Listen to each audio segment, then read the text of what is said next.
Hi, welcome back guys. This is your friend, Parallel Deku. Back with another fanfiction. This is the series of What If Deku Met Mio Ukiyo, the Hero of Light. Now before starting, please give this video a like. And subscribe to the channel if you want more videos like this.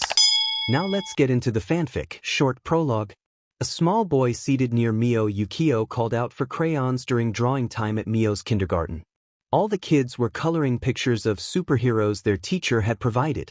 Mio, focused on his own artwork, reached for the crayons on his desk. As he did, his hand accidentally brushed against a small box of glitter that had been knocked over earlier. The glitter scattered across the table, capturing the attention of the other children.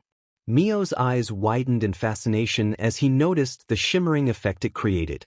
Without realizing it, he reached out, and his hand began to glow, reflecting the bright, colorful lights of the glitter. One of the kids expressed awe at Mio's glowing hand, prompting him to look at his hand and then at the amazed faces around him.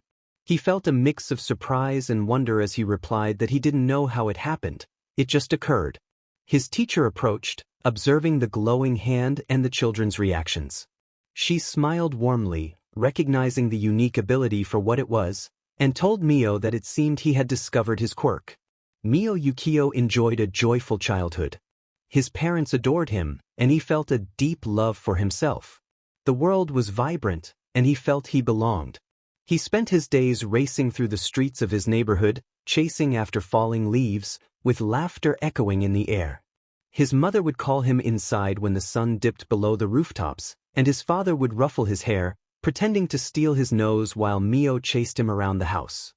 His mother often told him he was their little light, kissing his forehead, her skin glowing slightly from the sunlight she had absorbed that day. For a while, Mio believed that was all he needed to be. However, he soon learned that the world had a darker side. Some nights, when he lay curled under his blankets, he heard his parents speaking in hushed tones in the next room. Their voices were low and serious, a stark contrast to the playful warmth they showed him during the day. Although he didn't understand the words, he sensed the feelings of worry and fear. Yet, each morning brought the sun rising again, with his mother humming while making breakfast and his father playfully challenging him to a strength contest that he always lost on purpose. So, Mio chose not to ask questions. Then one night, everything changed. His mother didn't call him inside right away. The sun had set, but she stood outside, staring down the street as if waiting for something or someone. When Mio approached her, she flinched, her glow flickering for a moment before she forced a smile and took his hand, urging him to come inside.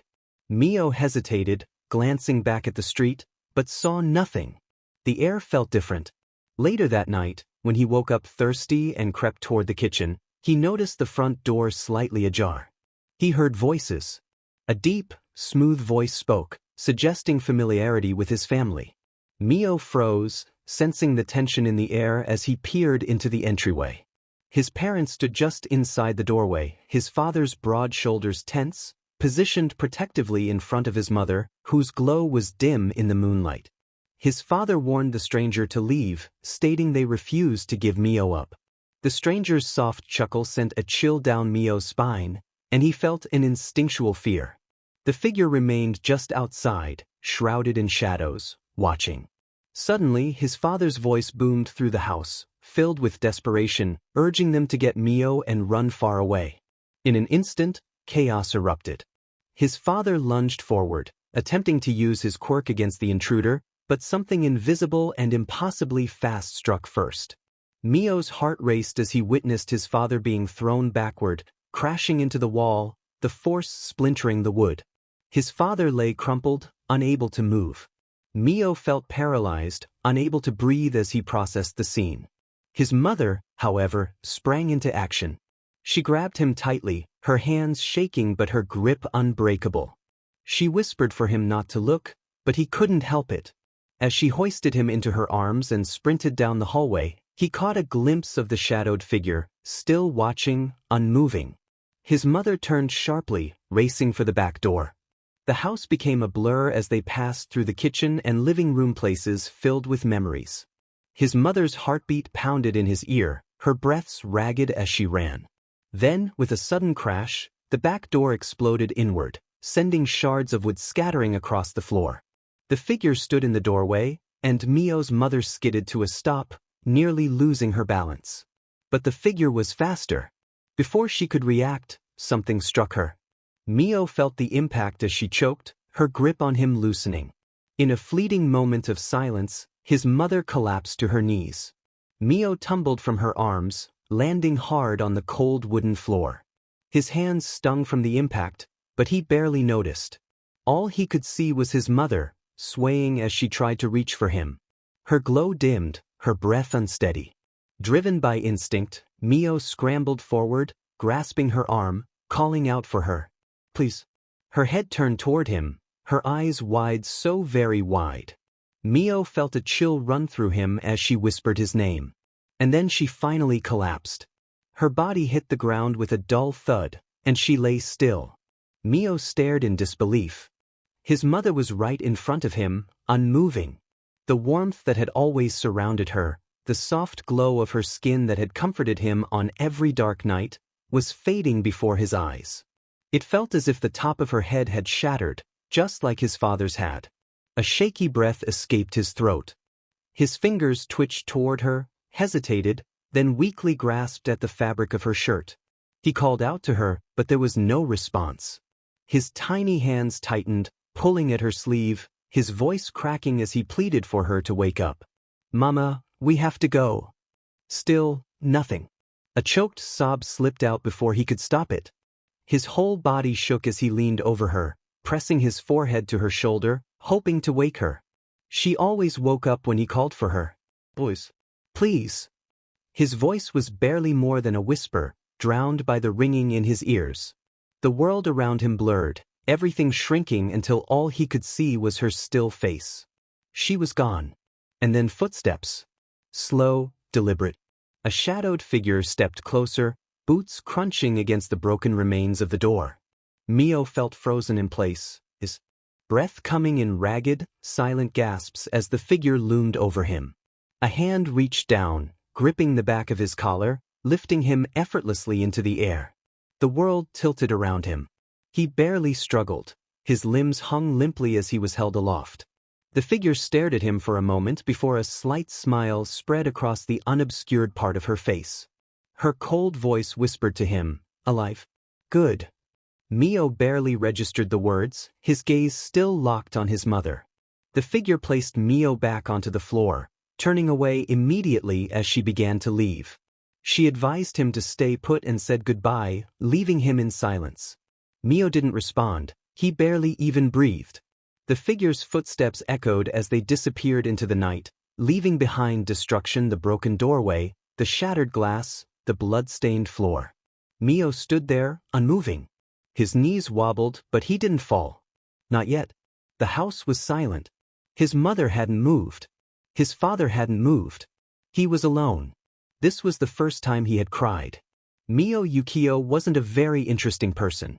He lived in a foster home with a middle-aged woman named Mrs. Hoshino, who had taken him in when he was a young boy. She could be extremely tough on him at times. Mio stirred reluctantly as her voice cut through the morning haze, sharp and insistent. He blinked against the early light filtering through the curtains and turned to see Mrs. Hoshino standing in the doorway, her expression a mix of impatience and disapproval. "I said get up," she repeated, her voice tinged with the bitterness that had become all too familiar to him. Pushing himself into a sitting position, Mio rubbed his eyes and sighed. The room felt stifling, heavy with unspoken tensions and the weight of expectations he could never seem to meet. He glanced toward the window, where a thin sliver of sunlight began to creep across the floor. "I'm getting up," he muttered, more to himself than to her, as he swung his legs over the side of the bed. The faded sheets pooled around his waist as he sat there, momentarily lost in thought. "You better, or you won't be getting fed tonight." Mrs. Hoshino growled at him. "I need you to go down to the store after school and complete my list. I've left some money on the dining table. Get home quickly." "Yes, ma'am," Mio replied while rubbing his eyes. "I'll try to be as fast as possible." As she nodded and departed from his bedroom, Mio stepped out of bed and made his way to the closet containing his clothes. He slipped into his school uniform and headed downstairs. Reaching the dining table, he saw the list and money Mrs. Hoshino had mentioned. He picked them up, glancing at the items he needed to get after school. The mundane task was a reminder that she clearly did not want to look after him. Mio grabbed a piece of toast from the kitchen, the house quiet except for the ticking of the old clock on the wall. He left the house, the morning air cool and crisp, and began his walk to school. The cycle of nonsense repeats once again, he thought to himself in annoyance. Standing at around 5 feet 10 inches, he was above average for boys his age. He had neck-length brown hair that waved slightly in the morning gusts sweeping through the streets. His school wasn't too far from home, only about a 20-minute walk. As he walked into the school building, he spotted one of his least favorite people ahead, Katsuki Bakugo, a notorious bully surrounded by his usual group of followers. Bakugo's loud voice echoed through the hallway as he yelled at each of them, clearly annoyed. Mio rolled his eyes and trudged onward to his classroom. He slipped into his seat quietly as other students filled the room. Not long after, the teacher walked in, staring at the class from his podium before snatching up the paper upon it rather violently. "You're all middle school seniors. It's time you start seriously thinking about your futures," the teacher addressed the class, slamming his hands down onto the podium. "I was going to hand out these planning documents for that, but you all want to be heroes, don't you?" The class erupted in a frenzy of cheers and activated quirks as every student responded enthusiastically. Mio sat in silence, maintaining a neutral expression. It was against school rules to use quirks, and a sneer echoed through the classroom. Bakugo, sitting at his desk, declared that his quirk was far superior to those of his classmates. The entire class erupted in outrage at his arrogance.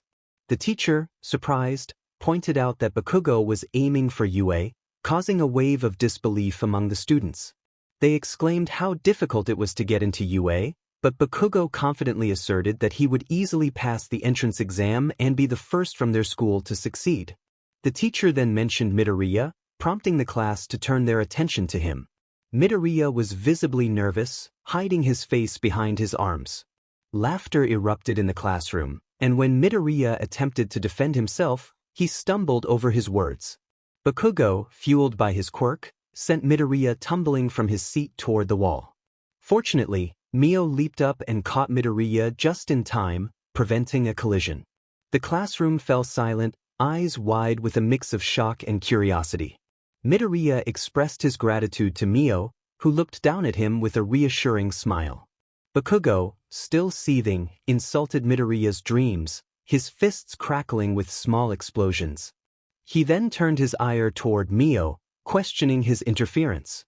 Mio stood tall, calmly addressing Bakugo, suggesting that there was no need for such aggression, especially toward classmates. Bakugo's anger flared, and he stepped closer, demanding to know if Mio thought he was a hero. Mio smirked, teasing that perhaps he was.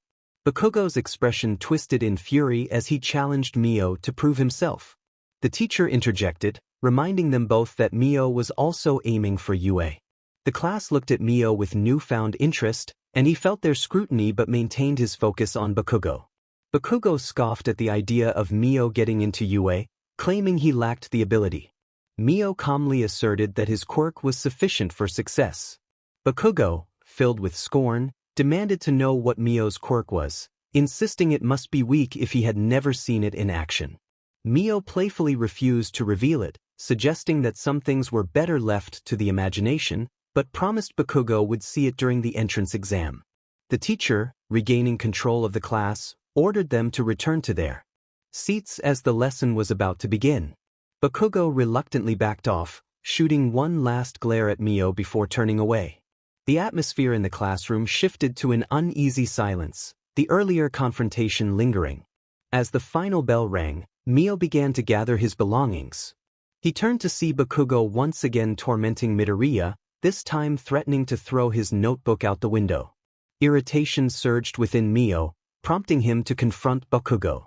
He firmly told Bakugo to leave Midoriya alone, asserting that it was his business now. Bakugo, annoyed, questioned Mio's involvement. Mio approached Bakugo, insisting that he didn't need to be cruel simply because he could be. Bakugo tightened his grip on the notebook, relishing in Midoriya's discomfort. Mio stepped closer, his expression serious, challenging Bakugo's notion of strength. He urged Bakugo to return the notebook, emphasizing that picking on others did not make one a hero. Bakugo narrowed his eyes, clearly irritated by Mio's stance. Mio then whispered to Midoriya that this should alleviate some of his troubles for the day. Midoriya, confused, asked what he meant. With determination, Mio raised his hand into a defensive stance, a faint glow emanating from his fingers. He calmly warned Bakugo that if he continued to be a problem, he would handle it, but preferred to avoid unnecessary escalation. Bakugo's eyes widened at the sight of Mio's glowing hand, but his smirk quickly returned. He taunted Mio, questioning whether a mere glow could intimidate him. Without a word, Mio lunged forward, delivering a swift kick to Bakugo's shin. Bakugo yelped in surprise, stumbling back. Mio seized the opportunity, pivoting sharply and sprinting toward the open window at the back of the classroom. He vaulted over the sill, landing smoothly on the pavement below. His glowing hand flickered as he dashed down the street, Bakugo's furious shouts echoing behind him. Mio's heart raced as he navigated through startled pedestrians, the city lights blurring past him. Bakugo was gaining ground, and another explosion rang out behind him, sending shockwaves through the air. People shouted in alarm, ducking away as debris scattered. Mio needed to lose Bakugo quickly. Spotting a supermarket, he ducked inside, the doorbells jingling as he slipped past. The store was bustling with shoppers, and Mio quickly hid behind a stack of rice bags, his breaths quickening. He listened intently, holding his breath as footsteps approached. Bakugo stormed in, scanning the aisles with a predatory gaze, startling the shoppers. Mio remained hidden, tension building as he waited for the inevitable confrontation. Closer. Bakugo let out a frustrated growl as he shoved past a display of instant ramen, his voice thick with impatience. Mio squeezed his eyes shut, knowing that any movement could expose him. Seconds stretched into what felt like an eternity before Bakugo muttered a dismissive sound and stormed out, cursing under his breath. Mio exhaled slowly, feeling the tension in his chest begin to ease. He waited a few moments before cautiously peeking out from behind the rice bags. The coast was clear. He sank down for a moment, allowing relief to wash over him, but then he remembered the groceries he had been tasked with gathering that morning. Pulling a crumpled list from his pocket, he scanned the items: rice, soy sauce, tofu, vegetables. He knew he needed to return with everything Mrs. Hoshino had asked for, or he would be in serious trouble. Moving swiftly, he gathered the items while keeping an eye on the entrance. By the time he reached the checkout, his nerves had finally begun to settle. Stepping out onto the sidewalk, he let out a breath. The cool night air was refreshing. The city hummed around him, people moving in their own rhythms, and the stress of the earlier encounter faded into the background. Suddenly, a distant explosion rocked the air. Mio's head snapped up as plumes of dark smoke curled into the sky just a few blocks ahead. People were shouting, and phones flashed as bystanders scrambled to take pictures or call for help. Mio ran toward the chaos, weaving through the crowd until he could finally see it. A villain, a grotesque, shifting mass of sludge loomed in the middle of the street, tendrils of thick liquid coiling around a struggling boy with spiky blonde hair. Mio's stomach dropped. It was Bakugo. He was trapped, his body half swallowed by the villain's sludge-like form. His limbs thrashed violently, but the more he fought, the tighter the villain's grip became. Mio's blood ran cold. The pro-heroes present hesitated, their faces grim. They couldn't act recklessly with Bakugo in danger. Mio's fists clenched. Before he could think any further, he sprinted forward, pushing past the crowd. The cries of shocked civilians and the pro-heroes' warnings faded into the background as he charged toward Bakugo and the sludge villain. His heart pounded, but he didn't slow down. From the corner of his eye, he spotted Midoriya, who was also running, his face a mix of panic and determination. Bakugo was still thrashing, his face twisted in frustration as he fought against the suffocating sludge. The villain's grotesque form pulsed around him, tightening its grip. The pro-heroes stood frozen, unable to act without risking Bakugo's safety. Mio didn't hesitate. He lunged at the villain, grabbing onto the viscous sludge and pulling with all his strength. It clung to his fingers, sticky and unyielding, resisting the blasts he was trying to unleash. Midoriya was right there with him, clawing at the tendrils, his breath ragged. But no matter how much they tore away, the villain reformed just as quickly, as if their struggle was nothing more than entertainment. Bakugo's muffled voice roared that he didn't need their help, but Mio ignored him. He dug his fingers deeper into the villain's shifting mass, apologizing silently as he fought. Midoriya's voice rang out beside him, desperate and raw, insisting that Bakugo had been pleading for help. The villain sneered, tightening its hold, but just then, a gust of wind howled through the street, rattling windows and sending debris flying. Mio barely had time to register the sheer force before everything turned weightless. A deafening impact rocked the ground as All Might unleashed his signature move. The sludge villain's body scattered, torn apart by the sheer force of the punch. Mio, Midoriya, and Bakugo were hurled backward as the shockwave rippled through the air. For a moment, everything was still. Then the sky opened up, and a light drizzle began to fall, the remnants of All Might's attack disturbing the atmosphere itself. Mio landed hard, his back hitting the pavement. His ears rang, and his vision swam, but when he lifted his head, he saw All Might standing tall, his presence overwhelming as he turned to Midoriya and Mio. He praised them for their bravery, acknowledging their reckless actions but commending their courage.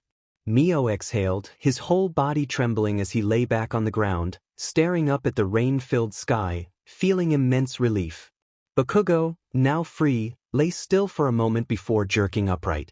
He dusted himself off and walked away, immediately swarmed by pro-heroes, his expression unreadable.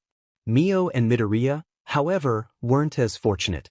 They barely had time to breathe before the pro-heroes descended upon them, scolding them for their reckless actions. Words like dangerous and unauthorized were thrown around, but Mio barely heard them. All he could think about was the way Bakugo had looked just before they intervened, an instant where, beneath all the rage and pride, there had been something else, fear. Finally, the pro-heroes let them go, and as Mio and Midoriya walked away, he glanced at his companion. Midoriya's face was solemn, clearly replaying the moments in his mind. Mio exhaled sharply, shaking his hair back into place. It had been an insane experience. Midoriya nodded in agreement, and though neither of them said much more, they felt a mutual understanding. As they walked home, the rain began to taper off, leaving the streets glistening and quiet. Midoriya, still shaken but relieved, expressed his gratitude for Mio's help. Mio nodded thoughtfully, stating that he was just doing what he thought was right as he slung the rugged bag of groceries over his shoulder. Exhaustion settled over them like a thick fog until a familiar, booming voice echoed through the air. Before All Might could finish his greeting, he lurched forward, coughing up a startling amount of blood. His towering, muscular form deflated, revealing a gaunt, skeletal man beneath. Mio nearly jumped out of his skin, shocked by the transformation. Midoriya, though equally surprised, appeared less terrified, as if he had just seen a ghost. All Might reassured them not to be alarmed, explaining that this was his true form and that he could only maintain his heroic appearance for a limited time. A wound sustained a few years ago had left All Might in his current state. Mio squinted at him, still processing the sight before him. He muttered to himself, clearly unconvinced but choosing not to question it further. All Might let out a weak chuckle before his expression turned serious. He expressed his gratitude to both Mio and Midoriya for their actions during a recent incident. Midoriya blinked in confusion, unsure of what All Might meant. Mio crossed his arms, pointing out that it was All Might who had saved the day. However, All Might shook his head, explaining that if they hadn't acted, he might not have been able to do anything. He had hesitated, frozen in place, but their bravery reminded him of what it meant to be a hero. Midoriya's expression wavered as he struggled with feelings of inadequacy. He believed he was just a quirkless nobody who had likely gotten in the way. Mio sighed, reflecting on how Bakugo wouldn't have been in danger if he hadn't provoked him at school. He felt responsible for the whole mess. All Might looked at them with an intensity that silenced them. He made them consider that out of everyone present, including pro-heroes, only they had moved to act. He reminded them that many heroes begin their journeys with the words, "My body moved on its own." Midoriya's breath hitched, and tears welled in his eyes as he sank to the ground, overwhelmed by emotion. Mio gave a small smile, feeling a rare sense of validation from All Might's words. It had been a long time since he had heard something so encouraging. All Might continued, affirming that both of them had shown the instincts of true heroes. He reassured Midoriya that being quirkless did not define his potential and that he could still become a hero. Midoriya sobbed openly, his shoulders shaking as years of doubt and longing unraveled. Mio exhaled, shaking his head with a tired grin. He expressed his appreciation to All Might but mentioned he needed to leave before his caretaker became upset. He promised to see Midoriya at school and encouraged him to enjoy the moment. As Mio walked home, the sky began to clear, with the last golden rays of sunlight breaking through the clouds. He clutched the bag of groceries tightly, his thoughts racing. The UA entrance exam was approaching quickly, and he needed to get stronger. When he arrived home, Mrs. Hoshino was waiting in the living room, giving him a sharp look. She flatly stated that he was late. Mio shrugged, placing the groceries on the kitchen counter and explaining that he had been held up due to some trouble, which was now resolved. Her gaze lingered on him, searching for any sign of dishonesty, before she nodded and advised him to stay out of trouble. As he turned to head upstairs, her next words stopped him cold. She had heard from his teacher that he was applying to UA. Mio tensed, asking if that was a problem. She replied without hesitation that he could go, but he better pass. A chill crawled down Mio's spine as he forced his expression to remain neutral, assuring her that he wouldn't fail and that he would get into UA. Mrs. Hoshino's piercing gaze remained unreadable as she warned him not to waste her time if he wasn't serious. Mio clenched his fists, acknowledging her words before climbing the stairs, determined that there was no room for failure. The countdown to the UA entrance exam had begun, and Mio was training hard in his backyard after school every day. He often sat in silence, making his hands glow for as long as possible. It wasn't glamorous or particularly exciting, but it was all about improving and refining his control over his quirk. Mio's quirk, Glow, allowed him to generate and release solid light from his body, shaping it into beams or bursts of energy. When focused in his hands and feet, this light enhanced his speed and agility, making his movements sharper and more explosive. He could also use it offensively, firing concentrated blasts of light that hit with heat and force. While not as searing as actual flames, they could still cause burns on contact. His quirk had always just worked, and he had never thought much about its origins, only that he could use it. During breaks at school, Mio trained relentlessly on the sports field, running laps to build his stamina. He wanted to be in peak condition by the time the UA entrance exam arrived. Passing wouldn't be easy, and he refused to fall short. Lately, he had noticed Midoriya looking exhausted and constantly using a grip strengthener in class. Mio suspected All Might was involved, though he didn't know how. One day, he spotted the two of them at Takoba Beach, engaged in what appeared to be a serious conversation. Curious, Mio approached them. All Might greeted him with his usual confidence, asking what brought him there. Mio stopped a few feet away, raising an eyebrow at Midoriya, who looked like he had just run a marathon. He remarked that it seemed Midoriya had been working hard. Midoriya exchanged a glance with All Might before taking a deep breath and nervously admitting that All Might was training him to take on his quirk. Mio blinked in disbelief, struggling to comprehend the situation. Midoriya scratched the back of his head, explaining that it was a secret and asking him not to tell anyone. Mio stared at them, completely lost, questioning how one could take on a quirk since that wasn't how quirks typically worked. All Might chuckled and placed a reassuring hand on Mio's shoulder, explaining that his quirk, one for all, was different from others. It wasn't something one was born with, it was passed down from person to person. Young Midoriya was the next in line to inherit it. Mio's confusion slowly transformed into realization as All Might elaborated that one for all had been cultivated over generations, growing stronger with each successor. Midoriya was training to inherit that strength. Mio took a moment to process the information, finding it both insane and amazing. He turned to Midoriya with a smirk, acknowledging that he had a lot on his plate. Midoriya nodded, still catching his breath, and expressed that while it was stressful, he was determined to succeed. Mio was determined to get into UA. All Might clapped his hands together and encouraged him to head on his way, mentioning that he still had much to teach young Midoriya. Mio nodded but paused when he realized what All Might had said. He asked what the hero meant by seeing him at UA. All Might grinned and revealed that he would be working there as a teacher this coming school year. Mio's eyes widened in surprise, and he expressed his excitement, promising to see All Might there before jogging back toward the path, still feeling the burn in his legs from his earlier training. He muttered a wish of good luck to Midoriya, determined to prove the naysayers wrong. The day of the UA entrance exam had arrived. As Mio walked to the academy, he reflected on all the training he had done, every moment spent pushing his limits. Approaching the massive gates, he spotted other hopeful students, each displaying a mix of determination and anxiety. Among them was Midoriya, who looked as nervous as ever. Mio called out to him and jogged over. Midoriya turned, a nervous smile on his face as sweat dripped down his brow. Suddenly, a familiar voice barked from behind them, demanding that the extras move aside. Katsuki Bakugo shoved past them, his usual scowl firmly in place. Mio joked about Bakugo's mood, but the boy merely growled and continued inside. Mio then asked Midoriya if he wanted to head in, noting that they didn't want to be late. Midoriya stammered a response and took a shaky step forward, but he tripped, almost falling to the ground. Fortunately, a girl with a bob cut reached out and helped him float in midair. She smiled brightly and asked if he was okay. Midoriya stared at her, wide-eyed and blushing. Mio thanked her and noted that Midoriya could be a bit clumsy at times. The girl laughed softly and encouraged them to do their best that day.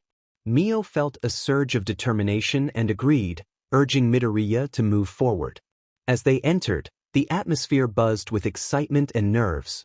This was the UA entrance exam, the event they had trained for months to conquer. Soon after everyone settled inside, Present Mike burst onto the stage, his signature grin lighting up the room.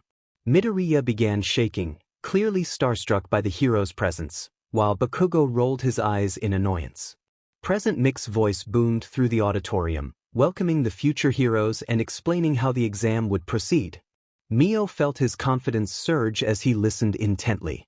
Present Mike announced that they would be tested in replicas of a city district and instructed everyone to head to their assigned arena. Mio glanced at his paper and noticed he was in a different area than Midoriya and Bakugo. Present Mike continued, explaining that numerous villains would be placed around each battlefield, each worth a certain number of points based on their difficulty to take down. The students were tasked with using their quirks to immobilize these villains and rack up points. Mio sighed in relief. This didn't sound too bad, as he had trained his quirk offensively. However, Present Mike quickly reminded them that attacking or incapacitating other students would lead to disqualification. The room filled with nods and murmurs of agreement, except for one student. A tall boy with neatly combed black hair and glasses raised his hand and asked a question about the types of villains mentioned on the handout. Before Present Mike could respond, the boy pointed an accusatory finger at Midoriya, who fidgeted nervously in his seat, suggesting he should leave if he thought this was a joke. Laughter erupted in the room, and Midoriya sank lower in his seat, his face burning red. Mio shot the boy a glare but chose to remain silent. Present Mike clapped his hands, regaining control of the room. He thanked the boy for his input and clarified that the fourth type of villain was an obstacle, a giant arena trap worth 0 points, present in each area.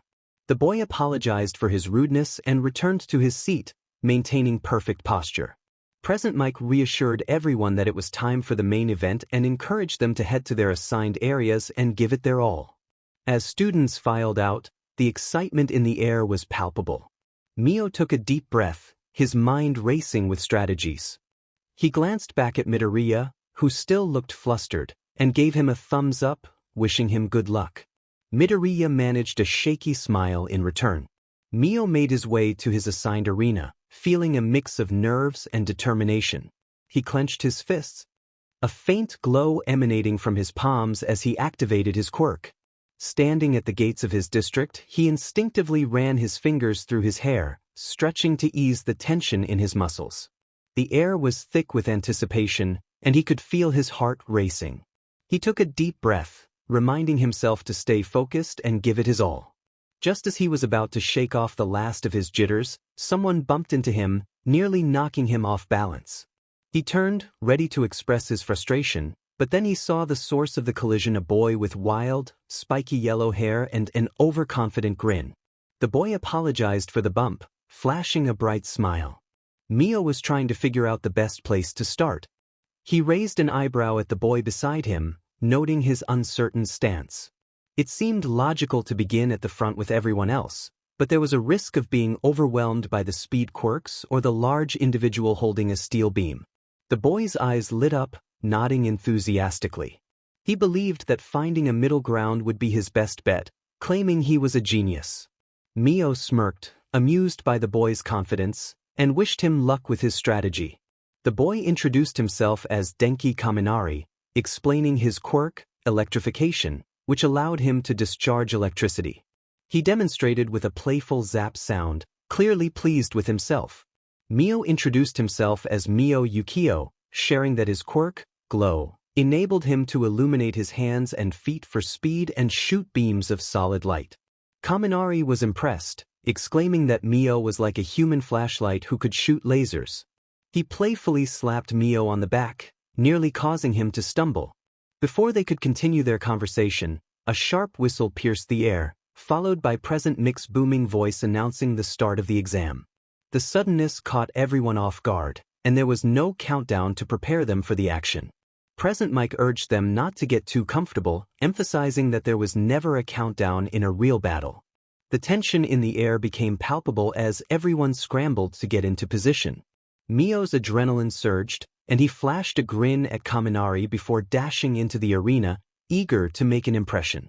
Kaminari called after him, wishing him luck as the crowd surged into the arena, transforming the battlefield into chaos. Examinees darted in every direction, some running down the streets while others leaped over buildings, all eager to make their mark. The atmosphere was electric with anticipation. Mio's heart raced as he sprinted down an alleyway, his senses sharp and focused. He soon encountered his first robot and, without hesitation, fired a beam from his glowing hand, hitting the robot's cannon. The impact sent a shockwave through the street, and the robot crumpled to the ground. Mio noted his first point, scanning the area as he moved on. He efficiently dismantled robot after robot, accumulating points rapidly. By the 4-minute mark, he had already scored 24 points, taking down most bots with a single well-placed beam. For tougher opponents, he relied on precision, leaping onto their backs to access their control panels and using his glow to short-circuit their systems. As he rounded a corner, he heard struggling sounds from a nearby alley. His gaze snapped to an examinee trapped under the pincers of a 2-pointer robot, desperately trying to escape. Without a second thought, Mio charged toward the scene. He positioned his arms in a thruster stance, using the energy from his glowing hands to propel himself forward. In an instant, he soared over the trapped examinee and the robot. With pinpoint precision, he focused his glow into the tip of his finger, aiming for the vulnerable joint in the robot's neck.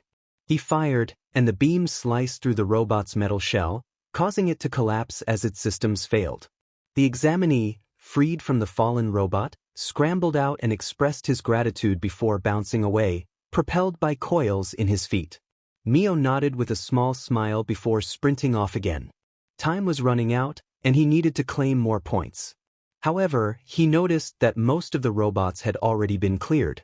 As the exam neared its end, he managed to fire off a few more shots, taking down a couple of remaining robots. Just as the final minutes began to tick away, a deep, resonant thumping echoed through the city replica. The ground vibrated beneath his feet, and the air hummed with the force of each massive step. Mio turned, eyes widening at the sight of a colossal 0-point robot towering over the cityscape. Its enormous frame dwarfed the other machines in the exam. The building-sized robot advanced, sending tremors through the streets, its heavy footsteps cracking the pavement and shattering windows as it moved through everything in its path. The other examinees, once focused on accumulating points, scattered in all directions, some fleeing while others sought cover, panic etched on their faces. Mio froze for a moment, staring at the massive figure. A mix of awe and dread twisted in his gut as he took in the sheer size and power of the zero-point robot. It had just flattened an entire building with a single swing, sending shockwaves through the area and causing nearby structures to collapse. The chaos was palpable, with screams filling the air as examinees scrambled for safety. Mio's heart pounded as he surveyed the wreckage. Amidst the turmoil, his gaze locked onto a girl with bright pink skin, her appearance stark against the grays of the surrounding area, her fear evident. Mio found himself pinned down by the colossal robot's path, with debris from the collapsing buildings hurtling toward him. His mind raced, adrenaline surging through him as he urged himself to think quickly. His quirk activated, warmth flooding his body as his hands and feet began to glow brightly. The familiar tingling sensation coursed through him, preparing him to move with the speed he needed. Without hesitation, Mio dashed toward the girl, his movements fluid and rapid as his glowing feet propelled him across the ground. The earth trembled with each step the zero-pointer took, but Mio's focus remained unwavering. There was no time to waste. He shouted for her to hang on, his voice barely audible over the chaos surrounding them. As he reached her, he fired beams of light at the falling debris, blasting the chunks of rubble away before they could land on her. The girl's wide eyes met his, disbelief giving way to relief at his presence. Quickly positioning himself between her and the incoming danger, Mio stretched his arms out to the side and fired beams at the collapsing structures, clearing a path for her escape. Just as the situation seemed to stabilize, a dark figure appeared overhead. A large bird-like form swooped down, emerging from a figure with a bird-like head. The examinee landed in front of Mio, his voice calm yet authoritative as he announced he was there to help. Mio barely had time to acknowledge him before the girl, despite her injured leg, insisted she could help too, expressing her gratitude for being saved. Mio nodded, feeling exhaustion creeping in, but he was determined to push through. They would handle this together. The bird-like figure nodded in agreement and began clearing the wreckage around them with swift movements. The girl, still limping but resolute, started to help by dissolving small debris with what appeared to be acid. Mio redirected his attention to the enormous zero-pointer, which continued its rampage, oblivious to the destruction it caused. Mio's focus intensified as he faced the robot again. The challenge had shifted from mere survival to stopping the devastation. Taking a deep breath, he moved both arms forward, palms glowing brightly as energy surged through him. He aimed for the zero-pointer's chest, feeling the heat rising in his hands as he unleashed beams of intense energy. The impact staggered the massive machine, causing it to groan under the assault. Metal melted at the point of contact, creating a bright, burning spot where his light had pierced its exterior. Yet, despite the damage, the zero-pointer remained standing, charging forward with its mechanical eyes locked on its next target. Mio's heart raced, his hands aching from the effort, but he refused to relent. He gritted his teeth and pushed harder, his quirk surging again as he forced even more light from his hands. The air around him thickened with energy as he kept firing, his beams cutting into the metal. Strain began to weigh on his body, but he couldn't afford to stop now. Just a little more, he thought, concentrating all his remaining energy into one final burst.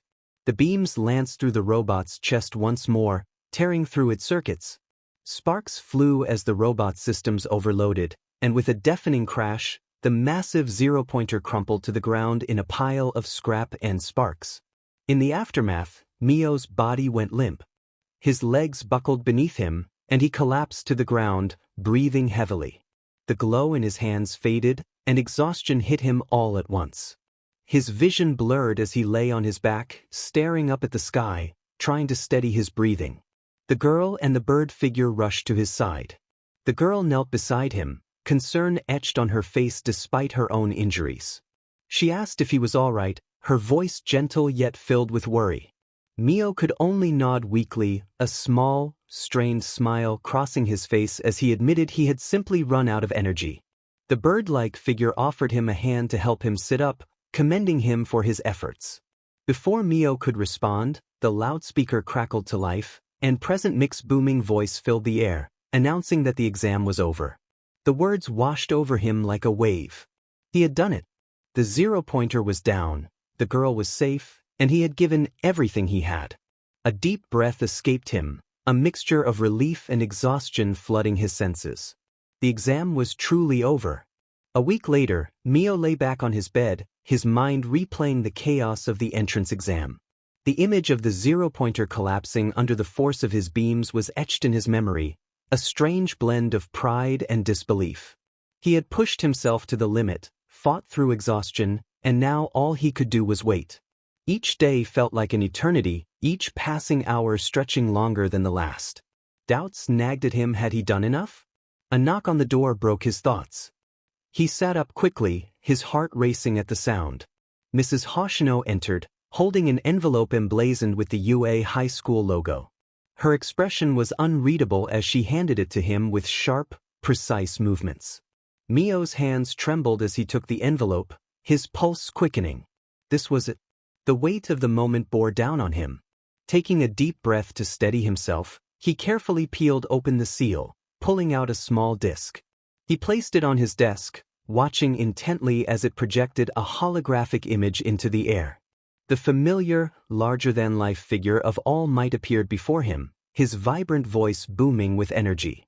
All Might greeted him enthusiastically, commending him on his bravery and skill during the exam. He acknowledged the incredible odds Mio faced and the true spirit of a hero he had demonstrated. Then, he prepared to deliver the results. Mio leaned forward, eyes fixed on the hologram, filled with anticipation for the moment he had been waiting for. It showcased his determination, the way he saved the girl in danger and fought through the chaos with sheer grit. The action paused, and All Might's hologram reappeared, a proud smile on his face. He announced that Mio Ukiyo had passed the UA entrance exam with flying colors. Not only had Mio scored high in combat points, but his actions to save a fellow examinee also earned him valuable rescue points. He had also performed well on the written portion of the exam. All Might welcomed him to UA High School, the future hero. Mio couldn't contain the grin that spread across his face.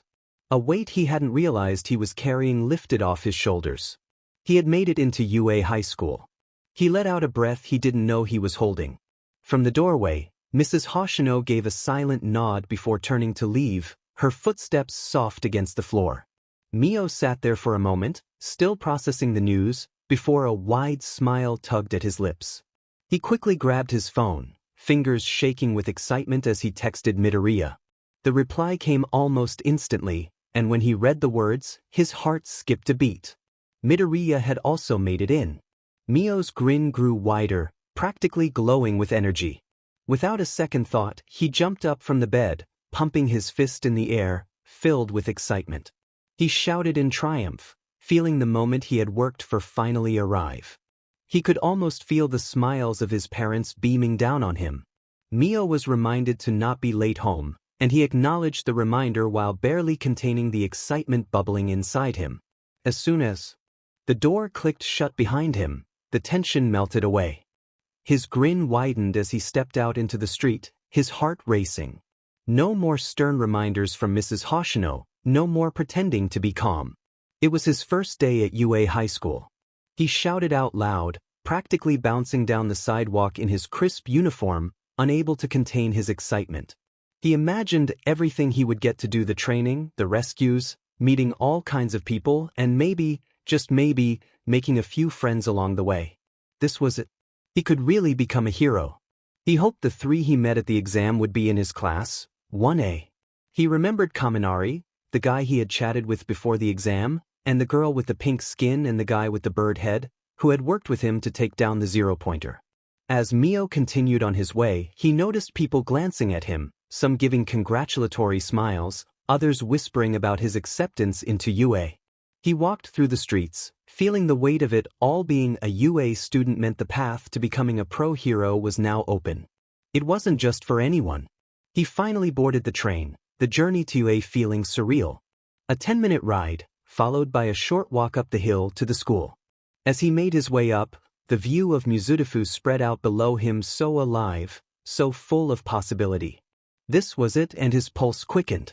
When he reached the gates of UA High, he paused for a moment, letting the reality wash over him.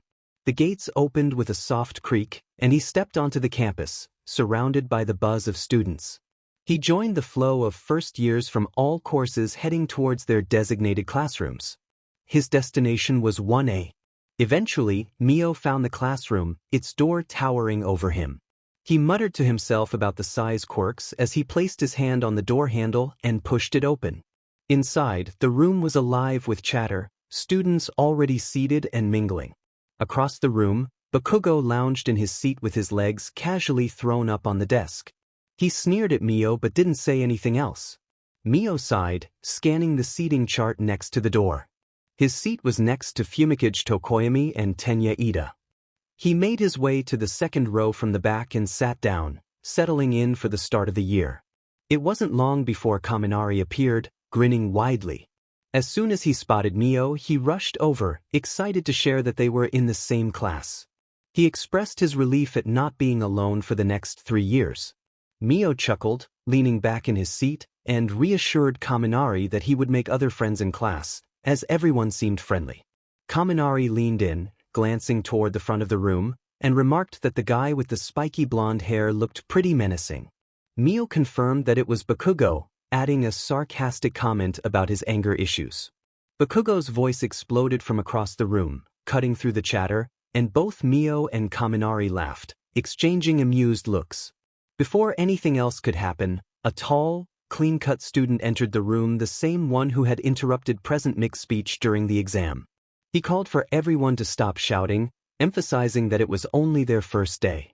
Bakugo ignored him, still simmering with frustration. As more students filed in, Fumikage Tokoyami sat down next to Mio. He expressed his gladness to be in class with someone as respectable as Mio, especially with such a powerful quirk. Mio smiled and complimented Tokoyami's impressive quirk, recalling how he had stopped debris from hitting him during the exam.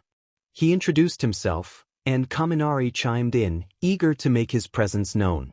Just then, a stocky boy with spiked-up red hair walked over, grinning widely as he introduced himself as Eijiro Kirishima, sharing that his quirk was hardening.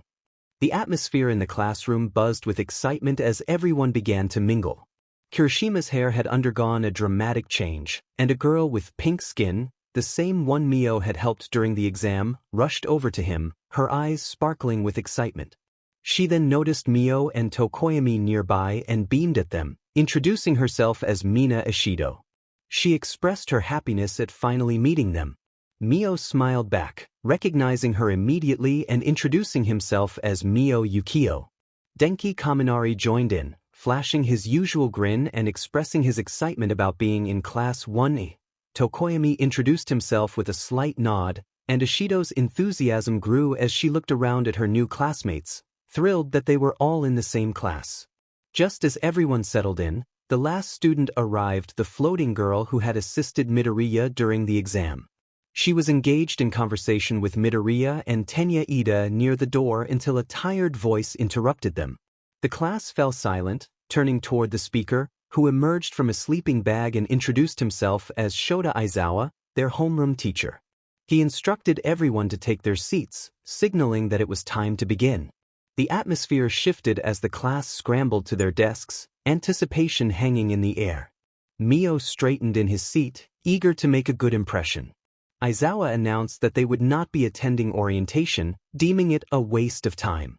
Instead, he held up a gym uniform and instructed them to change and meet him outside for a quirk assessment test.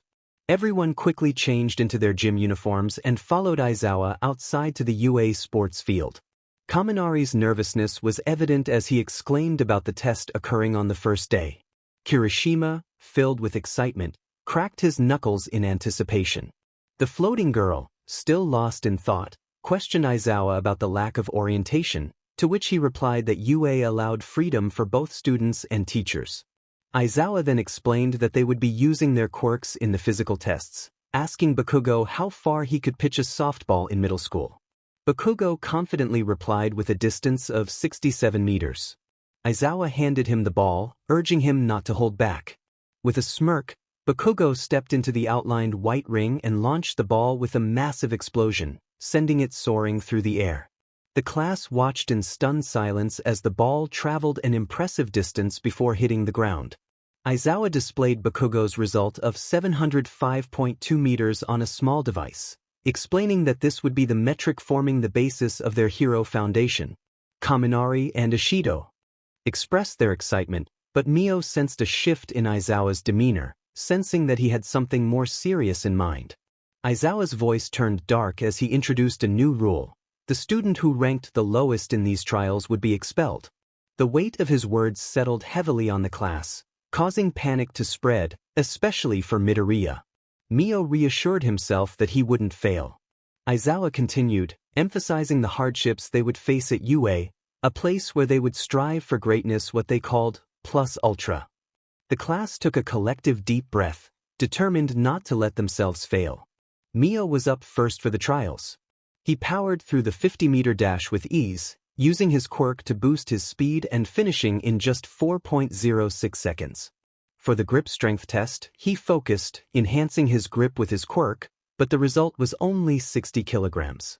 In the standing long jump, he used his glowing feet to launch himself with precision, landing well. However, during the sustained sideways jumping, exhaustion set in, causing him to lose balance and stumble. For the pitch, Mio wound up and launched the ball into the air, his beams of solid light striking it and sending it soaring to a score of 478 meters. After him, it was Midoriya's turn. He stepped up, threw the ball, but the result was disappointing at only 46 meters. Confused, he looked at Aizawa, who then revealed that he had erased Midoriya's quirk. Aizawa's sharp gaze scrutinized Midoriya, questioning how he had even gotten into the school. Midoriya, shocked, whispered Aizawa's name. Aizawa continued, pointing out that Midoriya needed more than just his power to become a hero. He then decided to restore Midoriya's quirk, allowing him to try again. Taking a moment to gather himself, Midoriya stepped back into the ring, focused, and threw the ball with all his might.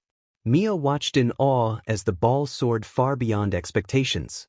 Midoriya stood panting, eyes fixed on Aizawa as the results flashed on the screen, 705.3 meters. Aizawa's mood lightened, and he laughed, impressed by Midoriya's performance.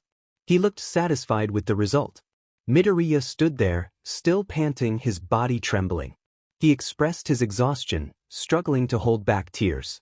The rest of the tests passed quickly, with results presented to the class in rapid succession. Aizawa then clicked a button on his remote, causing a large holographic list to appear beside him. He announced that it was time to present the results and smirked at the class, revealing that the expulsion threat had been a lie meant to motivate them. He instructed Midoriya to head to the nurse for some care. Mio reflected on his 8th-place finish, admitting to himself that he had struggled with the sideways stepping test. A girl with earphone jacks hanging from her ears introduced herself as Kyoka Jiro and mentioned that her quirk hadn't helped her during the test. Mio tried to lighten the mood by pointing out that at least she hadn't come in last. Jiro chuckled, acknowledging his point but still expressing her disappointment. She then inquired about Midoriya, noting his connection to Bakugo and wondering if they all went to school together.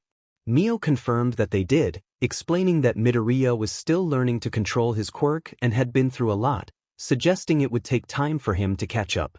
Realizing the time, Jiro urged Mio to hurry so they wouldn't miss their next class. Classes started off normally the next day, beginning with English taught by Present Mike. The day continued with math, history, and the usual routine until lunchtime. After that, it was time for hero studies, with none other than All Might as the teacher. Everyone was seated and waiting for class to begin, the room quiet and alert for All Might's entrance. Suddenly, a loud crash echoed from outside, followed by the door swinging open as a giant, muscular figure dashed in. All Might announced his arrival with enthusiasm, claiming he had come through the door like a perfectly normal person. Kirishima turned to Mio, expressing disbelief that All Might would be teaching them. Meanwhile, Midoriya muttered something about his costume and All Might's Silver Age. All Might energized the class, declaring that they would build their hero foundations through various trials and activities. The class erupted into cheers, eager to engage in combat. With a dramatic swing of his arm, All Might revealed cases labeled with numbers that contained their training gear.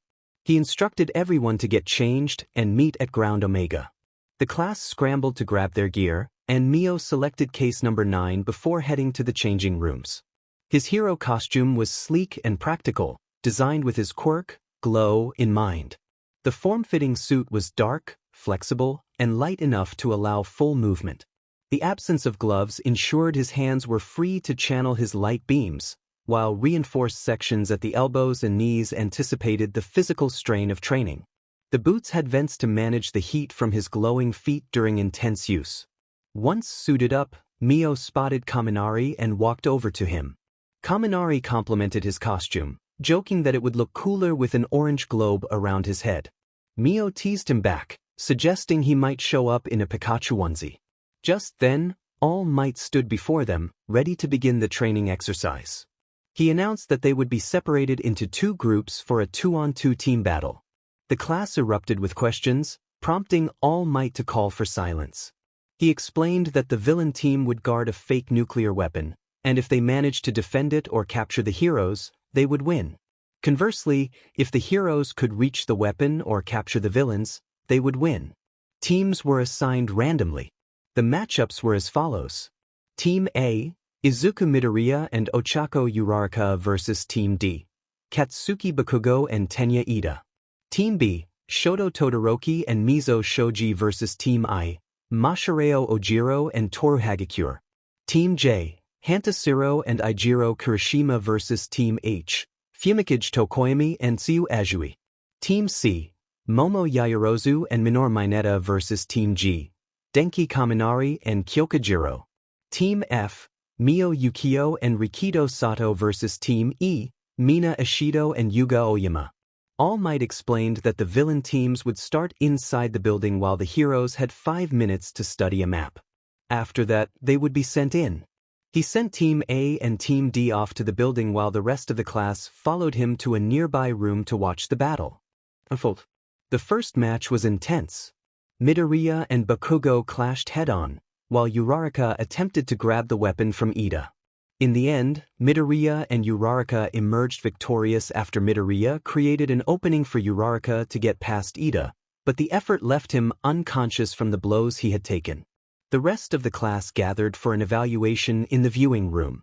All Might enthusiastically declared that the best in the match was young Ida, causing him to freeze in surprise. Tsuyu questioned why Midoriya and Uraraka weren't acknowledged as well, leaving the class curious about All Might's reasoning. Momo Yaoyorozu raised her hand, calmly explaining to All Might that Ida had adapted to the situation effectively.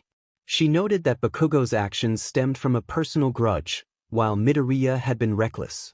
Uraraka's final attack was dangerous and could have been destructive in a real scenario. In contrast, Ida had the foresight to strategize based on the environment, understanding that the weapon would be the deciding factor. Momo's analysis left the room in silence as everyone processed her insights. Mio observed Momo's conclusion, thinking that she seemed to know a great deal about various topics. All Might, taken aback by the depth of her answer, stood still for a moment before responding that while Ida might have been a bit too rigid, she was indeed correct. The following matches progressed quickly, with teams B, J, and G securing their victories. Now it was Mio's turn. He took a deep breath as he and Sato positioned themselves by the entrance of the room housing the weapon they needed to defend. Mio glanced at Sato, who was flexing his muscles in preparation for the match. Mio asked Sato for a quick rundown of his quirk, explaining that his own enhanced his physical abilities and allowed him to fire beams of light from his palms. Sato responded that his quirk, Sugar Rush, made him stronger the more sugar he consumed. Mio nodded, processing the information and outlining their strategy to protect the weapon and their base. As All Might's voice echoed through the intercom, signaling the start of the match, Mio activated his quirk, his hands and feet glowing with intense light. He quickly found a position with a clear line of sight to the entrance, ready to fire at any intruders. Sato stationed himself by the main entrance, muscles tensed as he prepared for any challengers. It wasn't long before the enemy arrived, their footsteps echoing in the hallway, followed by a splash of acid against the wall. Mio recognized Mina's presence and fired a beam toward the doorway, watching as she dodged effortlessly and leaped into the room. Meanwhile, Sato faced Aoyama, who was attempting to breach the entrance with his naval laser. Sato blocked most of the blasts, but Aoyama's precise attacks kept him on the defensive. Mio focused on Mina, realizing they needed to act quickly. He fired another beam, grazing her legs and causing her to stumble.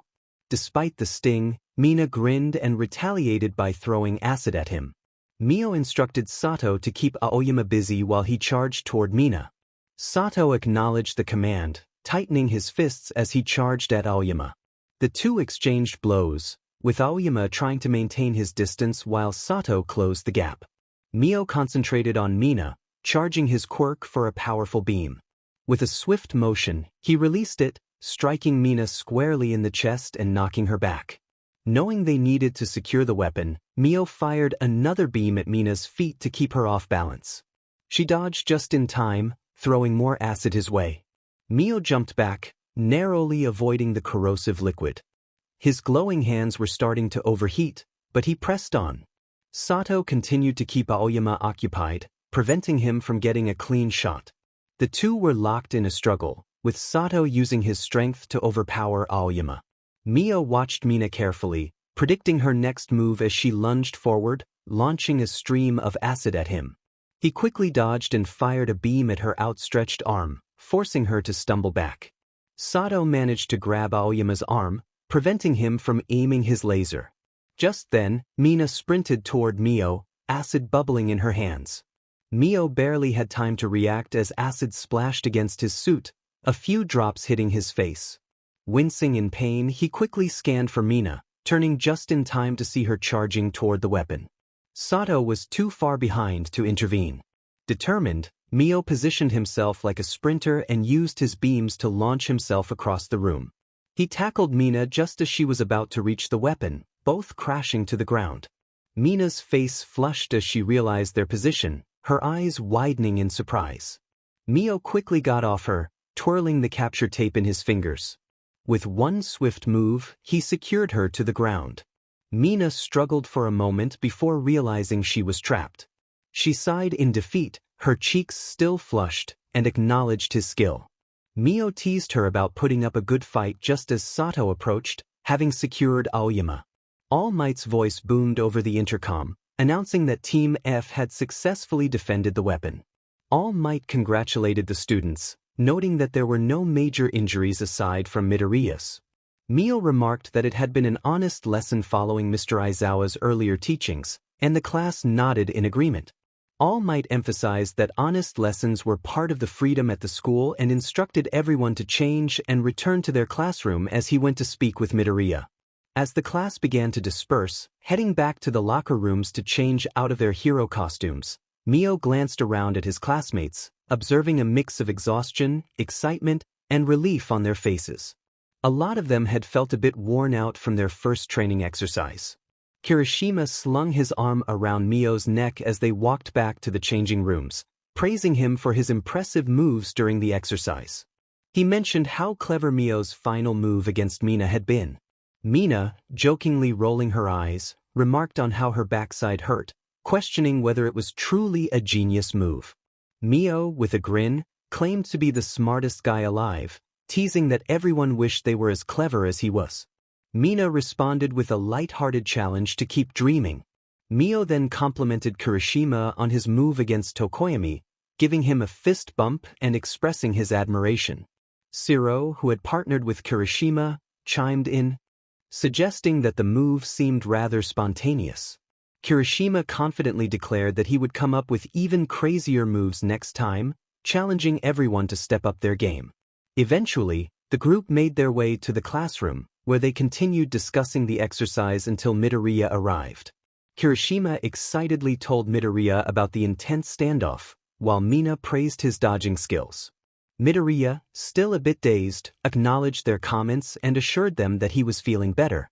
Uraraka, concerned for Midoriya's well-being, called out to him, urging him to take a seat and conserve his energy.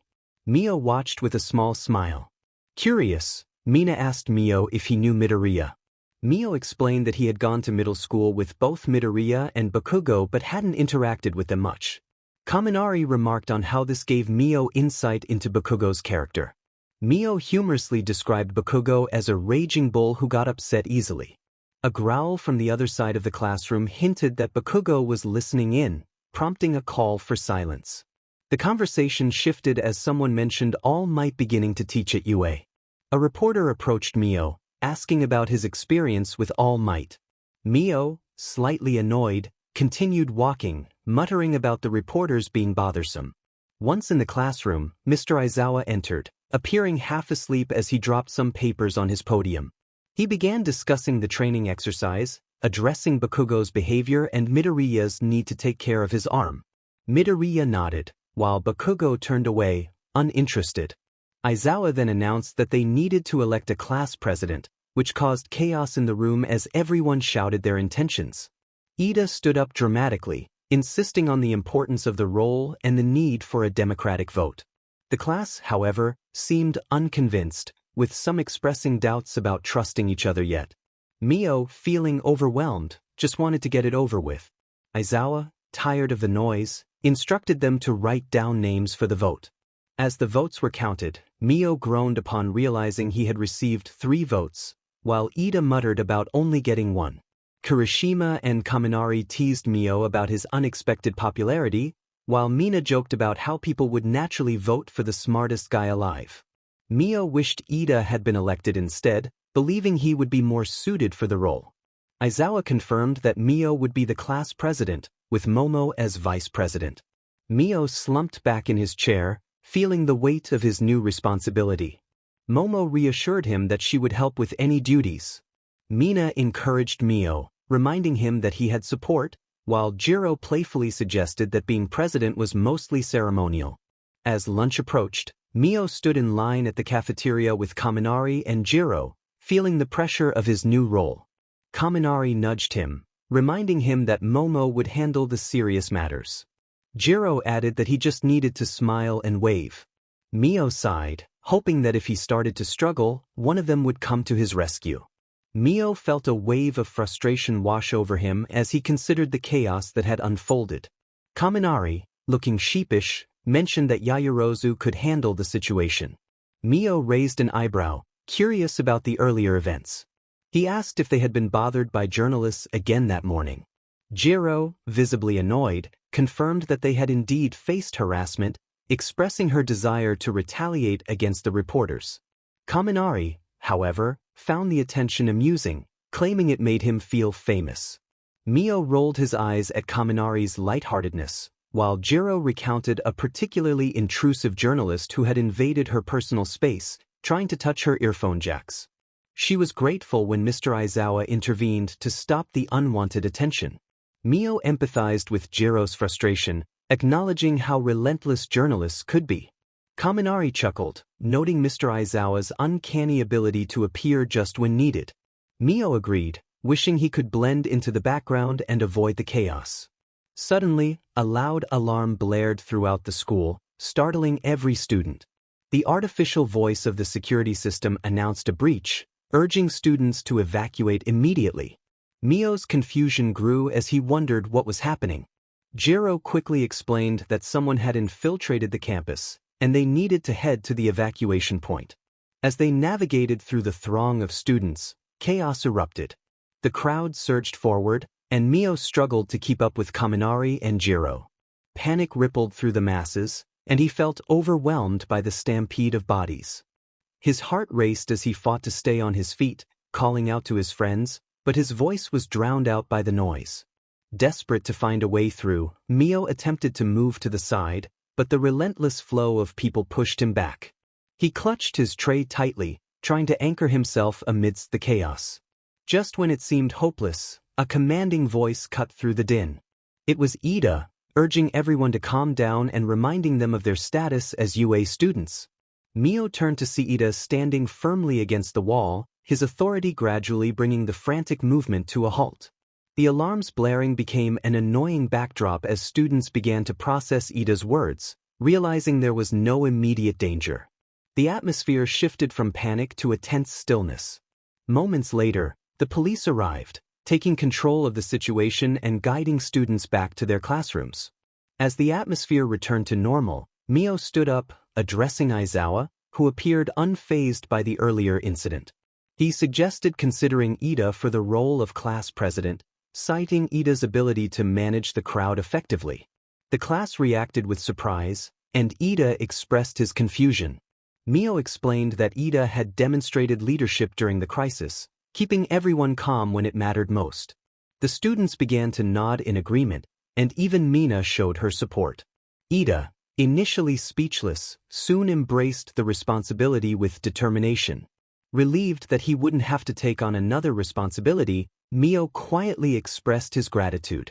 The class applauded Ida, acknowledging his sense of duty, while Aizawa remained indifferent, urging them to move on. The next day unfolded like any other, filled with the usual mix of English and history classes. But when it came time for hero studies, a surprise awaited the students. Aizawa stood at the front of the class, his usual tired expression in place. He announced that they would be supervised by himself, All Might, and another instructor for the day's class, noting how the students' energy shifted instantly. Zero, practically vibrating with excitement, blurted out his question about what they would be doing. Aizawa gave him a flat look, his expression unamused, and informed the class they would be heading off campus to observe a rescue trial.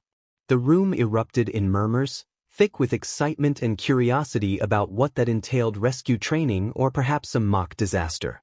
Mina leaned forward, her curiosity evident, and asked where they were going. Aizawa's face remained unchanged as he told them they would find out soon enough. He instructed them to change into their hero costumes and meet at the bus stop outside. The students exchanged excited glances before quickly packing up their things and rushing off to change. The bus awaited them outside, and the anticipation was palpable. Ida shouted for everyone to form two lines for a smooth boarding process, organizing the class with his usual attention to detail. His voice brimmed with enthusiasm as he gestured for everyone to line up. The students followed his instructions, though they found it amusing to see Ida take charge in this setting. Unfortunately for him, the bus had a completely different layout than he assumed, and there was no need for lines at all.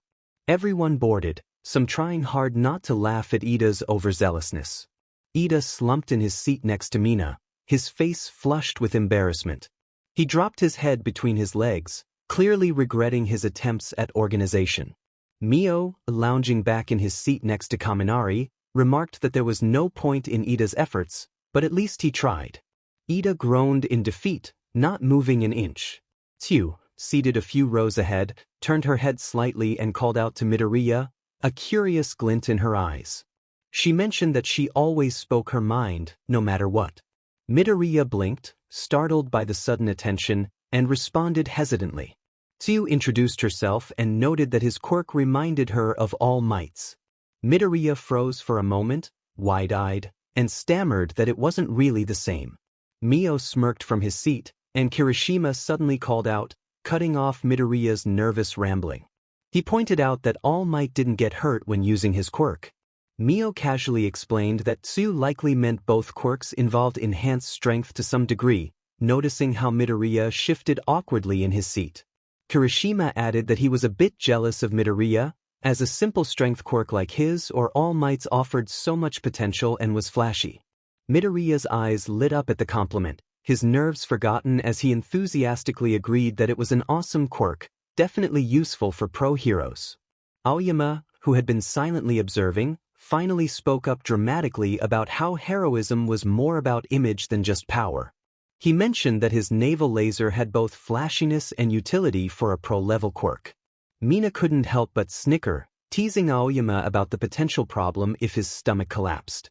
Aoyama's confident expression faltered slightly, and he fell silent, clearly displeased by the remark. Mina continued, shifting the conversation to Bakugo and Todoroki, who sat at the back.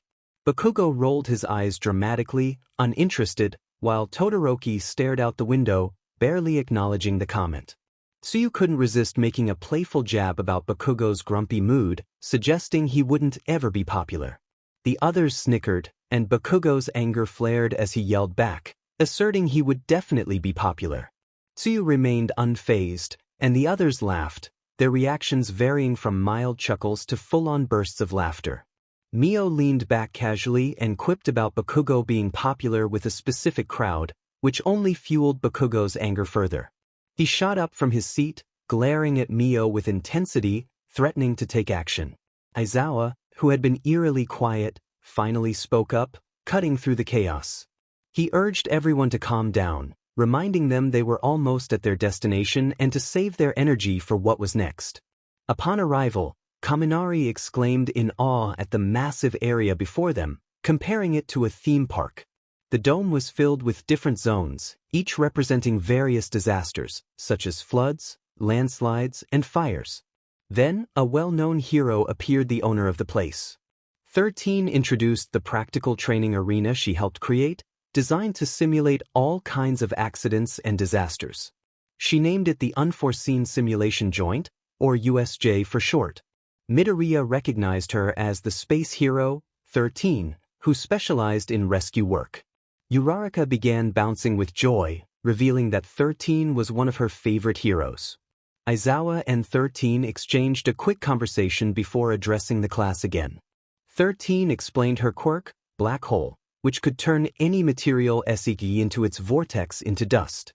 Midoriya noted that it was perfect for removing debris and saving injured people during disasters. 13 acknowledged this but also reminded them that her quirk could easily be lethal, just like the quirks they all possessed. In this society, there are significant restrictions placed on quirk usage to maintain safety. Aizawa reminded the students that one wrong move could lead to harm caused by their powers. He explained that during his test, they learned about their quirk's potential, while All Might's test highlighted the dangers of using those powers against each other. 13 encouraged everyone, expressing gratitude for their polite listening and emphasizing that this lesson would be a fresh start. Ida cheered enthusiastically, while Uraraka continued to express her admiration. Sato, curious, asked Aizawa what would happen next. Aizawa began to respond but paused, noticing something unusual in the central plaza of the USJ, where a dark purple mist had begun to spread. Suddenly, Aizawa shouted for everyone to huddle together and stay still. Jiro murmured in confusion, while Aizawa instructed 13 to protect the students as he prepared for action. Kirishima questioned the situation, wondering if it was similar to the entrance exam, and Aizawa confirmed that they were facing villains.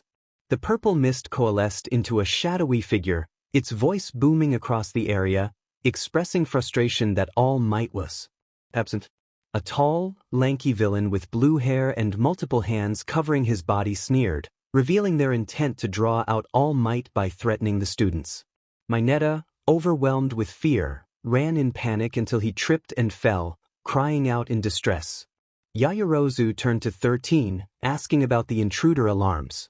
13 confirmed their existence but expressed concern. Todoroki speculated that the villains had someone capable of jamming signals, indicating a calculated attack rather than a random one. Mio realized the timing of the attack coincided with All Might's expected presence, suggesting a sinister plan to harm him. Aizawa ordered 13 to initiate evacuation procedures and attempt to contact the school, preparing to confront the villains. Midoriya urged Aizawa not to face them alone, pointing out the overwhelming numbers. Aizawa, confident in his abilities, sped down the steps to engage the villains, showcasing his impressive combat skills. Midoriya watched in awe until Ida pulled him along with the rest of the class. Suddenly, the class was confronted by the shadowy figure, blocking their escape. The villain declared that he could not let them pass and expressed frustration over All Might's absence. Before he could continue, Kirishima and Bakugo launched themselves at him, attempting to subdue him, but the villain enveloped the class in his black fog. Mio found himself disoriented as the fog teleported him to a rocky terrain, where he landed hard. As he regained his bearings, he noticed Kaminari, Jiro, and Yaoyorozu were with him. Mio questioned how they ended up there, while Kaminari expressed confusion about the sudden change. Yaoyorozu deduced that the villain's fog quirk had teleportation capabilities, scattering the class across the USJ. Frustration bubbled within Mio, but he focused on regrouping. Kaminari agreed, suggesting they explore the area to assess the situation. As they moved, Jiro's keen eyes spotted a group of villains emerging from the shadows, ready for confrontation. The students quickly took defensive positions, with Yaoyorozu providing Jiro with a reinforced baton while Mio prepared to unleash his power. Mio fired a concentrated beam of light at the nearest group of villains, sending them tumbling away. He hoped it would buy them some time, but he remained alert. Kaminari struggled against the advancing villains, shouting in frustration. Mio, noticing his friend's predicament, urged him to focus and assist in the fight. They needed to get the villains off them. Kaminari, with wide eyes, expressed his reluctance to hurt anyone. He explained that he could only control his powers to a certain extent. Jiro, feeling exasperated, urged him to use his electric quirk effectively. Kaminari warned that he could shock them to the point of frying their circuits, but Jiro insisted he needed to act as their stun gun. With a shove from Jiro, Kaminari stumbled forward, accidentally triggering a blast of electricity that incapacitated one of the villains. Before more could overwhelm him, Mio quickly intervened, firing beams that knocked the incoming enemies away. As the villain Kaminari had shocked staggered back, Mio pulled him out of harm's way, urging him to focus and not waste time. Yaoyorozu shouted a warning from behind them, advising everyone to keep their distance and avoid recklessness. Jiro responded, asserting that they were doing their best as she stepped forward, her jacks plugged into her boots. She unleashed a powerful shockwave that disoriented many of the advancing villains, causing them to stumble or fall. Yaoyorozu suggested they regroup but emphasized the need to move quickly. Mio agreed, wiping sweat from his brow as he observed Jiro's impressive battle skills. Just as they prepared to advance, Yaoyorozu revealed she was holding a thick, reinforced insulator sheet. Mio questioned its purpose, and she explained it was designed to block electric shocks, indicating it was time for Kaminari to unleash his powers. Kaminari, surprised, realized he could let loose. With a grin, he stepped into the open and unleashed a torrent of electricity, dazzling everyone as it arced outward, incapacitating the villains within range. The air crackled with energy, and for a moment, they were all stunned. Once the blast subsided, Yaoyorozu checked their surroundings and noted that the villains were down for now. Mio peeked out and pointed out a tear in her costume, which made her blush with embarrassment as she assured him she would fix it. Jiro, noticing the tear, playfully covered Mio's eyes, insisting he shouldn't look, which led to a moment of frustration between them. Before they could continue, Kaminari, in a daze, staggered forward with a silly grin. Mio groaned and moved to grab him, but a sudden kick sent him flying off his feet. Alarmed, Yaoyorozu and Jiro shouted his name. Mio quickly scrambled to his feet, realizing one of the villains had taken Kaminari by the collar, smirking maliciously. The villain warned that any movement would put Kaminari in danger, revealing a willingness to harm him to force cooperation. Mio's fists clenched in anger, his hands glowing with intensity as he demanded the villain let him go. The villain tightened his grip, asserting that Mio had to comply with his demands. Tension filled the air as Mio considered his options, but Yaoyorozu urged him to remain calm and avoid escalating the situation.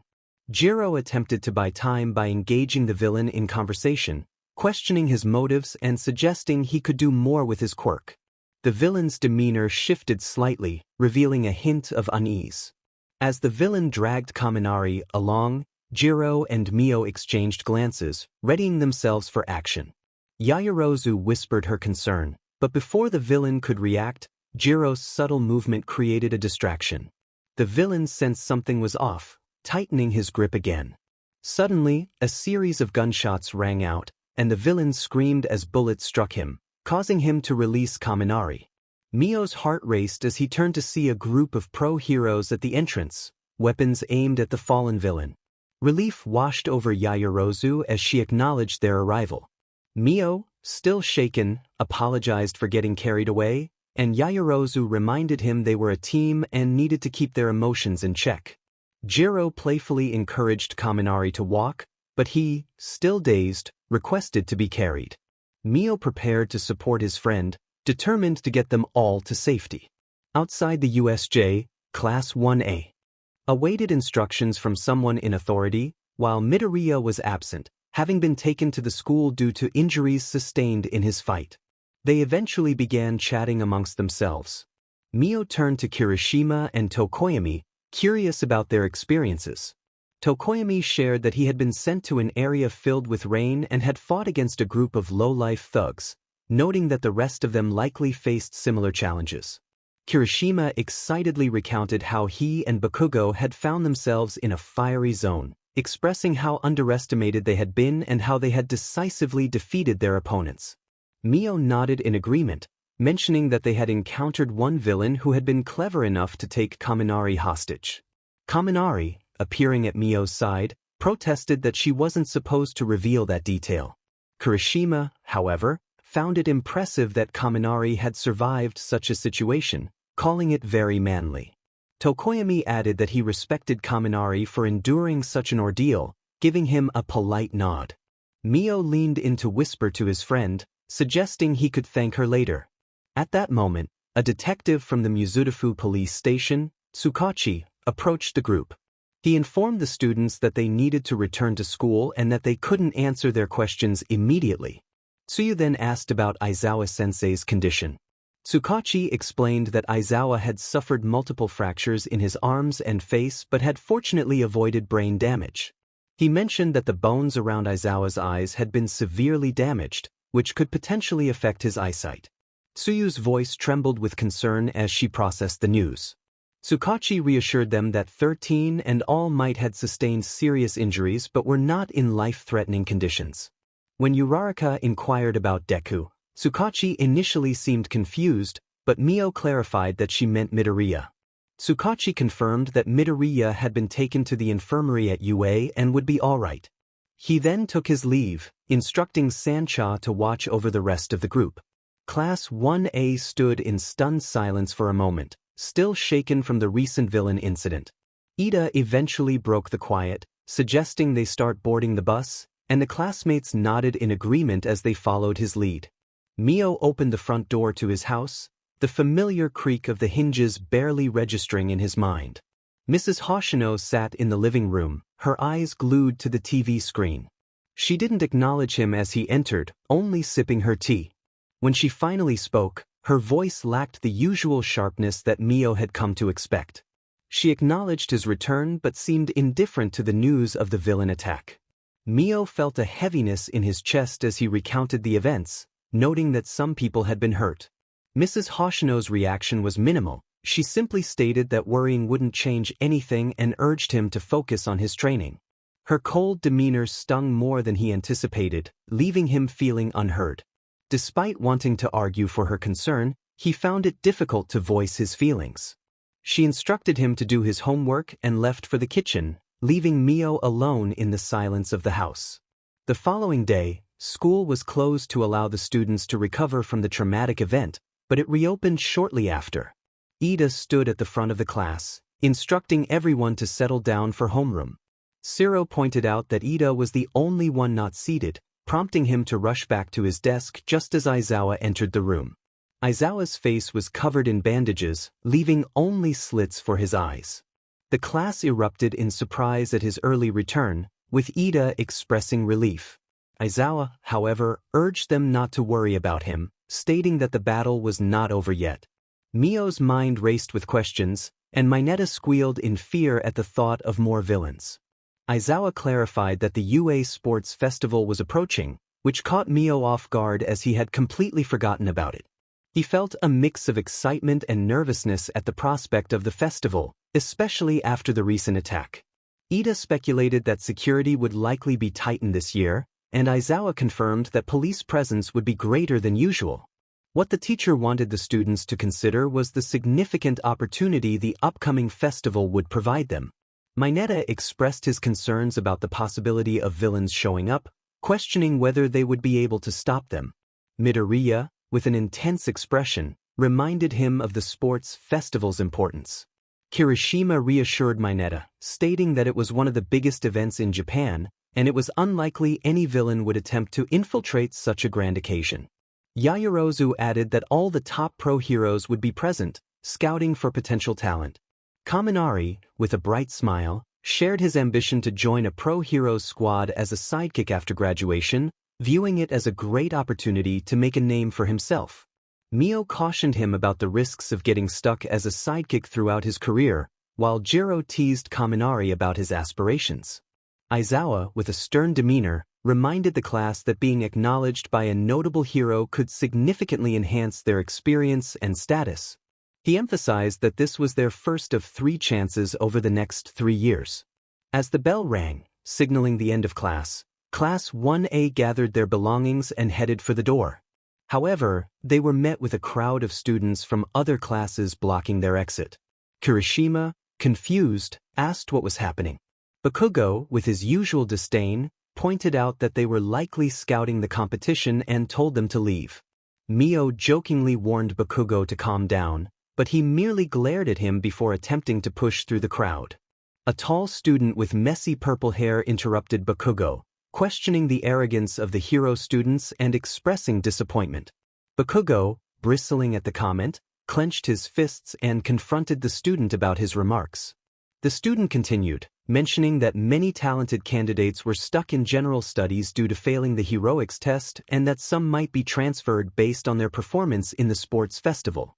Kaminari made a light-hearted comment about the student's hair, prompting bemused looks from Mio and Jiro. The atmosphere shifted when another student from Class B shouted at Class 1A, warning them not to embarrass their class during the festival. Bakugo scoffed at the interruption and pushed his way out, while Kirishima lamented Bakugo's approach, finding a strange sense of admiration in his boldness.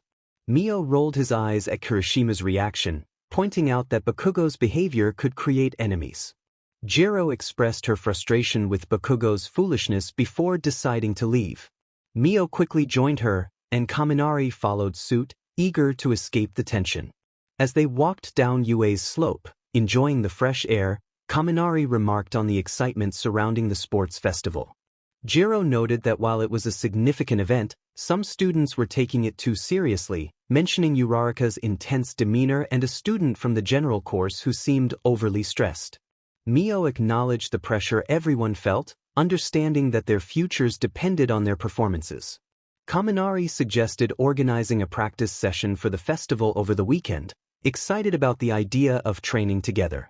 Mio agreed to consider it, and Jiro expressed her willingness to invite others from their class. However, Mio insisted that Mineta should not be included in their plans, and both Mio and Jiro shared a knowing glance, making it clear they didn't want to elaborate on their feelings about him. Kaminari, confused but accepting, noted their request. The group chat buzzed with activity as they coordinated their plans. Mio confirmed her availability, while Kaminari checked in with the others. They settled on a time for their practice session, with everyone agreeing to meet at 10 a.m. on Saturday, excited for the upcoming festival and the chance to train together. The group was excited about their upcoming meeting. Hanta04 suggested a location, and everyone quickly agreed. Mi___ expressed some hesitation about the chosen spot, but Hanta04 insisted it would be nice. Kyoka Jiro and Mino were on board, and Kirishimanli was pumped for the gathering, changing the group name to Awesome Amazing Practice. Mio reminded everyone that it was late, urging them to get some rest. When they finally met outside a convenience store, Mio sighed, questioning the choice of location. Siro shrugged, explaining that it was convenient and had snacks. Kaminari, happily munching on chips, agreed, noting they weren't there to train anyway. Jiro leaned against the building, arms crossed, appreciating the change of scenery from school. Mina was bubbling with excitement, eager to make the practice session the best it could be. Mio suggested they find a park for their training, as exercising on the streets didn't seem wise. Kirishima enthusiastically led the way, rallying everyone to follow him. They made their way through the streets, chatting and laughing, with Mina's energy infectious and even Jiro appearing more relaxed. Upon reaching the park, Kirishima declared it the perfect spot for training. Siro agreed, noting the ample space for running and other activities. Mina proposed a race, and the challenge was set. The first to complete 5 laps would win. Mio playfully declared that they couldn't use their quirks, which he believed would give him an advantage. As the group sprinted off, Kaminari called out that he needed to remove his jacket. Kirishima led the charge, with Mio following closely behind, grumbling about running barefoot. Mina's laughter filled the air as she encouraged him to keep up, while Jiro smirked at the friendly competition. Kaminari, still trying to catch up, complained about the unfair start. The group trained for about 2 hours, focusing on physical conditioning and teamwork. Kirishima set up various drills that emphasized strategy and coordination without relying on their quirks.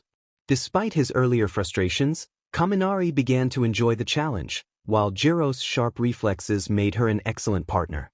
Mina's enthusiasm drove her to perfect her form, and Mio found that running without his quirk actually sharpened his reflexes and coordination.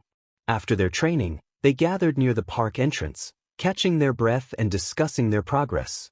Mina suggested heading to a nearby market she had seen online, which promised great food.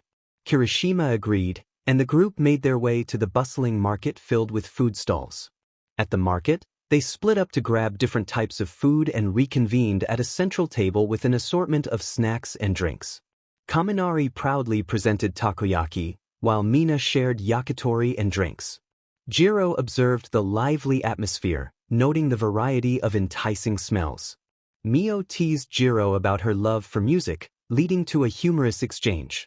Jiro, initially surprised, blushed at the mention of her music preferences, especially when Mio revealed he had seen her listening to a band with an unexpected album cover. The playful banter continued, adding to the light-hearted mood of the day. Of course, it had to be at that moment when they were all listening to the conversation. Kaminari expressed his opinion loudly, declaring that the music sounded boring and insisting that real music, like Skrillex and Porter Robinson, was far superior. Jiro rolled her eyes at Kaminari's enthusiasm, reminding him that everyone had different tastes in music. Kaminari shot back with a grin, asserting that his taste was better and that it was hard to beat Skrillex when it came to getting pumped up. Mio teased Kaminari, suggesting he might be intrigued by the music after hearing about a girl in a revealing outfit. Kaminari protested, insisting he wasn't overly interested in that kind of thing. Shiro sighed, asking Kaminari to keep his voice down, as they were drawing attention to themselves. Mina giggled and nudged Kaminari, playfully suggesting he should take a break from his antics and focus more on school. Frustrated, Kaminari laid his head down on the table, groaning about how they always ganged up on him. Jiro chuckled softly, commenting that he provided plenty of material for their teasing. Kaminari then turned to Kirishima, pleading for help. Kirishima grinned and reassured him that he had his back, though Kaminari clarified that wasn't quite what he meant. He banged his head back down on the table, lamenting that nobody understood him. Shiro took a sip of his drink, trying to enjoy his snacks in peace while the others continued their banter. Suddenly, Mio spotted something out of the corner of his eye. He turned to see a group of 5 people in matching outfits entering the market, and they appeared to be concealing weapons. A chill ran down his spine as he hoped it would be a while before he encountered any villains again. He clicked his fingers to grab his friend's attention, urging them to remain calm. Mio explained that they needed to hide quickly behind the food truck. Jiro was the first to respond, standing up and stretching casually, as if preparing to leave.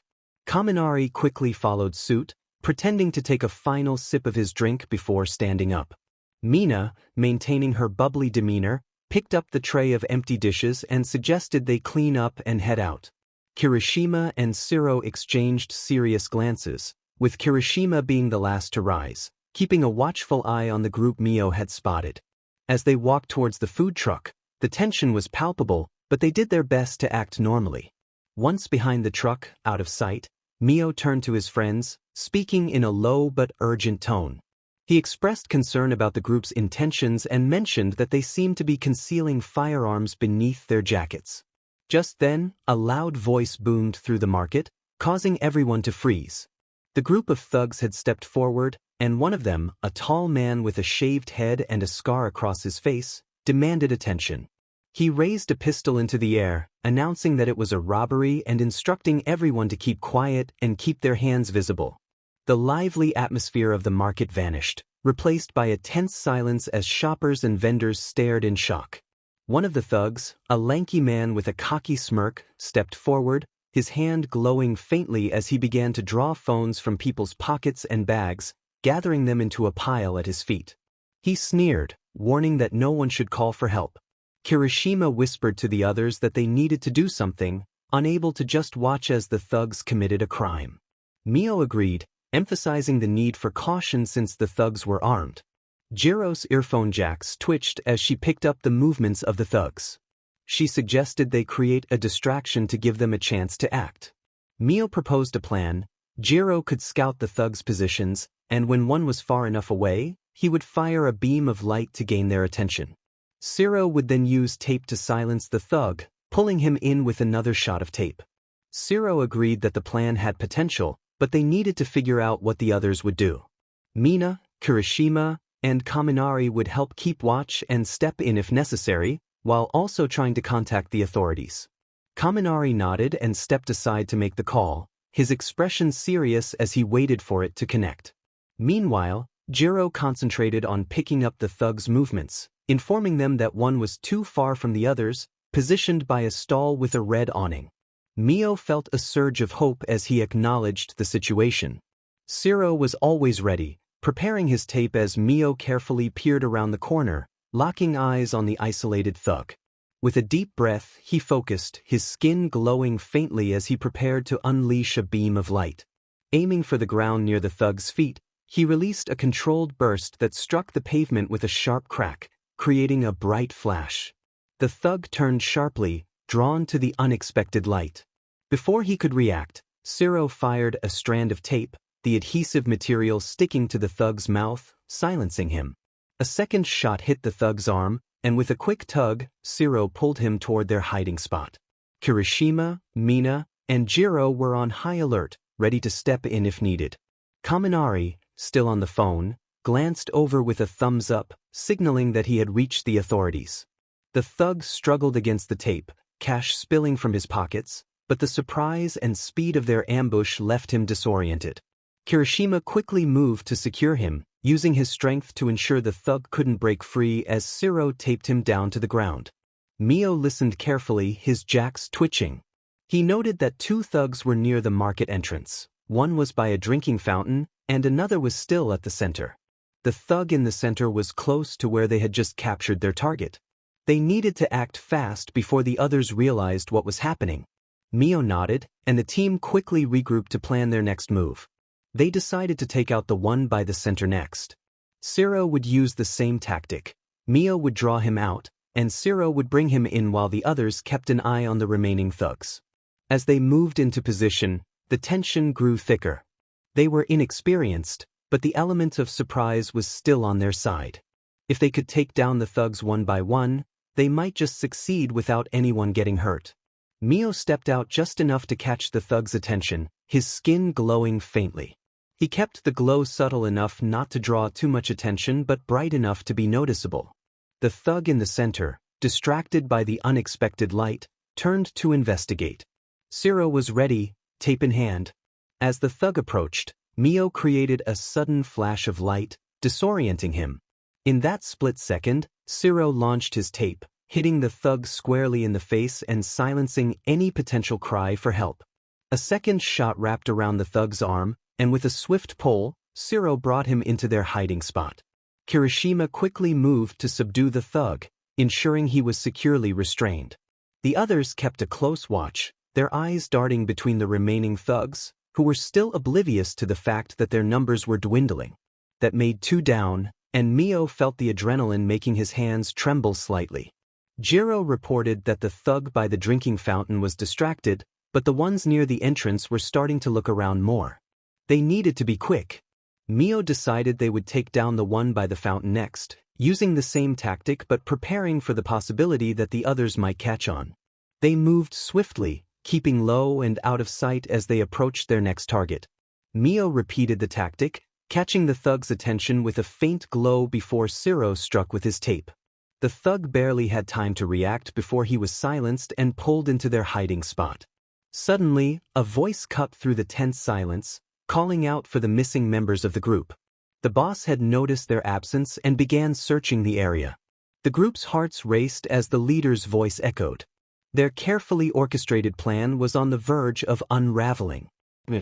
Scanned for any cover or escape route, but options were limited. They were running out of time, and Jiro whispered nervously that the leader was onto them. The leader began stalking through the market, his eyes narrowing as he searched for his missing comrades. The last thug, still near the entrance, looked tense, gripping what was likely a concealed weapon. As the leader's sharp gaze swept across the market, the group felt increasingly anxious. Mio gestured for Shiro to take the shot, knowing they needed to act quickly before their hiding spot was discovered. Shiro nodded, determination on his face, and silently released a length of tape, aiming to ensnare the leader just as they had with the others. But this leader was quicker than the rest. As the tape shot forward, the leader's eyes flicked in its direction, and with lightning reflexes, he snatched the tape out of the air. His grip tightened, and with a swift tug, he yanked Shiro out of his hiding spot. Shiro stumbled forward, unable to keep his balance as the leader used the tape to slam him against a nearby wall. Mina shouted in concern as she watched their friend hit the wall and slide to the ground, dazed. The leader, a cruel smirk on his face, began reeling Shiro in like a caught fish, taunting him about their attempts to take him down. Mio felt his pulse quicken as the situation escalated. They couldn't stay hidden any longer. Without thinking, he rushed out of their hiding spot, the others following suit, ready to confront the leader head-on. The leader let go of the tape as he saw the others rushing out from behind the van, realizing they were more than just one. He had hoped to finish the robbery quickly, but now he had them to thank for the delay. The leader's eyes gleamed with a sadistic thrill as sharp shards of glass erupted from his skin, glinting dangerously under the market lights. The air around him hummed with tension as he flexed his hands, the glass crackling and shifting ominously. He sneered, confident that they were out of their league. Then he charged toward the group with incredible speed. Mio's mind raced as he quickly assessed the situation. The leader's quirk was clearly dangerous, and they had to be careful not to get too close. He ordered the group to spread out, trying to think of a way to counter the leader's deadly advantage. The group immediately scattered as the leader charged toward them, his glass-covered arms glinting menacingly. Mio quickly darted to the side, brainstorming a way to distract the thug. Jiro used her jacks to monitor the leader's movements, alerting everyone that he was heading toward Shiro. Mina spotted an opening, grabbed a nearby metal trash can lid, and tossed it toward the leader's legs. The makeshift projectile tripped him up, causing him to stumble and slow his momentum. Kaminari seized the opportunity, moving in close and slamming his foot down on a loose crate, sending it skidding across the ground toward the leader. The crate collided with the thug's side, throwing him off balance again. Shiro, recovering from being slammed into the wall, quickly took advantage of the distraction. He shot another stream of tape at the thug, aiming for his legs this time. The tape wrapped around the leader's ankles, causing him to fall forward with a grunt of frustration. Mio called out for Mina to act. She dashed forward, sliding under the falling leader and releasing a quick spray of acid onto the ground in front of him. The acid bubbled and hissed, creating a small but effective barrier that forced the leader to change direction and lose more momentum. Kaminari then rushed in from the side, using the moment of confusion to shoulder-check the leader into a wall. The impact rattled him enough to make him drop his guard. Mio shouted for the group to move in together. They combined their strength to pin the leader down. Jiro's earphone jacks wrapped around one arm, Shiro's tape secured the other, and Kaminari and Kirishima held his legs as Mio stepped forward, his expression serious. He warned the leader to stay down and instructed Shiro to fully tape him up. The leader attempted to wrestle free, but the group's combined efforts were too much. He struggled against the restraints, the glass shards clinking as he shifted, but Shiro's tape continued to wrap around him, securing his arms and legs tightly. The leader hissed through clenched teeth, his attempts to break free growing weaker, and mentioned that they had forgotten about his accomplice. The group turned, expecting to see the other thug about to attack, but he was lying by the entrance, restrained. A figure stood next to him, recognized as Mr. Aizawa, or Eraserhead, who was doing hero work. Kaminari, sweating, acknowledged Aizawa's presence, while Aizawa's eyes narrowed as he assessed the scene. He asked what the kids were doing, expressing a mix of concern and irritation. He noted that while they had handled the situation, he hadn't expected to find them involved. Mio, catching his breath, explained that they hadn't meant to cause trouble and had tried to stop the villains before they could hurt anyone. Aizawa interjected, disappointed, reminding them that using their quirks in public was dangerous and could lead to unintended consequences. Shiro attempted to clarify that they were acting in self-defense. Aizawa glanced at the restrained villains and back at the group, acknowledging their intent but stressing the need for caution. He warned them that if the situation had gone differently, it could have been much worse. Kirishima nodded vigorously, assuring Aizawa that they understood. The teacher sighed, telling them to leave before the police arrived, assuring them he would handle the thugs. Mio felt a mix of relief and embarrassment as the group quickly gathered their things. They cast one last glance at the restrained villains and Aizawa before leaving the market. Mio remarked on their bad luck with running into villains, trying to lighten the mood. Jiro agreed, noting that they had managed to restrain the villains before things escalated. Kirishima grinned, emphasizing their teamwork, and suggested they avoid getting involved in villain attacks in the future. Mina, still buzzing from the adrenaline, agreed, suggesting they stick to training and food for a while. Kaminari, his earlier embarrassment fading, smiled and decided to leave the heroics to the professionals for now. Shiro mentioned he should head home, feeling it had been a long day. Jiro agreed, stretching her arms, and they all decided to finish the day there.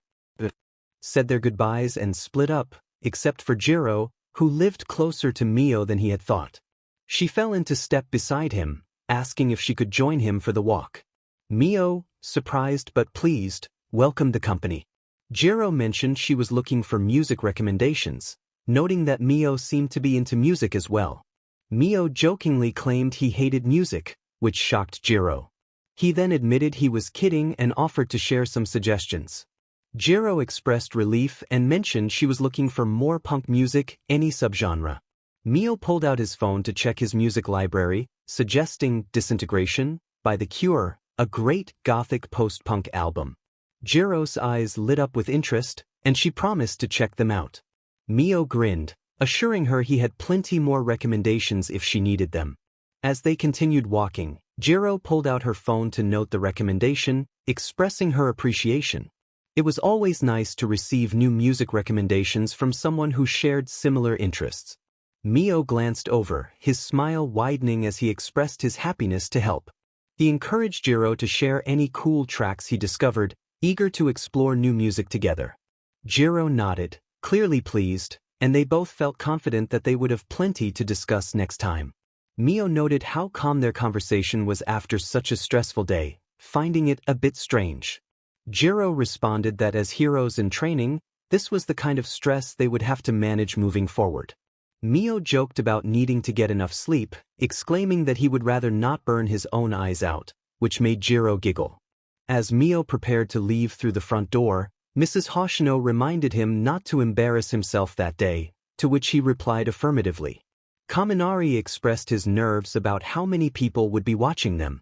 Mio teased him, stating that the whole of Japan would be watching. Kaminari shot him a glare, expressing his dislike for the situation, but Mio shrugged it off, confident that Kaminari would survive. Ida entered the preparation room, calling for everyone's readiness. His classmates nodded, some more anxious than others. Mina lamented not being able to wear their costumes, wishing to look stylish while showcasing their skills to the entire country. Ojiro explained that allowing costumes would give some an unfair advantage, prompting Mina to mumble her discontent. Jiro, feeling jittery, voiced her concerns about messing up in front of everyone. Mio approached her, offering a reassuring pat on the back and reminding her of their training and past encounters with villains. This was their chance to show the world what they could do. Uraraka suddenly jumped up, shouting with enthusiasm about the upcoming festival, which sparked cheers throughout the room. However, Bakugo scowled, and Todoroki maintained his serious demeanor. Todoroki approached Midoriya, locking eyes with him and bluntly stating that he believed he was stronger. Mio exchanged a glance with Kaminari, both puzzled by Todoroki's declaration. Midoriya, taken aback, stammered in response, unsure how to react. Todoroki continued, mentioning All Might's attention on Midoriya and asserting his intention to defeat him. The room fell silent, confusion spreading among the classmates. Jiro whispered her bewilderment to Mio and Kaminari, while Kirishima attempted to lighten the mood by questioning Todoroki's timing. Todoroki coldly stated that he was not there to make friends but to succeed. The tension in the room was palpable, and Midoriya, still processing the exchange, displayed a flicker of determination in his eyes. He acknowledged Todoroki's strength but resolved not to fall behind, vowing to give it his all. Todoroki raised an eyebrow but remained silent, turning to walk toward the entrance. Ida rallied everyone to prepare for their exit. Mio took a deep breath, shaking out his arms to ease his nerves, reminding himself that he could do this. Present Mick's voice echoed across the stadium, announcing the start of the first-year events. Todoroki stepped out first, exuding calm confidence as he faced the roaring crowd without flinching. Class 1A followed, each student entering with their own flair.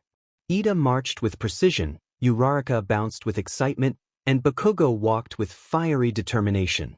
Mio found himself in the middle of the group, walking alongside Kaminari and Jiro, trying to manage his nerves as they entered the massive stadium. The crowd's noise was overwhelming, but he focused on the moment, determined not to let anxiety take over. He reminded himself that he could prove his worth and make everyone proud. As the cheers for Class 1A erupted, Mio felt the weight of the audience's attention.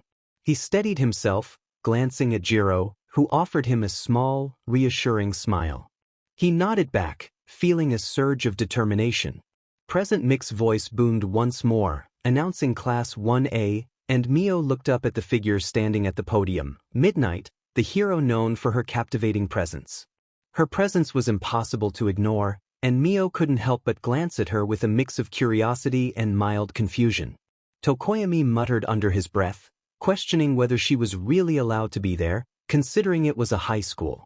Midnight's confident voice rang out, announcing the representative, Katsuki Bakugo of Class 1A.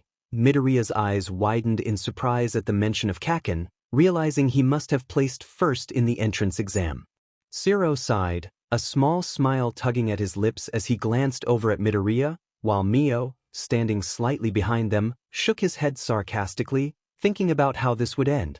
As Bakugo stepped up to the podium, the tension in the air thickened with every step. The rest of Class 1A braced themselves for whatever Bakugo might say. Grabbing the microphone, Bakugo looked out over the sea of faces and declared his intent to win, which prompted a flurry of boos and jeers from the crowd. Kaminari shouted in annoyance, expressing frustration at how Bakugo was making everyone dislike them even more. Mio remarked to Kaminari that Bakugo was particularly skilled at that sort of thing, causing Kaminari to hang his head in sorrow. Midnight then announced the first event, the obstacle race, explaining that it would be a race between all 11 classes over a 4 kilometers track around the stadium, with quirks allowed. The students nodded and began to make their way to the starting line, where the tension was palpable. Mio positioned himself near the middle, aware that starting too far in front might attract unwanted attention.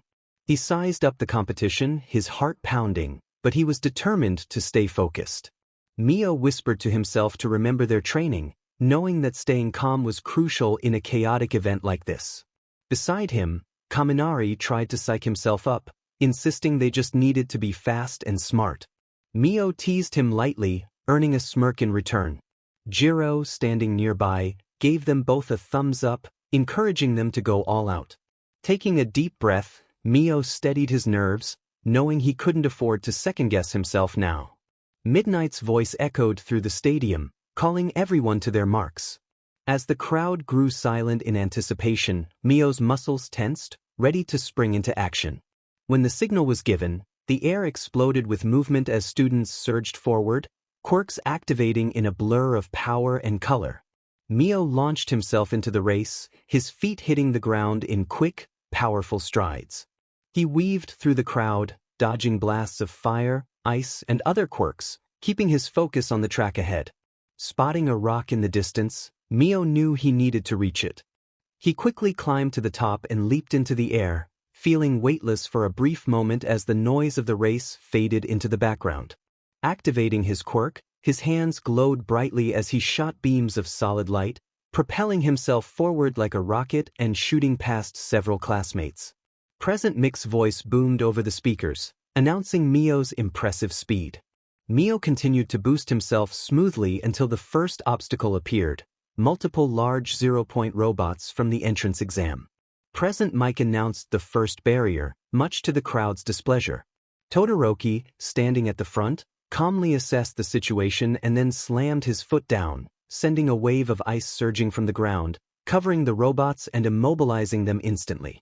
A general course student shouted that they could get through now, but Todoroki warned them against it, sprinting forward through the legs of the robots as they began to crumble.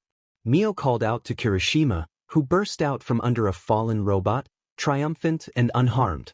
Another student, Tetsu, also emerged, expressing concern about the danger they had just faced. Both boys charged through the robots with determination, while others like Bakugo and Shiro took different approaches. Mio grinned and propelled himself into the air again, aiming a light beam at one of the robots' heads and knocking it backward. Without hesitation, Mio landed on the robot's head and pressed his hands into the metal, feeling it soften under his touch. The robot's movements became erratic as its circuits were disrupted, and with one final push, Mio unleashed another blast of light, sending a shockwave through the robot's system until it collapsed. He shouted a farewell to everyone below as he blasted off once more, continuing past the remaining robots. As they approached the second obstacle, Present Mike announced the challenge, warning that falling would mean being out of the race. The next obstacle came into view, surprising Mio as he prepared for what lay ahead. In front of him was an enormous pit with many chunks of land sticking out, all connected by pieces of rope. A support course student standing next to Mio began attaching small gadgets and devices to herself, excitedly announcing that it was time for her creations to shine. Mina, confused, questioned whether they were allowed to bring items into the race. Mio explained that it was fair since their hero training would significantly help them in this event. The support course girl affirmed that it was their moment to showcase the training they had received. With a swift activation of her device, she grappled onto the side of one of the rock islands. Mio, eager to get started, propelled himself into the air, leaving Mina behind.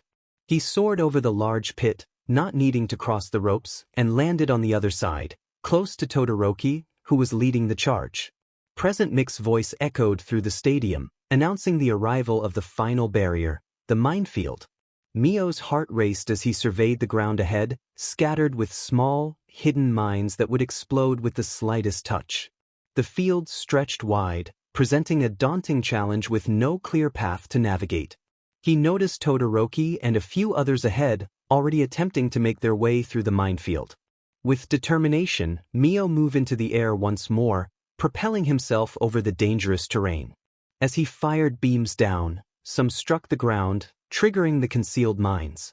Before long, he caught up with Todoroki, who was now in a fierce competition with Bakugo. The spiky blonde was pushing himself to blast ahead of Todoroki, who was sprinting steadily. Present Mike announced the intense rivalry between Bakugo and Todoroki, capturing the crowd's excitement. Bakugo shouted at Mio, who was flying alongside him, but Mio remained focused and lighthearted as he passed by. Both boys landed on the ground, running alongside Todoroki while being careful not to overexert their quirks. They were neck and neck, with the finish line coming into view. Suddenly, a massive explosion erupted behind them as Izuku Midoriya soared through the air, gripping a sheet of metal tightly. Present Mike enthusiastically reported Midoriya's impressive maneuver, and Mio's eyes widened in surprise as Midoriya flew past, propelled by the explosions. Bakugo's expression turned furious as he urged Midoriya not to get ahead, pushing himself even harder with explosive bursts from his hands. Todoroki, maintaining his calm demeanor, quickened his pace, creating an icy path to glide over and close the gap. As Midoriya approached the ground, he began to slip off the sheet, using a rope to hold on. He slammed the metal down in front of the three competitors, creating a cloud of dust. Mio scrunched his face to shield his eyes from the dust and activated his quirk, shooting forward once more. He managed to pull ahead of Bakugo, with Todoroki still slightly in front. Midoriya was nearing the finish line, making it clear that overtaking him would be a challenge. Taking a deep breath, Mio concentrated all his energy into his palms, feeling an intense heat build as he surged forward. The strain on his body was immense, but he pressed on, with Bakugo just behind him and Todoroki slightly ahead. With one final burst of energy, Mio closed the gap, almost even with Todoroki as they approached the finish line. Midoriya crossed first, and the crowd erupted in cheers. Using every last bit of energy, Mio edged out just ahead of Todoroki, barely touching the ground as he crossed the finish line in second place. He stumbled and landed on the ground, gasping for breath while looking up at the clear blue sky, the sunlight warming his face. Exhaustion mixed with satisfaction washed over him as he realized he had pushed himself to the limit and emerged near the top. Noticing Kirishima approaching, Mio received praise for his impressive final push. He admitted his fatigue while brushing dirt off his palms. Mina joined them, expressing curiosity about what the next round would entail. Midnight then announced the end of the first round and revealed the rankings on the big screens, confirming that everyone in Mio's class had made it through. Midnight expressed her apologies to those who didn't advance and introduced the next challenge, the human cavalry battle. Mineta panicked at the thought, while Tsuyu inquired about the rules. Midnight explained that teams of 2 to 4 would form horse formations to steal enemy riders' headbands while defending their own. Each participant would have a point total based on their performance in the previous round, with varying points for different placements. Tokoyami raised an eyebrow, seeking clarification on how the point totals would affect the horse formations. Midnight confirmed that the totals would change depending on the team composition, with a staggering reward of 10 million points for first place. A stunned silence followed as everyone processed the challenge ahead. The entire crowd turned their gaze to Midoriya, whose wide-eyed shock was unmistakable. Midnight announced that they had 15 minutes to assemble their teams, urging everyone to get started. Before Mio could make a move, he felt a hand land on his shoulder. He turned to see the purple-haired guy who had been in their classroom before the festival. He casually remarked that 10 million was a lot, his tone sharp and piercing. Mio began to respond, but the purple-haired guy interrupted, insisting that Mio come with him. Mio followed along. Mio's mind snapped back into focus as he blinked, disoriented, before looking at the person in front of him.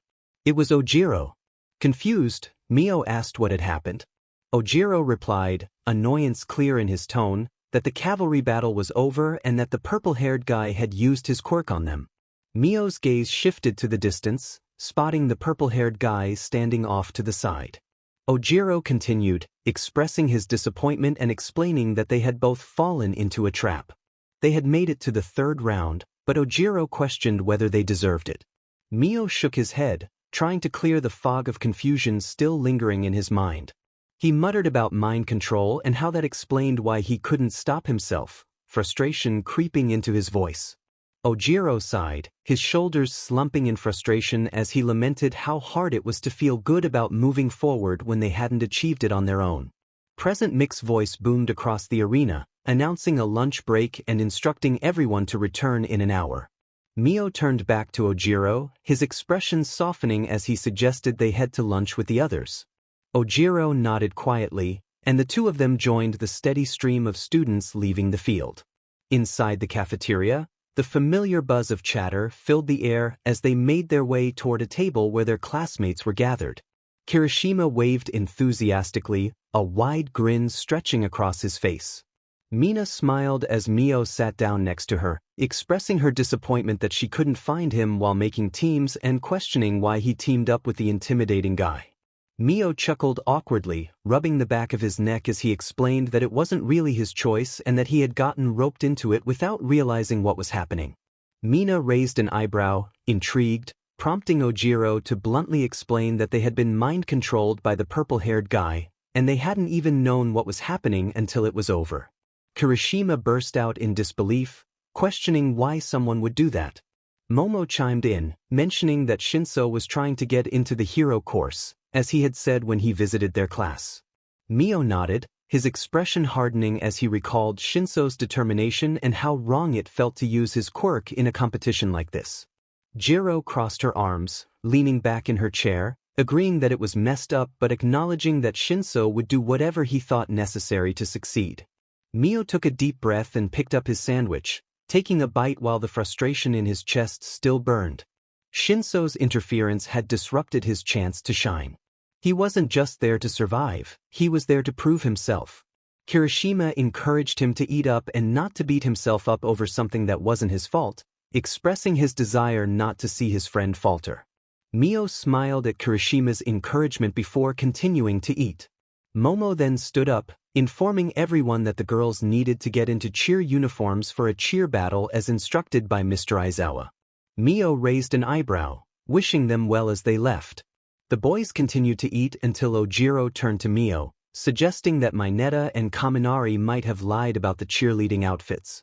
Mio followed Ojiro's gaze to see the two peers huddled together, grinning mischievously. Realization dawned on Mio, and he felt a mix of disbelief and annoyance. Once again, the students gathered on the field. After dealing with Kaminari and Mineta's prank, Present Mike began explaining the third round. He announced that the final event would be a tournament, pitting them against each other in one-on-one combat. Mio felt a smile form on his face, realizing this was his chance to truly prove himself. However, Ojiro raised his hand, stating that he would sit this one out. His admission shocked everyone, as he explained that he didn't remember anything from the cavalry battle due to Shinso's quirk and felt he didn't deserve his spot. Shota from Class B also opted out for the same reason, allowing Shiozaki and Tetsu from Class B to join the tournament. Ojiro reassured Mio that he would be cheering him on, and Mio expressed his gratitude with a smile and a nod. Kirishima wiped a tear from his eye, remarking on how manly everyone was. Midnight then announced some recreational activities before the tournament began, filling the air with anticipation. Mio stood off to the side with Jiro, who was still scowling as she fidgeted uncomfortably in her cheerleader outfit. She expressed her frustration about wearing it in front of so many people, and Mio raised an eyebrow, teasing her about changing back into her sports uniform.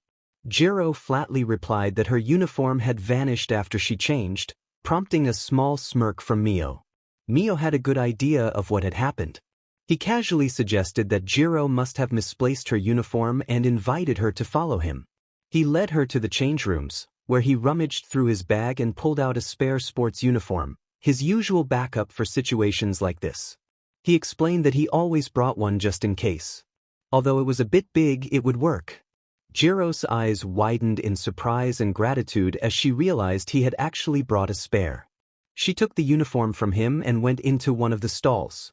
When she emerged, the uniform was indeed too large, but it comfortably concealed her cheerleader outfit, much to her relief. She flashed Mio a grateful smile, expressing her appreciation for letting her use it. Mio reassured her that it was no problem, especially after what those two troublemakers had done. Jiro expressed her disbelief at how someone like Mineta had managed to get into the school. Mio agreed, acknowledging Mineta's audacity but lamenting his lack of boundaries. Jiro's frustration was evident as she remarked that if he didn't learn, someone would teach him a lesson. Mio grinned and playfully suggested that he might be that someone. Jiro laughed lightly, feeling the tension ease from her shoulders. She then shifted the conversation to his upcoming match with Ishido. Mio felt confident, having faced Ishido before, and assured her he could do it again. Jiro teased him not to get too cocky and promised to cheer him on. Mio appreciated her support but became more serious as he expressed concern about potentially facing Bakugo later. Jiro agreed, acknowledging Bakugo's incredible strength but reminded him that he had his own strengths too. Mio joked about a new move he had been thinking of, but when Jiro asked to know more, he playfully told her she would have to wait. As preparations for the fighting arena began, Mio suggested they head up to watch. Jiro agreed, and they made their way to the stands, joining their classmates who were already gathered. They settled in, excited for the first match as the crowd buzzed with anticipation. Present Mick's voice boomed through the arena, announcing the start of round. He introduced Izuku Midoriya from the Department of Heroics and Hitoshi Shinso, noting that there wasn't much to say about Shinso yet. Mio muttered encouragement under his breath, urging Midoriya to defeat Shinso. The rules were simple. The first to get their opponent out of bounds or to make them surrender would win. Present Mike emphasized the importance of safety, warning against any attempts to endanger the other competitor. Shinso began whispering to Midoriya, who appeared to be ignoring him, much to the crowd's confusion. When the match began, Midoriya charged forward but suddenly stopped, leaving everyone bewildered. Mio's heart sank as he watched Midoriya shuffle toward the out-of-bounds area, seemingly entranced. He urged Midoriya to snap out of it, feeling the tension rise in the air. Then, a sudden gust of wind broke through the arena, and Midoriya shook off the mental hold. He quickly injured his own fingers to regain control and charged at Shinso. The two exchanged punches, and Midoriya seized the opportunity to throw Shinso over his shoulder, causing Shinso to slip out of bounds. Midnight announced that Shinso was out, and the arena erupted in cheers as Midoriya advanced to the next round. Mio and his friends sighed in relief as Midoriya shared a few words with Shinso before leaving the battleground. The next match began with Todoroki and Shiro entering the ring. Mio expressed his hope for Shiro to win, but he couldn't shake his concern for Todoroki's strength. Kirishima cheered for Shiro, while Present Mike humorously commented on Shiro's expression as he introduced him and Todoroki. When the match started, Shiro quickly attempted to use his tape to pull Todoroki into the air, but Todoroki countered with a powerful ice attack that trapped Shiro. Midnight announced Todoroki's victory, and Mio sighed, acknowledging that Shiro had tried his best. The third match featured Kaminari against Ibara Shiozaki from Class B. Kaminari attempted to use his electricity, but Shiozaki blocked the attack with a shield of her hair. Unable to use his quirk effectively, Kaminari ended up defeated. Jiro muttered her frustration at Kaminari's performance, and the rest of their group echoed her sentiments. The fourth round began with Ida facing Mei Hatsum from the support course. As expected, Mei had outfitted Ida with a variety of her inventions, turning the match into a chaotic cat-and-mouse chase. Ida struggled to keep up with Mei's relentless barrage of gadgets.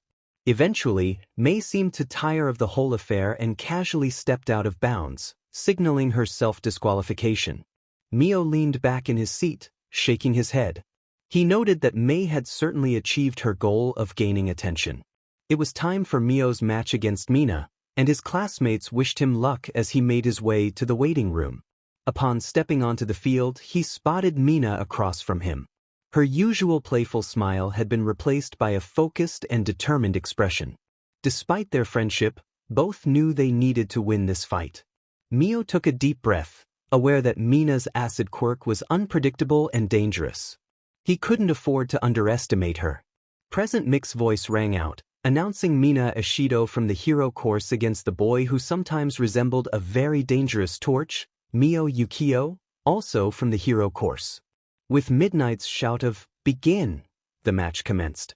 Mio wasted no time, activating his quirk.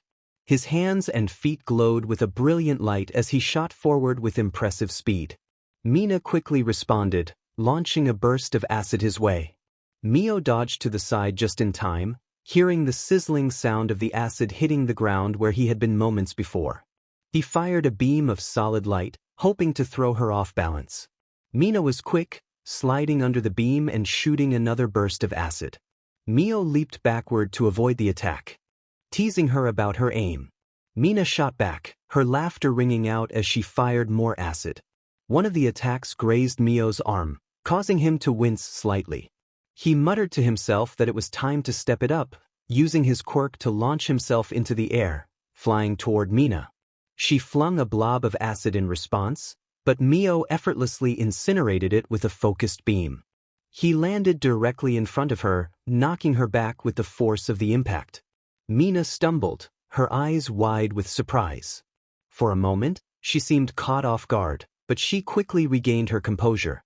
Her grin returned, bright and playful as ever, and she acknowledged Mio's skill with admiration mixed with determination. Mio pressed his advantage, his hands glowing even brighter as he charged again, intent on pushing her out of bounds. Mina, however, wasn't about to make it easy.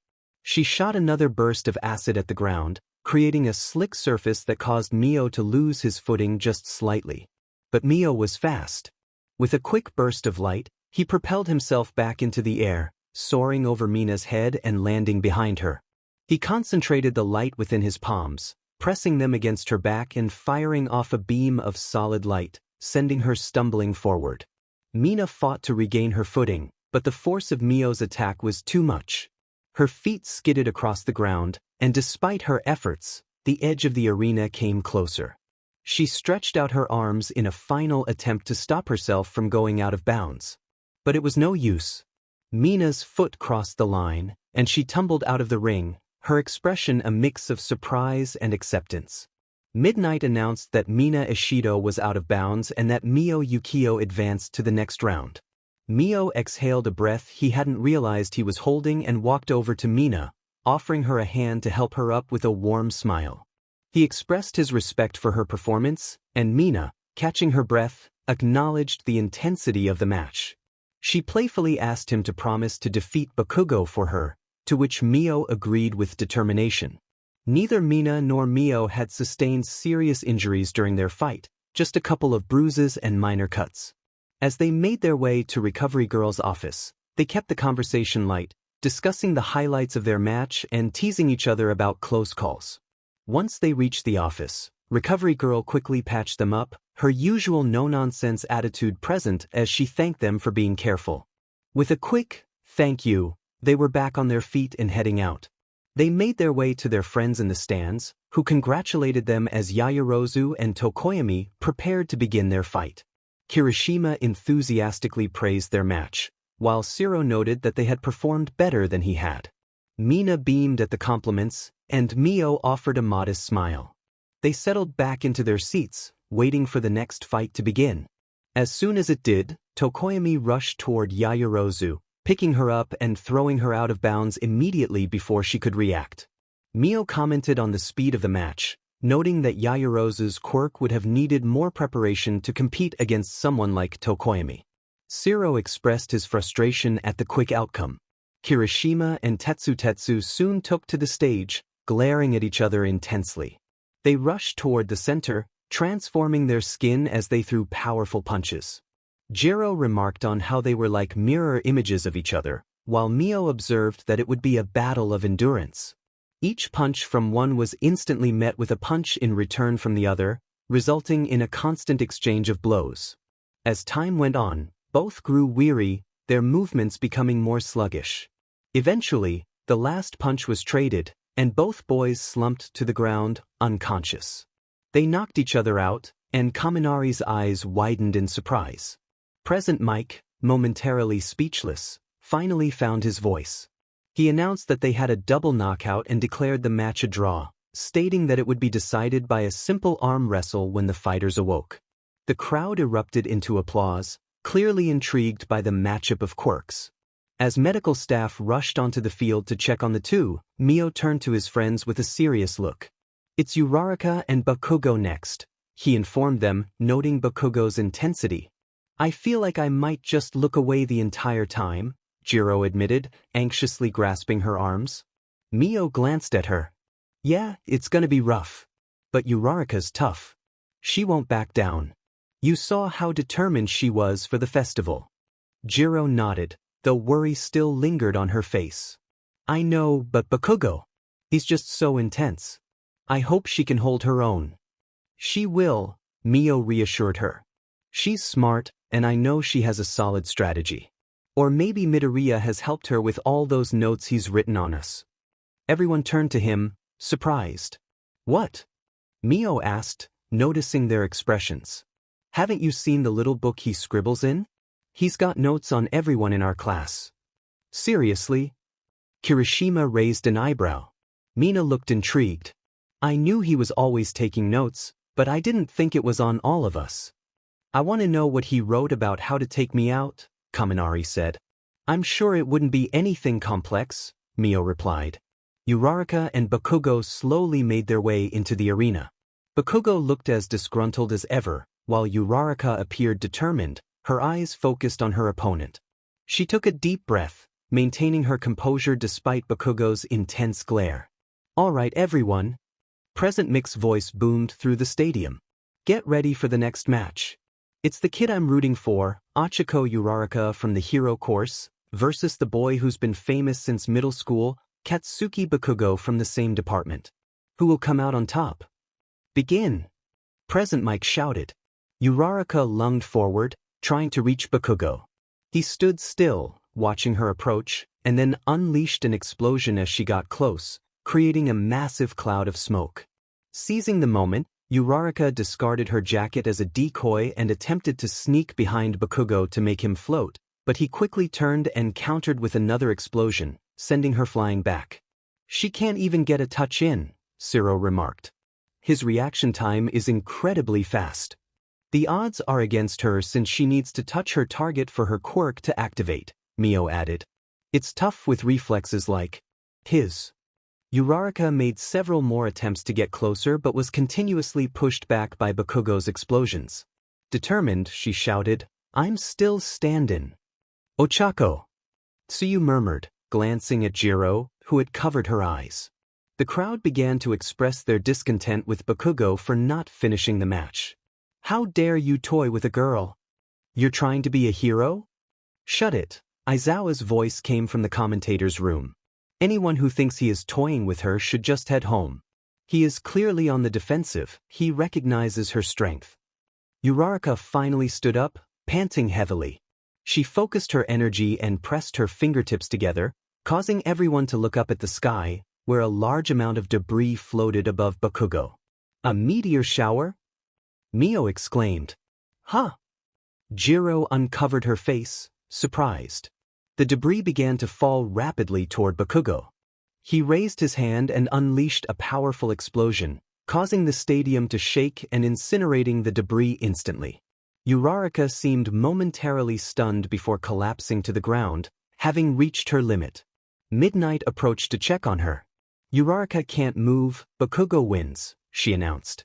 As the medical team rushed to assist Uraraka off the field, Bakugo turned to leave, his expression unreadable. He glanced briefly at Uraraka before continuing toward the exit without a word. Jiro let out a huge sigh of relief. I'm so glad that didn't turn out really bad. He could have seriously injured her. Bakugo seemed cautious, Mio noted. As Mr. Aizawa said, he was playing defense. He respected her as an opponent. A moment of silence followed. I was waiting for Kirishima to mention how manly that was, but I forgot he's right there. Mio added. Kirishima and Tetsu stepped onto the field, ready for their arm wrestle. They locked hands and began to tussle. Not long after, Kirishima overpowered Tetsu, slamming his hand down onto the armrest just as Bakugo walked up the steps to the stands. You looked kinda like a villain down there, Zero said with a sheepish grin. Shut it, Bakugo sneered, taking his seat. I don't know how you could just blast that girl over and over like that, Kaminari remarked.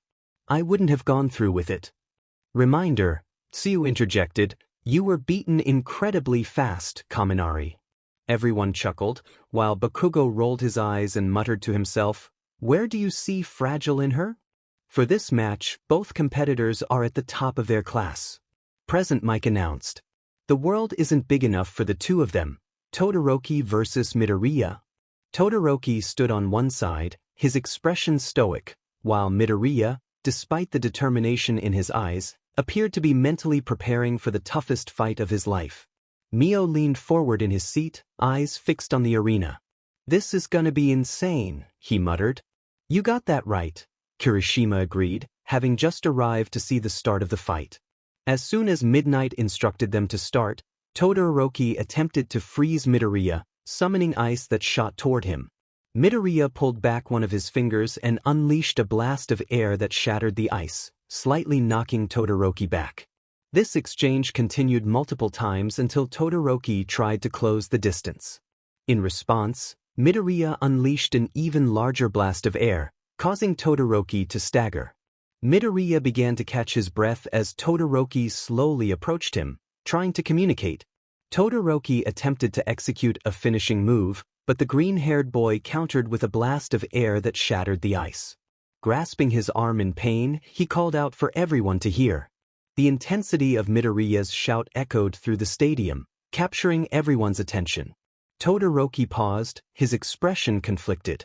The crowd, sensing the tension, fell silent as they watched the two boys face off. Midoriya was not backing down, and Shiro muttered in disbelief, while Mio expressed admiration for Midoriya's determination. Todoroki charged at Midoriya, clearly angered, but Midoriya dodged the attack and landed a powerful punch to Todoroki's stomach, sending him staggering backward. They exchanged blows for a while, and Midoriya shouted again, urging Todoroki to unleash his power. This caused Todoroki to freeze for a moment, staring into the distance before bursting into flames. Mio watched in awe, realizing that Midoriya had finally pushed Todoroki to use his full power. Todoroki grinned fiercely, flames flickering on his left side. The two lunged at each other, resulting in a massive explosion that shook the stadium. A thick cloud of smoke enveloped the arena, but it soon cleared to reveal Midoriya slumped against the wall, out of bounds. His body was battered, and his arm hung limply at his side, clearly unable to continue. Todoroki stood in the center of the arena, flames still flickering on his left side, breathing heavily. His expression was conflicted, as if the victory did not bring the satisfaction he expected. Present Mick's voice echoed through the stadium, announcing Todoroki as the winner, but the usual excitement in his tone was subdued, reflecting the intensity of the fight. Mio, still in awe, remarked on Midoriya's effort, noting how he had pushed Todoroki further than anyone else. Mio walked alongside Uraraka and a few others to Recovery Girl's office to check on Midoriya. As they approached, Mio noticed the somber atmosphere. They could hear Recovery Girl's gentle yet firm voice as she tended to Midoriya. The group paused at the door, exchanging anxious glances before rushing inside. Midoriya lay on the bed, his arm wrapped in bandages, but his face brightened when he saw them. He greeted them, his voice a bit strained but still cheerful. Beside him stood All Might in his frail form, initially paralyzed in shock but calming down quickly. Uraraka introduced herself to All Might before turning back to Midoriya. Ida excitedly informed him about the repairs being done to the stage due to his incredible fight. Mineta expressed his concern, stating that no pro would want to face that level of intensity, prompting Mio to playfully hit the back of his head. Mio mentioned that he had to leave soon but wanted Midoriya to know that he had been doing exceptionally well. Midoriya smiled, about to respond, but Recovery Girl began to usher everyone out of her office, announcing that he was preparing for surgery.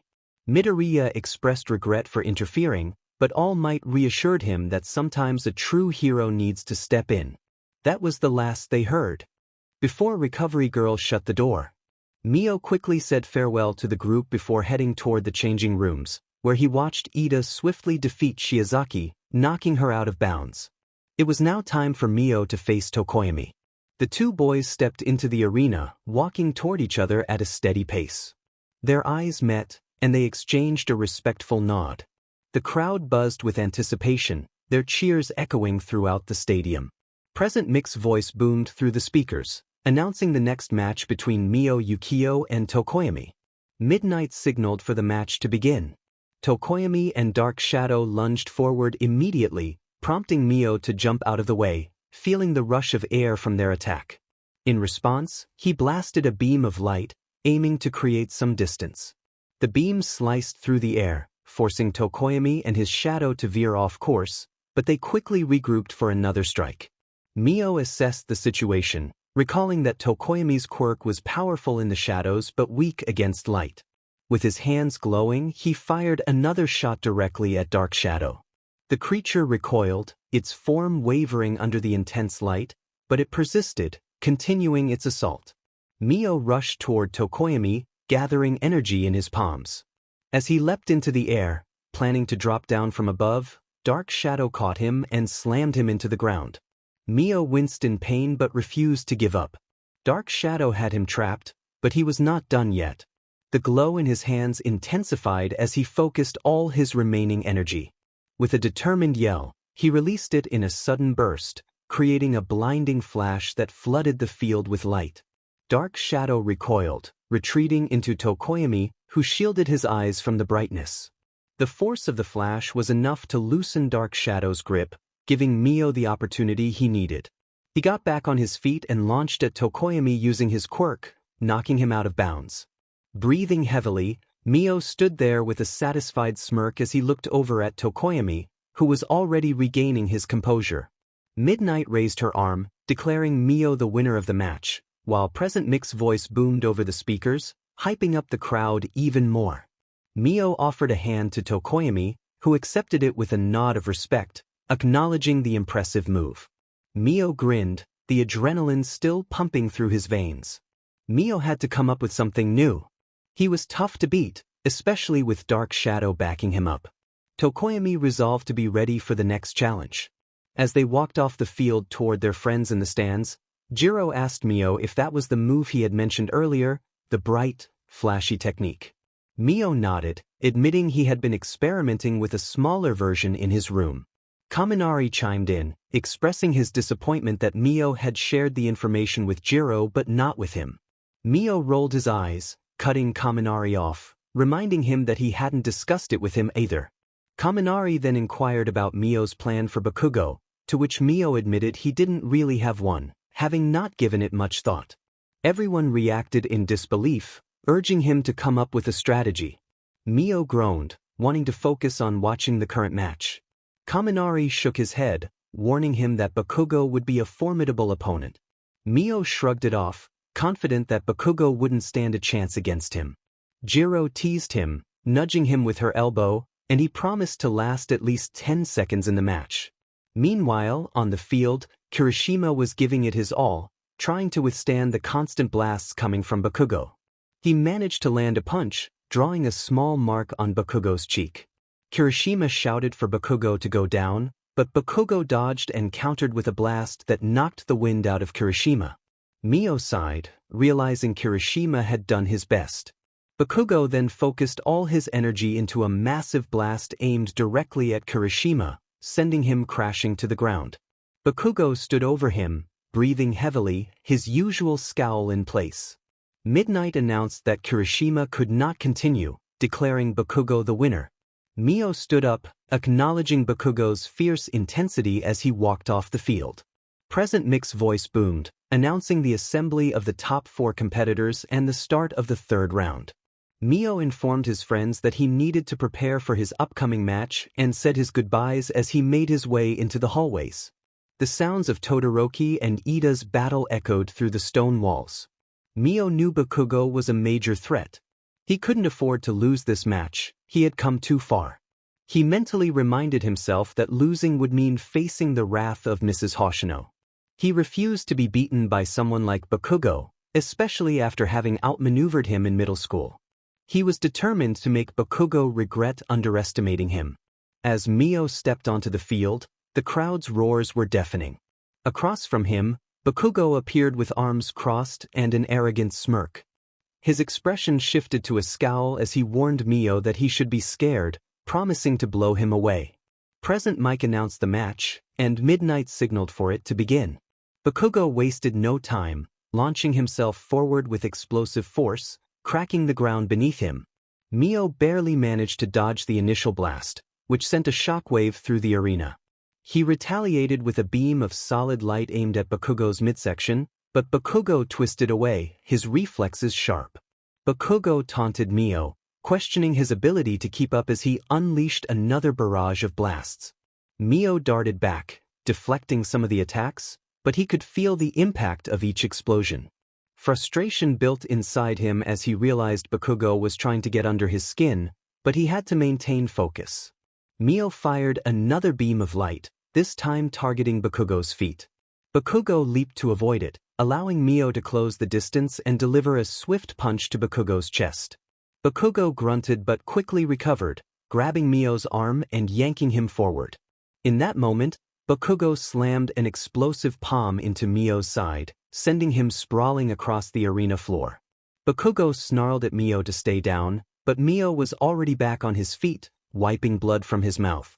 The two circled each other, the tension between them palpable. Bakugo's anger radiated off him, and Mio felt the weight of everyone's expectations pressing down on him. He had to prove himself against Bakugo's raw power. Bakugo charged again, closing the gap with explosive speed. Mio struggled to keep up as Bakugo's fists came at him, each punch accompanied by bursts of heat. He deflected some blows but found himself being driven back. Bakugo taunted him again, questioning his resolve. Mio focused on staying on his feet, determined not to let Bakugo's aggression overwhelm him. In a brief moment of opportunity, Mio blasted Bakugo with a concentrated beam of light, sending him stumbling back. He seized the moment to catch his breath, his hands still glowing with residual energy. Bakugo quickly recovered, a smirk returning to his face as he wiped away a trickle of blood from his lip. He glared at Mio, expressing his frustration with a harsh remark about wanting him to give up. Mio's irritation boiled over. He thought Bakugo talked too much and retaliated by launching a wider, more powerful beam of light at him. The blast illuminated the entire arena, forcing Bakugo to shield his eyes as he dodged to the side. But Bakugo was already countering, closing the distance between them in an instant and delivering a punishing blow to Mio's midsection. The impact knocked the breath from Mio's lungs, and he doubled over, gasping. Bakugo followed up with another explosive punch that sent Mio crashing to the ground. Pain surged through Mio's body, but he pushed through it, forcing himself back up. He couldn't let Bakugo win, not with everyone watching, not with Mrs. Hoshino's voice echoing in his mind, reminding him of the consequences of failure. Bakugo charged again, his palm crackling with energy, but Mio was ready this time. He sidestepped the attack and grabbed Bakugo's wrist, twisting it as he sent a pulse of light through his hands. The light blinded Bakugo momentarily, giving Mio the opening he needed to land a solid kick to Bakugo's ribs. Bakugo staggered back, more surprised than hurt, but the surprise quickly shifted to anger. He cursed under his breath as Mio pressed the attack, not giving him a chance to recover. Mio's hands blazed with light as he fired off a series of rapid beams, each one aimed to keep Bakugo on the defensive. But Bakugo wasn't backing down. He weaved through the barrage with an almost feral intensity, closing the gap between them again. This time, when Bakugo struck, it was with a fury that shook the ground. The explosion sent Mio flying, the force of it throwing him into the ground with a jarring impact. Stars danced in his vision as he tried to regain his bearings, but Bakugo was already on him, grabbing the front of his shirt and yanking him to his feet. He hissed at Mio, questioning his confidence in beating him. Mio struggled in Bakugo's grip, the edges of his vision still swimming from the impact. But he wasn't about to give Bakugo the satisfaction of seeing him falter. He responded defiantly, a grin spreading across his face despite the pain. Bakugo's eyes narrowed, and for a moment, Mio thought he saw a flicker of doubt. But then Bakugo's expression hardened again, and he released Mio only to deliver another punch, this one square to his jaw.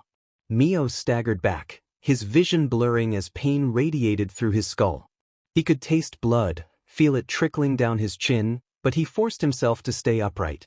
He had to keep fighting, had to push through the pain. He wasn't going to let Bakugo beat him, not after everything he'd been through. But Bakugo wasn't letting up. He was on Mio again in a flash, his fists a blur as he unleashed a relentless assault. Mio tried to block and dodge, but Bakugo's attacks were too fast and powerful. Each hit drove him further back, each explosion sapping his strength.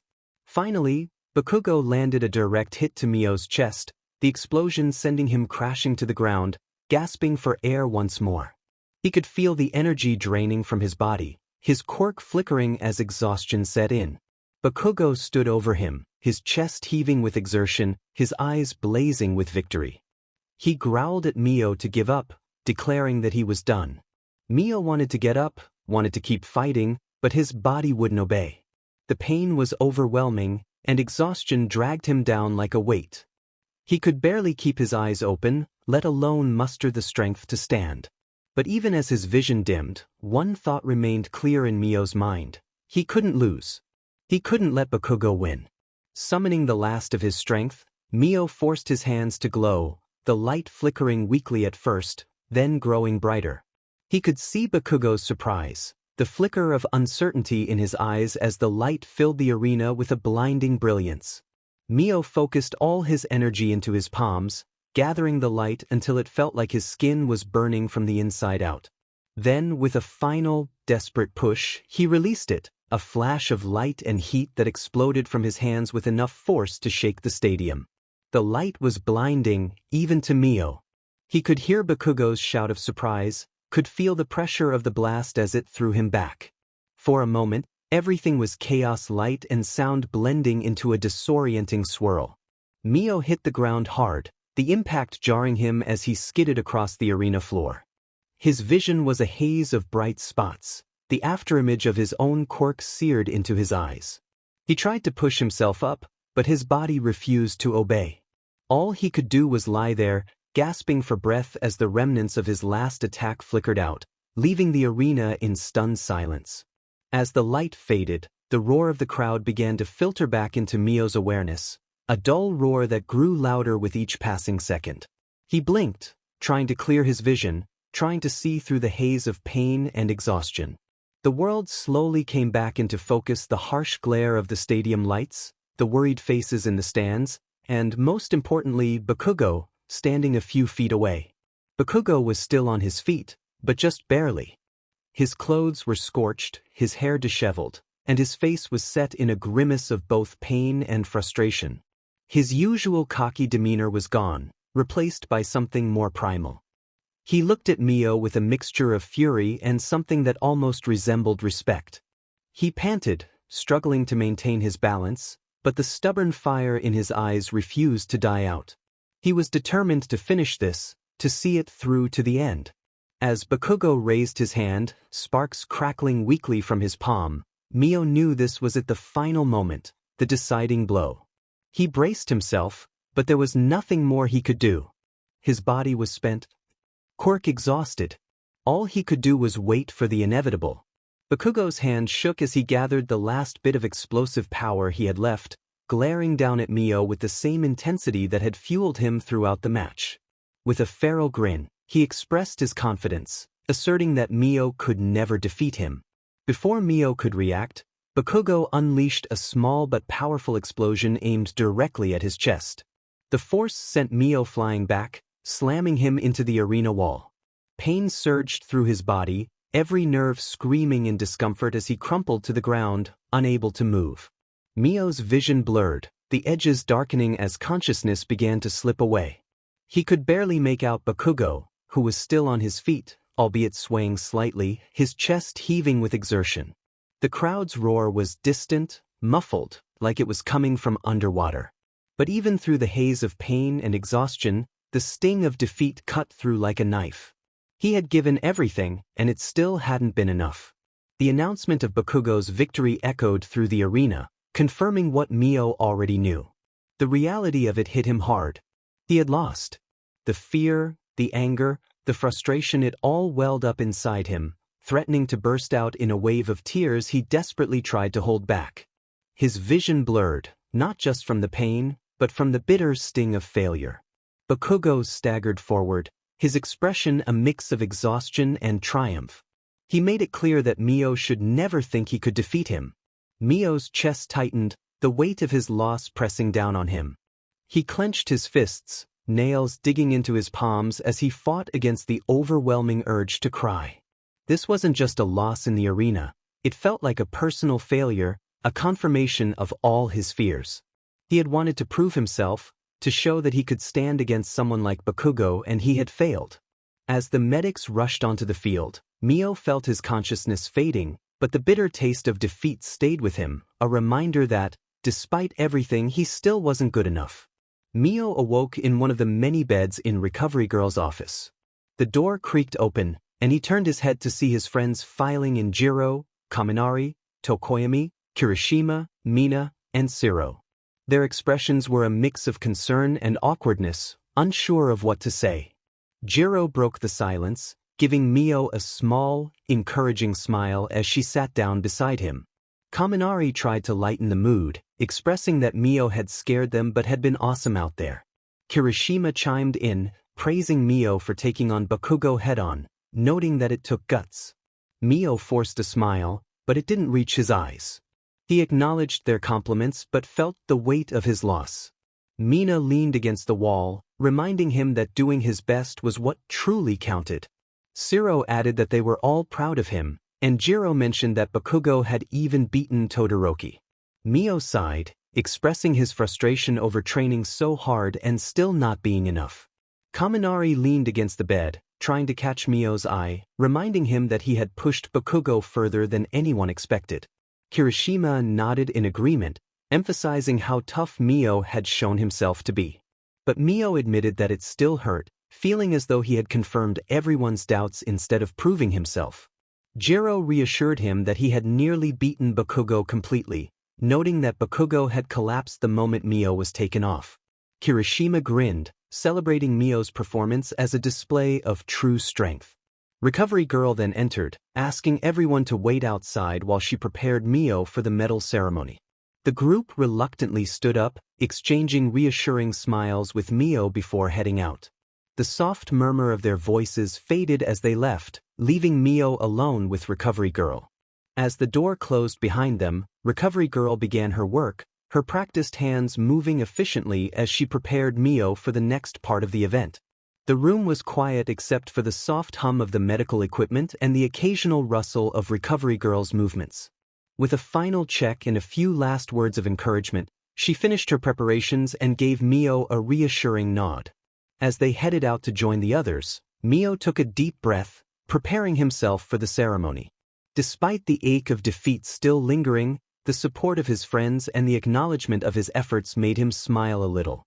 Soon enough, Mio stood upon the third-place podium that had been erected in the middle of the stadium, with Bakugo and Todoroki standing upon the first and second places. Bakugo was restrained against a massive slab of what was probably cement. A muzzle covered his mouth as he swung around in fury, trying to break the clamps on his hands. Midnight announced that it was time for the awards ceremony, prompting the crowd to clap in celebration. She mentioned that Ito would have placed third but was unable to attend due to a family circumstance. Suddenly, All Might appeared from the sky, declaring that he had the medals. The crowd buzzed with excitement as the top hero began to pose and wave to everyone. He called out to young Ukiyo, stepping towards the podium and bringing Mio into a hug, praising him as an extremely tough fighter. Mio smiled in response, grateful for the recognition. All Might continued, complimenting Mio's powerful quirk and encouraging him to progress further, assuring him that he would become unstoppable. Mio nodded, determined to do his best as the medal was placed around his neck. Moving on, All Might addressed Todoroki, asking about his decision to suppress his left side during the final match. Todoroki explained that Midoriya had triggered his confusion, admitting that he still had things to come to terms with. All Might, understanding, enveloped him in a hug, assuring him that he could find resolution. Next, All Might approached Bakugo, removing his muzzle. Bakugo shouted that he did not accept the medal, expressing his frustration. All Might responded that society would praise him continuously and suggested he view it as a lesson to remember. Bakugo insisted that he did not want it. All Might concluded the first-year sports festival, praising everyone for their efforts and declaring that the next generation of heroes would rise from this talented group. He encouraged the crowd to join him in celebrating their hard work. Back in the classroom, everyone but Ito was seated at their desks, with Mr. Aizawa standing at the front. He informed them that they had the next 2 days off to rest, while he would organize the nominations from the pro heroes to present when they returned. As the bell rang, signaling the end of the day, the students began to gather their things, filling the room with chatter and laughter. Mio walked with a few classmates before waving goodbye to head to the train. Just as he was about to leave, Jiro caught up with him, her expression a mix of concern and encouragement. She gently grabbed his arm, asking him to wait. Mio stopped and turned to her, curious about what she wanted. Jiro sincerely complimented him on his performance that day, acknowledging that he might be feeling down but emphasizing how well he had done. Mio smiled, appreciating her kind words. Jiro expressed that she truly meant it, having been in awe throughout the competition. Mio chuckled, grateful for her support. Jiro stood there for a moment, looking into his eyes, before realizing she needed to head home. She said her goodbyes, and Mio waved as he continued toward the train, a slight smile on his face. After the train ride, Mio stepped onto the front step of his house and took a deep breath, thinking about heading straight to his room. He opened the door and headed for the staircase when he heard a voice call his name. He paused, surprised and responded. After a brief silence, he was told to keep up the good work. Mio replied that he would, grateful for the encouragement. With the sports festival behind him, he felt a sense of accomplishment and anticipation for what lay ahead. Chapter end.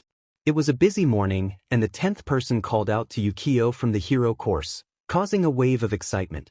Mio groaned, overwhelmed by the attention. He wished for a hood to hide himself. Kaminari, on the other hand, enjoyed the spotlight, boasting about the number of cute girls who asked for his number. Mio rolled his eyes, unimpressed. Shiro sighed, sharing his own experience of being patted on the back by an elementary schooler, feeling exhausted by the interactions. Mina smirked, pointing out that at least Shiro wasn't getting mobbed like Mio. Shiro grumbled about just wanting a snack instead of backpats. Mio shook his head, expressing his frustration about everyone asking if he was okay after his recent defeat. Kaminari snorted, reminding him that he had indeed taken quite a beating. Mio shot back with a playful tone, assuring everyone he was focused on getting back on track. Mr. Aizawa entered the room, and the class quickly settled into their seats. Tsuyu noted that Aizawa's bandages were gone, to which he replied that the treatment had been excessive. He then announced they had something important to do that PRD. The class murmured in fear, hoping it wasn't a test. Aizawa revealed they would be coming up with their code names, which were related to the nominations he had mentioned earlier. These nominations would hold more significance as they gained experience. The projector displayed the number of votes each student received, revealing that this year, the nominations were skewed in favor of 3 students. The numbers were impressive, with Todoroki leading, followed by Ukiyo and Bakugo. Kaminari slumped back in his chair, while Kirishima noted the unusual rankings, pointing out that even Mio had surpassed Bakugo. Bakugo, visibly irritated, insisted that no one was scared of him. Mio, surprised by his nomination, reflected on how his quirk didn't seem that interesting. Aizawa reassured the class that even those without nominations would still gain valuable experience. Sato excitedly asked if they needed hero names now. Aizawa mentioned that placeholder names were acceptable, but something appropriate would be better. Midnight entered the room, emphasizing the importance of the names they would be known by from then on. After some thought, Mio took the whiteboard, confident he had a good name. After 15 minutes, Aoyama presented his name, Shining Hero, I Cannot Stop Twinkling, which drew astonished reactions from the class. Midnight suggested an abbreviation to make it more manageable. Mina announced her name, Alien Queen, but was playfully scolded by Midnight for trying to be too scary. Tsuyu declared herself the Rainy Season Hero, Froppy, earning cheers from her classmates. Kirishima proudly announced he would be the sturdy hero, Red Riot, acknowledging the pressure that came with the name. Other students followed suit, presenting their creative names, some more serious than others. When it was Mio's turn, he confidently declared himself the glowing hero, Flashlight. Later, Mineta excitedly mentioned wanting to join Mountain Lady, prompting Tsuyu to remark on his questionable thoughts. Mio, curious, turned to Mineta, who panicked and insisted he had said nothing. Returning to Jiro, who he had been conversing with, Mio asked about her plans. Jiro expressed interest in working with Death Arm, citing his good reputation. Mio agreed that it was a solid choice and encouraged her. When Jiro inquired about his plans, Mio admitted he was considering a nomination from Hawk's agency. Jiro raised an eyebrow, surprised but supportive. Mio felt it would be a unique opportunity to learn from Hawks. Jiro insisted he keep her updated on his experiences, and he promised he would. Aizawa reminded the class that their experiences would last a whole week, encouraging them to make the most of it. On the train, Mio and Tokoyami sat together, waiting for their stop. Mio leaned back, teasing Tokoyami about the possibility of Hawks making them fetch coffee all week. Tokoyami chuckled, assuring him that if that were the case, he would ensure they got the darkest brew available. Mio laughed, hoping they wouldn't end up as errand boys. Mio pondered the possibility that someone could be so fast they completed everything before they even arrived. Tokoyami expressed doubt, noting that their mentor intended to train them throughout the week and wouldn't make them fetch coffee. Mio sighed, feeling out of place as the one who could shoot lasers, while Tokoyami seemed more at home with his bird-related quirk. As they traveled on the train, a passenger excitedly commented on the hero killer, Stain, who had been making headlines for targeting pro-heroes. Mio was baffled by the admiration for someone who caused so much chaos. Tokoyami explained that the fascination stemmed from fear and rebellion against a corrupt hero society, a sentiment that occasionally drew followers. He mentioned that Ida had to leave the sports festival early due to an encounter with the hero killer, which made Mio feel guilty for not being more supportive. Upon arriving at their stop, they exited the train and navigated through the modern city, eventually reaching Hawk's agency. Inside, they found Hawks leaning casually against the reception desk, his red wings folded behind him. His relaxed demeanor contrasted with the professional atmosphere of the agency. Hawks greeted them with a smirk, acknowledging their hero names and expressing his relief that they found their way.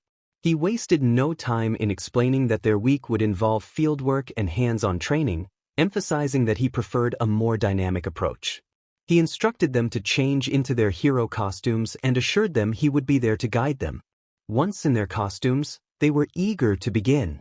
Hawks led them outside and took off into the sky, prompting Mio to follow suit with a burst of energy. He explained his ability to manipulate particle density, allowing him to propel himself upward. Tokoyami soon joined them on a nearby rooftop, and they followed Hawks as he navigated the city. Their first task involved a minor disturbance at a street corner, where Hawks swiftly dealt with a couple of troublemakers using precise strikes. Mio and Tokoyami watched in awe at his efficiency.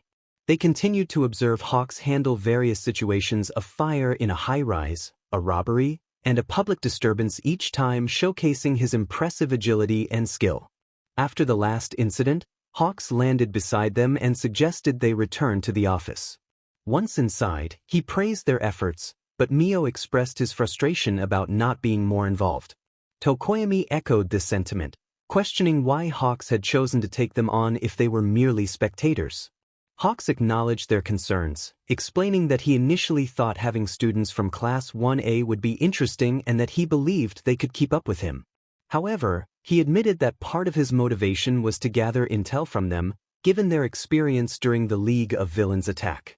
The remaining reason was simply because he found their quirks intriguing. Mio and Tokoyami exchanged surprised glances at Hawk's honesty, and the atmosphere shifted as they contemplated their roles in the training ahead. They were gathered to provide information, but Hawks clarified that it wasn't the only reason for their meeting. He expressed his desire to understand what had happened during the incident at the USJ. Mio felt a mix of frustration and confusion, questioning the purpose of their presence. He wondered what they could possibly share that Hawks didn't already know. Hawks maintained his calm demeanor, explaining that first-hand accounts from them could be valuable. They had witnessed the League of Villains in action, and their insights could help. Tokoyami, gripping Dark Shadow tightly, expressed their willingness to help, but he felt that if this was merely about gathering intel, they were missing out on learning what it truly meant to be heroes. Hawks acknowledged their concerns, admitting that while gathering information was part of the plan, it wasn't the sole purpose. He believed in their potential and wanted them to learn how to observe and adapt in their line of work. Mio and Tokoyami exchanged glances, feeling the weight of Hawks' words, and after a moment, Mio agreed to share what they knew, insisting that they also wanted to learn how to be heroes. As they walked through the dim city streets, Mio expressed his frustration about the internship, feeling that Hawks had misled them. Tokoyami silently shared his frustration, both feeling that they had only been spectators while Hawks did all the work. Suddenly, Hawks stopped, his demeanor shifting to one of urgency as he scanned the surroundings. He instructed them to stay sharp, and Mio felt a knot of tension in his stomach. Without another word, Hawks took off, prompting Mio and Tokoyami to follow. They turned a corner and spotted a cloaked figure moving stealthily through the shadows.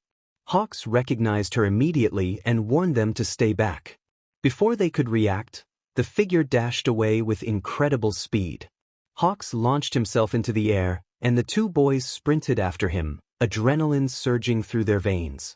The alley became a maze, and the figures skillfully navigated it, evading Hawks' attempts to catch her. Tokoyami voiced their growing frustration, while Mio, determined not to lose her, used his quirk to propel himself above the rooftops for a better view. From above, he saw the figure darting between obstacles with almost supernatural agility. He fired a beam of light at her, but she dodged effortlessly. As Mio landed, he pushed himself to keep chasing her, muttering his resolve.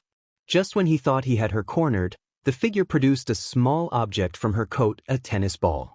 Confused, he barely had time to react before she threw it back at him with tremendous force. The ball exploded midair, sending sharp fragments flying in all directions. Mio narrowly avoided being hit, the explosion leaving debris scattered around. Heart racing, he continued the pursuit, refusing to give up. He shot another beam of light, but once again she evaded him with ease. The villain reached a high fence and scaled it effortlessly, and as Mio approached, the fence crackled with energy. Just as he reached it, it detonated, sending metal shards flying. He leaped into the air, narrowly escaping the chaos. Landing on the other side, he searched frantically for any sign of her, but she had vanished without a trace. Hawks landed beside him, his expression serious as he asked if they had lost her. Mio confirmed that she had slipped away, and Hawks examined the damaged fence, acknowledging their effort but emphasizing the need for speed against such cunning villains. Frustration bubbled within Mio as he reflected on how close he had been. Hawks placed a reassuring hand on his shoulder, reminding him not to be too hard on himself, noting that he had kept pace longer than Hawks and Tokoyami had. Curious about Hawks' earlier comment, Mio asked if he knew the villain. Hawks revealed that the figure was known as Separator, a notorious villain with a quirk that allowed her to turn anything she touched into deadly crystals. He warned Mio of her dangerous reputation, explaining that she had killed heroes in the past and was a master at escaping capture. The weight of the situation hit Mio hard as he realized how close he had come to disaster, but Hawks reassured him that he had managed to avoid a dire fate. With that, he instructed them to return to the agency. Mio decided to keep tracking her, but he felt it was too dangerous for Tokoyami and him to remain outside. Frustration filled the air as they exchanged glances. They had barely had a chance to prove themselves against a real villain. Back at the agency, Tokoyami waited, concern etched on his face as he observed Mio. He asked if everything was all right. Mio sank into a chair, exhaling deeply, and explained that it had been a close call with Separator's quirk. He had nearly not made it out unscathed. Tokoyami's expression darkened as he acknowledged their luck in having Hawks there. He inquired if Hawks had shared any information about Separator. Mio nodded, rubbing the back of his neck, and relayed that Hawks mentioned she had been outsmarting heroes for years, capable of turning anything into deadly shards with terrifying speed. Tokoyami recognized the challenge ahead, realizing they had much to learn to be ready for villains like her. Just as they were settling in for the night, Hawks entered with a serious demeanor. He informed them that he was relocating patrols, deeming it too dangerous for them to be out there. They needed to rest and would reassess in the morning. Frustration bubbled within Tokoyami as he expressed his discontent at being sidelined while real work was being done. Hawks, however, insisted that facing villains like Separator recklessly was not an option. They needed to be prepared, not impulsive. Mio clenched his fists, holding back his anger, and questioned if they were just supposed to wait. Hawks confirmed that they needed rest after a long day and advised them to sleep, promising to discuss more in the morning. Mio shot a frustrated glance at Tokoyami before heading to his room, his mind racing with thoughts. The villains were growing stronger and faster, and they felt unprepared. Climbing into bed, he noticed his phone buzzing beside him. A message from Midoriya appeared, indicating he was in Hosu, near an alley. Confused, Mio wondered why Midoriya would send that to him. He quickly replied, checking if Midoriya was okay, then tossed his phone aside, sinking into thoughts of defeat. The internship continued at a slow pace, with normal patrols resuming. Hawks took charge, leaving Mio and Tokoyami to observe and assist with cleanup. Eventually, Mio received a text back from Midoriya, explaining that he, Ida, and Todoroki had encountered the hero killer. After a flurry of concerned messages, Midoriya reassured Mio that they were fine and would return to UA. As the final day of the internship approached, Mio and Tokoyami packed their belongings, ready to head back to UA. The two sat on the train, annoyance still lingering. Mio sighed, expressing his frustration at not having learned much. Tokoyami agreed, noting that they had been used primarily for information. Mio lamented that they had not been given a chance to contribute meaningfully, feeling they had mostly watched Hawks handle everything. Tokoyami acknowledged that they had at least observed how a professional operated, even if it was from the sidelines. Mio wished for more hands-on experience, believing they could have learned a lot if given the opportunity. Tokoyami pondered whether they would be invited back or if this was a one-time experience. Mio expressed his annoyance, stating that he was not eager to return after feeling frustrated. Tokoyami suggested they would see what happened, acknowledging that they couldn't change the past. Mio leaned back, letting out a sigh, looking forward to returning to UA and gaining useful knowledge, deeming the entire experience boring. Upon arriving home, Mio felt a sense of unease as he closed the door behind him. The house was unusually quiet. He called out for Mrs. Hoshino but received no response. Frowning, he searched through the living room and kitchen, finding them empty. Anxiety crept in as he moved upstairs, checking each room. He muttered to himself, wondering where she could be. Just as he was about to check the attic, he heard the front door creak open. Mio rushed down the stairs, nearly stumbling in his haste. Mrs. Hoshino stood in the doorway, slightly surprised by his flustered appearance. She asked what was wrong as she closed the door. Mio explained that he had been worried because she wasn't home when he arrived.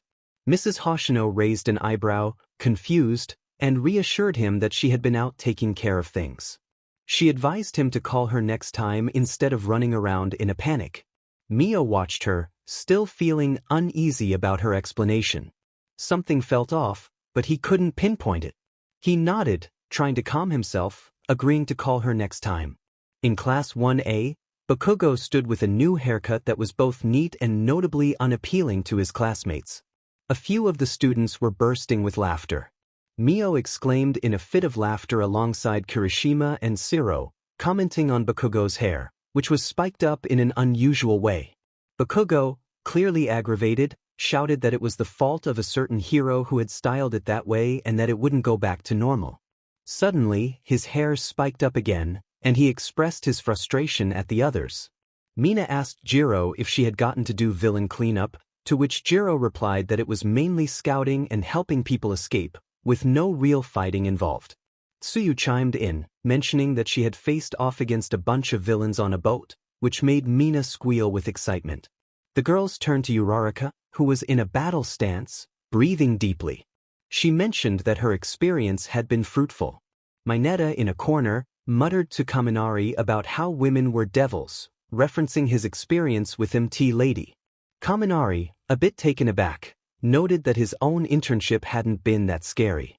Shiro then brought up the hero killer, expressing relief that Midoriya, Ida, and Todoroki had made it out alive. Momo shared her worries about them, and Shoji added that he had seen on the news that Endeavor had come to their rescue.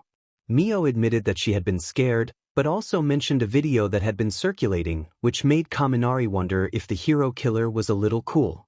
Just then, Aizawa walked into the room, instructing the class to take their seats. Class 1A had gathered outside Ground Gamma, where All Might stood before them.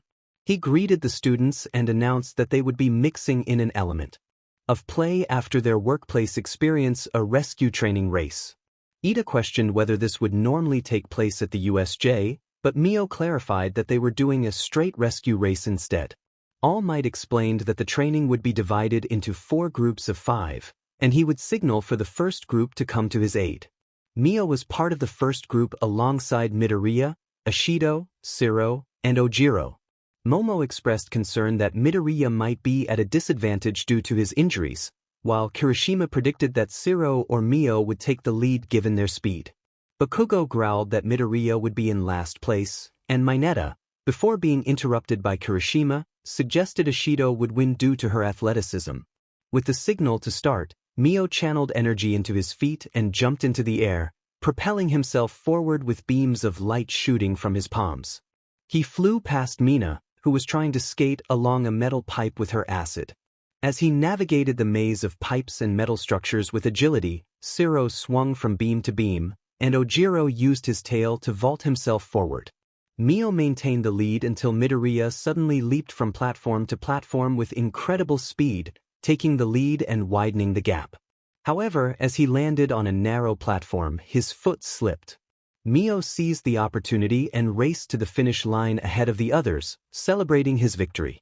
All Might congratulated the group, praising their use of quirks and encouraging them to prepare for their end-of-term exams.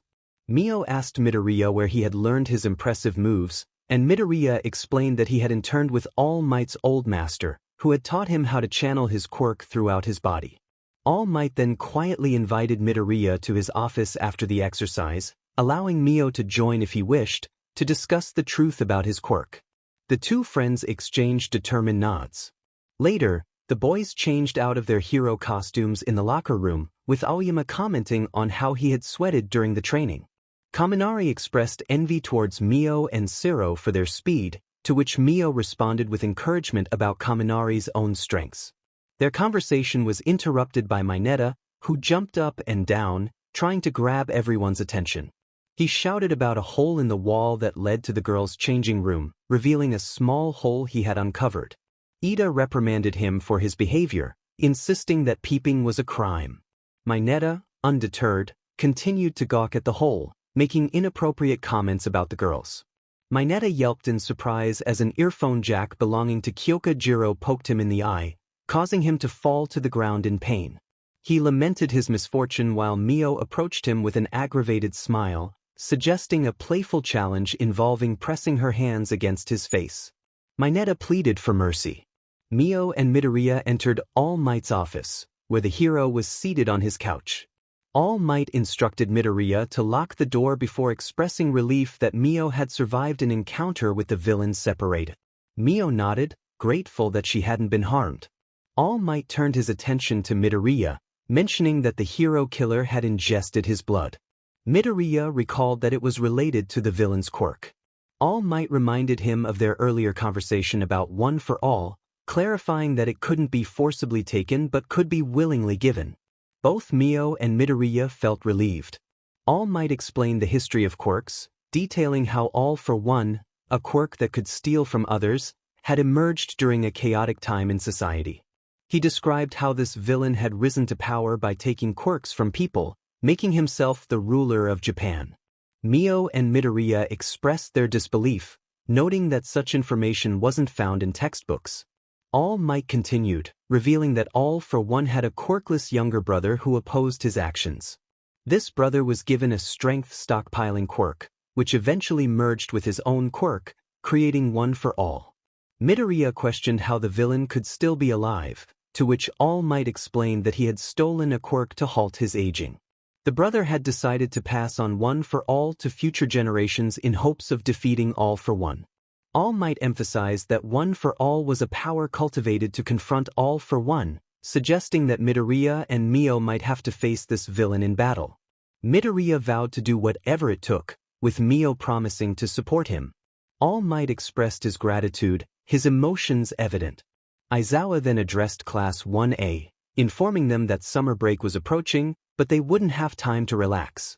He announced a training camp, which excited the class. Ideas for fun activities filled the air, but Aizawa warned that anyone failing their final exams would have to attend summer school instead. The class reacted with a mix of enthusiasm and concern. Mio sighed, knowing the training camp would be intense, especially for those who didn't study. Kaminari and Mina lamented their lack of preparation, expressing how difficult it was to focus on studying when there were so many other interesting things to do. Mio urged them to take their studies seriously, warning that they might miss out on the training camp if they didn't. Momo offered to help with academics, while Jiro requested assistance with quadratic equations. Siro and Ojiro also asked for help with kanji, and Momo eagerly agreed to assist them all. She shouted with enthusiasm, expressing her willingness to help. Mio nodded in agreement, confident in his math skills. He warned Jiro that he better help him pass, or there would be consequences, playfully aiming her earphone jacks at him. Jiro, feeling the pressure, backed away slightly, trying to defuse the situation. Kirishima commented on the virtue of their teamwork, but Bakugo merely glared at him, growling that he would tutor him until he was exhausted. Mio approached his usual lunch table, still focused on the upcoming exams. As he neared, he saw Kendo holding Monoma by the collar, her patience wearing thin as she tried to silence his snide remarks about Class 1. Kendo firmly told him to stop, finally releasing him as he grumbled and walked away. She apologized to Midoriya and the others, explaining that Monoma just couldn't help himself sometimes. Ida thanked her for intervening, and Kendo sighed, mentioning that she had heard something interesting about the upcoming exam from a friend in a higher grade. Curiosity piqued, Uraraka asked what she had heard. Kendo explained that there was a good chance they would face robots again, similar to the entrance exam. Though it was just a rumor, it came from someone with experience, so it was worth considering. Monoma muttered about losing their intel advantage, but Kendo dismissed him with a light hit to the head as she dragged him away. Mio, having overheard the conversation, continued to his table where Jiro, Momo, Kaminari, and Shiro were seated. He shared the intel about the upcoming practical exam, which caught Kaminari's attention. Jiro raised an eyebrow, wondering if it was something to worry about, while Momo listened intently. Mio explained that Kendo had mentioned the possibility of facing robots again, which made Shiro lean back confidently, claiming they would easily pass. Kaminari cheered about the upcoming training camp, but Mio reminded him that they needed to study first. Kaminari dramatically reacted to the reminder, expressing his frustration. The following week was filled with intense studying as Class 1A crammed for their exams. Momo invited a few classmates over for a study session at her home, which surprised Mio, who remarked on the mansion-like quality of her residence. Jiro echoed his surprise, and Momo enthusiastically declared it was time to study, instructing Ukiyo to get Kyoka to work on her quadratic equations. Finally, the day of the final exams arrived. The written portion was completed over several days, with Mio pushing through it.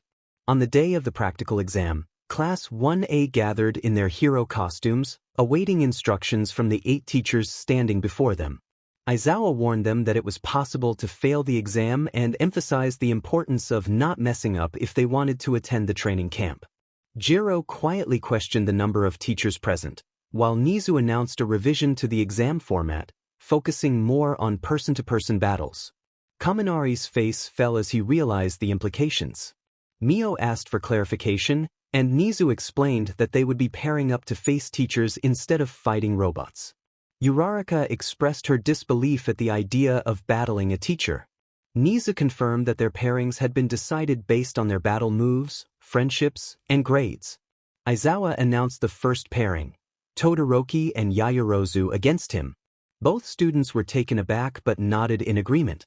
Aizawa then revealed the next pairing, Midoriya alongside Bakugo, which shocked Mio. All Might then introduced himself as their opponent, causing Bakugo's scowl to deepen. Present Might called out that Ukiyo and Jiro would be paired against him. Mio exchanged a nod with Jiro, who assured him they would succeed. Midoriya and Bakugo found themselves in the arena with All Might, who explained that they would be fighting in a city setting. Midoriya expressed doubt about their ability to defeat him, but All Might raised his finger, declaring that they had 30 minutes to bind him with HNDCFFS or for one of them to escape the battleground. The support course had created armbands that significantly weighed All Might down. He put on the handicap bracelets and flexed, feeling the surprising weight of the bands pulling his arms slightly down. Bakugo sneered, questioning if All Might was trying to bring the fight down to their level, which he found insulting. All Might laughed, confident that they would see how things would unfold. Aizawa stood before Todoroki and Momo, explaining the details of the upcoming exam. He advised them that if they found themselves overwhelmed, fleeing and calling for help might be their best option. Todoroki nodded sternly, understanding the gravity of the situation. Jiro and Mio stood in front of Present Mic at the entrance to a small forest zone where their exam would take place. Present Mic warned them to be ready, as their opponent was a real powerhouse. Mio and Jiro exchanged glances and giggled at the comment. Present Mic, however, insisted they focus, stating they had 30 minutes to either cuff him or ensure at least one of them made it through the exit on the other side of the forest. They agreed, and he informed them that they would know when the exam started, promising not to go easy on them. Once the rest of Class 1A was ready for the exam, The timer began counting down from 30 minutes. A voice shouted, "Begin!" across a loudspeaker at every location. Bakugo and Midoriya dashed into the city but slowed down as they walked down a street. Midoriya attempted to communicate his thoughts, suggesting that avoiding All Might might be the best option. Bakugo, however, dismissed him, insisting they would exhaust All Might and then defeat him. Midoriya pointed out that they were talking about All Might, and even Bakugo couldn't defeat him. Bakugo stopped and looked over his shoulder, then suddenly swung a punch at Midoriya, knocking him to the ground. He told Midoriya to stop talking, as it was irritating him. Midoriya insisted that if they wanted to pass, Bakugo needed to listen. Bakugo shouted back, questioning if Midoriya thought he needed him to pass. Suddenly, a massive gust of wind swept through the street, causing nearby structures to tremble as All Might announced his presence. Both Bakugo and Midoriya stared at All Might's large figure emerging from the dust. All Might declared himself a villain and challenged them to give their best shot. He leaned forward and launched himself toward them, creating another gust of wind. Midoriya urged Bakugo to run away, insisting they couldn't fight All Might head-on. Bakugo retorted that he wasn't going to be bossed around. He concentrated his hands and fired off a stun grenade as All Might approached, momentarily stunning him. All Might quickly recovered and grabbed Bakugo's face, lifting him into the air while Midoriya watched in shock. Bakugo managed to say he had expected this, then unleashed a barrage of explosions at All Might's face. The hero mostly ignored the attack and swung Bakugo down to the ground with considerable force. All Might then turned his attention to Midoriya, questioning if he would abandon his teammate. Midoriya attempted to leap away but collided with Bakugo in midair, causing them both to fall. Midoriya reminded Bakugo that he had warned him about facing All Might head-on. Bakugo, narrowing his eyes in annoyance, told Midoriya to stop talking and insisted he would win, as that was what heroes did. All Might announced he had a present for them, descending toward the ground with a rail in his hands. He drove it into the ground, trapping Midoriya beneath the poles, then delivered a blow to Bakugo's stomach, sending him further down the street. As All Might approached the downed Bakugo, he emphasized that this was about Midoriya's growth and urged Bakugo not to throw it all away, as he still had room to grow. Bakugo slowly picked himself up, staring at the ground as he popped his shoulder back into place. He declared that if he had to rely on Midoriya's help, he would rather lose. All Might stood silently for a moment before letting out a loud sigh and drawing back his fist once more. As All Might swung to hit Bakugo again, Midoriya leapt in from the side, punching Bakugo in the face and knocking him out of the way. He scolded Bakugo for his attitude, insisting that he wouldn't give up so easily. Bakugo shouted in annoyance for Midoriya to let go of him. Midoriya continued, expressing that whether they tried to defeat All Might or run from him, he couldn't think of a single plan. Bakugo, confused, asked what Midoriya meant. Midoriya urged Bakugo to consider using him as an ally before giving up, reminding him that he was the one who never threw in the towel. Meanwhile, Todoroki explained his plan to Momo, asking her to create small objects continuously. If her quirk stopped, they would know Mr. Aizawa was nearby. Momo nodded and began creating small dolls as they rushed through the streets of a neighborhood. Todoroki, a bit confused, inquired about the dolls she was making.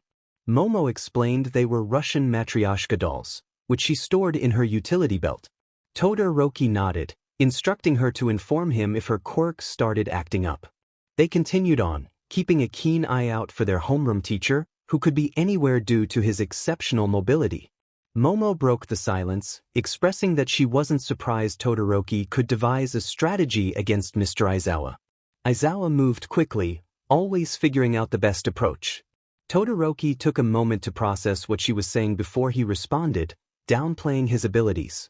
Momo expressed her doubts about her practical skills, admitting that they were nearly non-existent. As they walked, Momo reflected on how Todoroki had helped her during the cavalry battle, only to be knocked out by Tokoyami before she could contribute.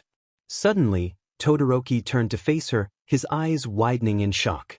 He warned her about Aizawa's presence, who was hanging from a power line above them.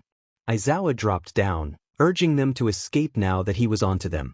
Todoroki shouted for Momo to run, but Aizawa quickly restrained him with his binding scarf, launching him into the air and securing him to the power line. Aizawa acknowledged Todoroki's role in their team, but reminded him that he should have acted sooner. Meanwhile, Momo was running through the streets, her mind racing with self-doubt. Aizawa leaped across the rooftops, catching up to her and snagging her wrist with another binding scarf. He urged her to make it quick. Momo winced, fearing capture, but then realized her quirk was still active. She created a roll of tape from her wrist, freeing herself from the scarf and bolting back toward Todoroki. Aizawa observed Momo's struggle with her confidence, thinking it was his role to help her regain it. As she rounded the corner, she called out to Todoroki, apologizing for not acting sooner. He reminded her that Aizawa was coming and urged her to remember her plan. Momo felt a surge of clarity and looked at Todoroki, but before she could respond, Aizawa appeared behind her, composed and steady. Without hesitation, Momo reached into her utility belt and grabbed the Matryoshka dolls. She instructed Todoroki to close his eyes and hurled the dolls into the air. As they ascended, they burst open, each packed with a flashbang. A blinding explosion filled the alley, momentarily disorienting Aizawa while Todoroki shielded himself from the light. Seizing the opportunity, Momo let Todoroki down from his suspension, declaring that she had a plan to defeat Aizawa. Aizawa smirked at his two students. Meanwhile, Mio and Jiro stood at the entrance of the exam grounds, the distant rumbling of present Mix amplified voice already rattling their bones. The path ahead was a narrow corridor flanked by tall walls, creating an echo chamber that amplified every sound. Jiro adjusted her earphone jacks, a mix of determination and anxiety on her face. Mio nodded, his hands glowing faintly with the beginnings of his quirk, expressing his readiness for the challenge ahead. As they cautiously moved forward, the air pulsed with the residual energy of present Mix voice. Every step echoed, amplified by the walls. Mio kept his glow dim, conserving energy for when it would be needed most. Jiro's earphone jacks trailed close to the ground, ready to pick up any vibrations that might give them an advantage. The first wave of sound hit them like a truck, present Mix voice blasting through the corridor and causing the ground to tremble. Both students instinctively covered their ears. Present Mix booming voice challenged them, driving them back a few steps. Jiro grimaced, realizing they needed to find cover to survive. Mio quickly scanned the corridor, formulating a plan. He pointed out the walls, suggesting they climb to avoid the direct path of the sound waves. Jiro nodded and anchored herself to a nearby ledge with her jacks. Mio followed, using his glow to boost himself as they climbed up, positioning themselves just out of the main path of the sound waves. But present Mike was relentless. The next blast was even more intense, shaking the walls and forcing them to cling on tightly. Jiro shouted that they couldn't stay up there forever, and Mio agreed, knowing they needed to take action before it was too late. Another wave of sound hit, stronger than before, causing cracks to spider through the walls. Mio felt his grip slipping and urged Jiro to move quickly. She nodded, her focus set on the ground below. Mio quickly devised a plan, his mind racing through possibilities. He decided to distract present Mike with a series of light beams. While the hero focused on him, Jiro could use her jacks to launch a counterattack. Though Jiro hesitated, the determination in her eyes was clear, and she agreed that it was their best shot. Mio nodded, his resolve firm, and with a swift push off the wall, he dropped back into the corridor, firing glowing beams toward present Mike. The beams illuminated the space like fireworks, zipping through the air with precision. Present Mix voice boomed, challenging them as the sound waves collided with the beams, scattering them like sparks.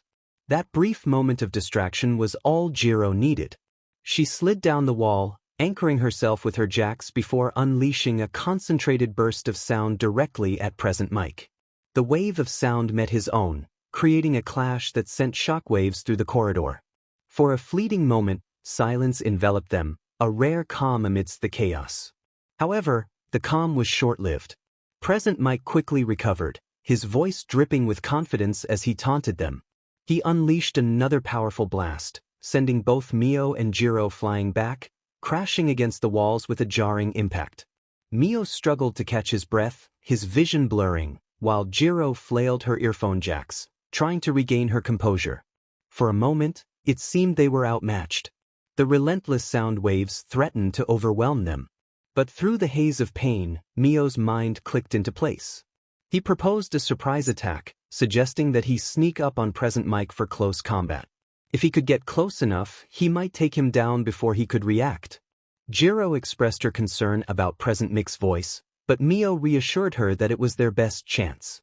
With a determined nod, Jiro agreed to the plan. Meanwhile, Todoroki asked Momo if she had a plan as they fled from their teacher, who was closing in on them. Momo confirmed that she had been thinking about it from the start. She explained that Mr. Aizawa's eyes hadn't been as dependable lately due to his injury.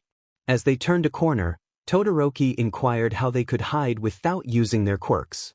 Momo encouraged him to keep trying, asserting that Aizawa couldn't maintain his erasure forever. Feeling a chill forming in his hand, Todoroki spun to face Aizawa and created a massive ice wall that blocked their teacher's path. He turned back to Momo, demanding an explanation of her plan. Momo revealed that she had created a long object resembling Aizawa's binding scarf. Though she couldn't replicate it exactly, she had made her own version from a different material. She then revealed a catapult loaded with the scarf, suggesting they had a better chance of binding Aizawa than running away. The two donned cloaks that Momo had created and stepped into Aizawa's line of sight. The teachers smirked before leaping into the air, commenting on their cloaks putting them at a disadvantage. He launched his scarf toward them, binding them together in an instant. Momo quickly discarded her cloak, revealing a mannequin in her place. She missed the catapult's trigger initially, but successfully launched it the second time, sending the scarf into the air, where it unraveled around Aizawa. Momo called out to Todoroki to fire, and he emerged from beneath the discarded cloak, unleashing a blast of flames beneath Aizawa and the scarf. Momo shouted about the properties of the scarf, explaining that when heated, it would return to its original form. As she spoke, the scarf tightened, wrapping around Aizawa and immobilizing him.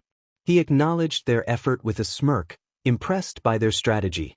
Elsewhere, All Might raced through the city, searching for Midoriya and Bakugo. He reflected on how he had let Midoriya catch him off guard, realizing they must be headed for the exit gate. Suddenly, Bakugo burst from an alleyway, firing an explosion to grab All Might's attention. As All Might shielded himself, Bakugo shouted for Midoriya to shoot. Unbeknownst to All Might, Midoriya had positioned himself behind the pro-hero, equipped with one of Bakugo's Grenadier Bracer gauntlets.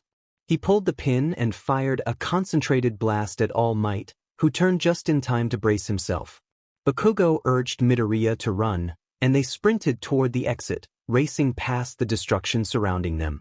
The exit soon came into view, looking very cute and decorative. Midoriya glanced over his shoulder, noting the absence of All Might. He wondered if the previous encounter had truly knocked the hero out. Bakugo, with a sneer, dismissed the idea, asserting that someone like Midoriya couldn't possibly take down All Might. He vowed that if the hero approached them again, he would unleash his gauntlet. Suddenly, All Might appeared between Midoriya and Bakugo, catching them off guard. Bakugo swung his gauntlet toward All Might, but the hero effortlessly smashed it. All Might questioned their surprise and, in a swift motion, pinned Bakugo to the ground while lifting Midoriya into the air. A loudspeaker announced that Todoroki and Momo had passed, prompting All Might to comment on Aizawa's apparent carelessness. He teased the possibility of failing the two students. Midoriya attempted to activate One for All, but All Might held him firmly in place.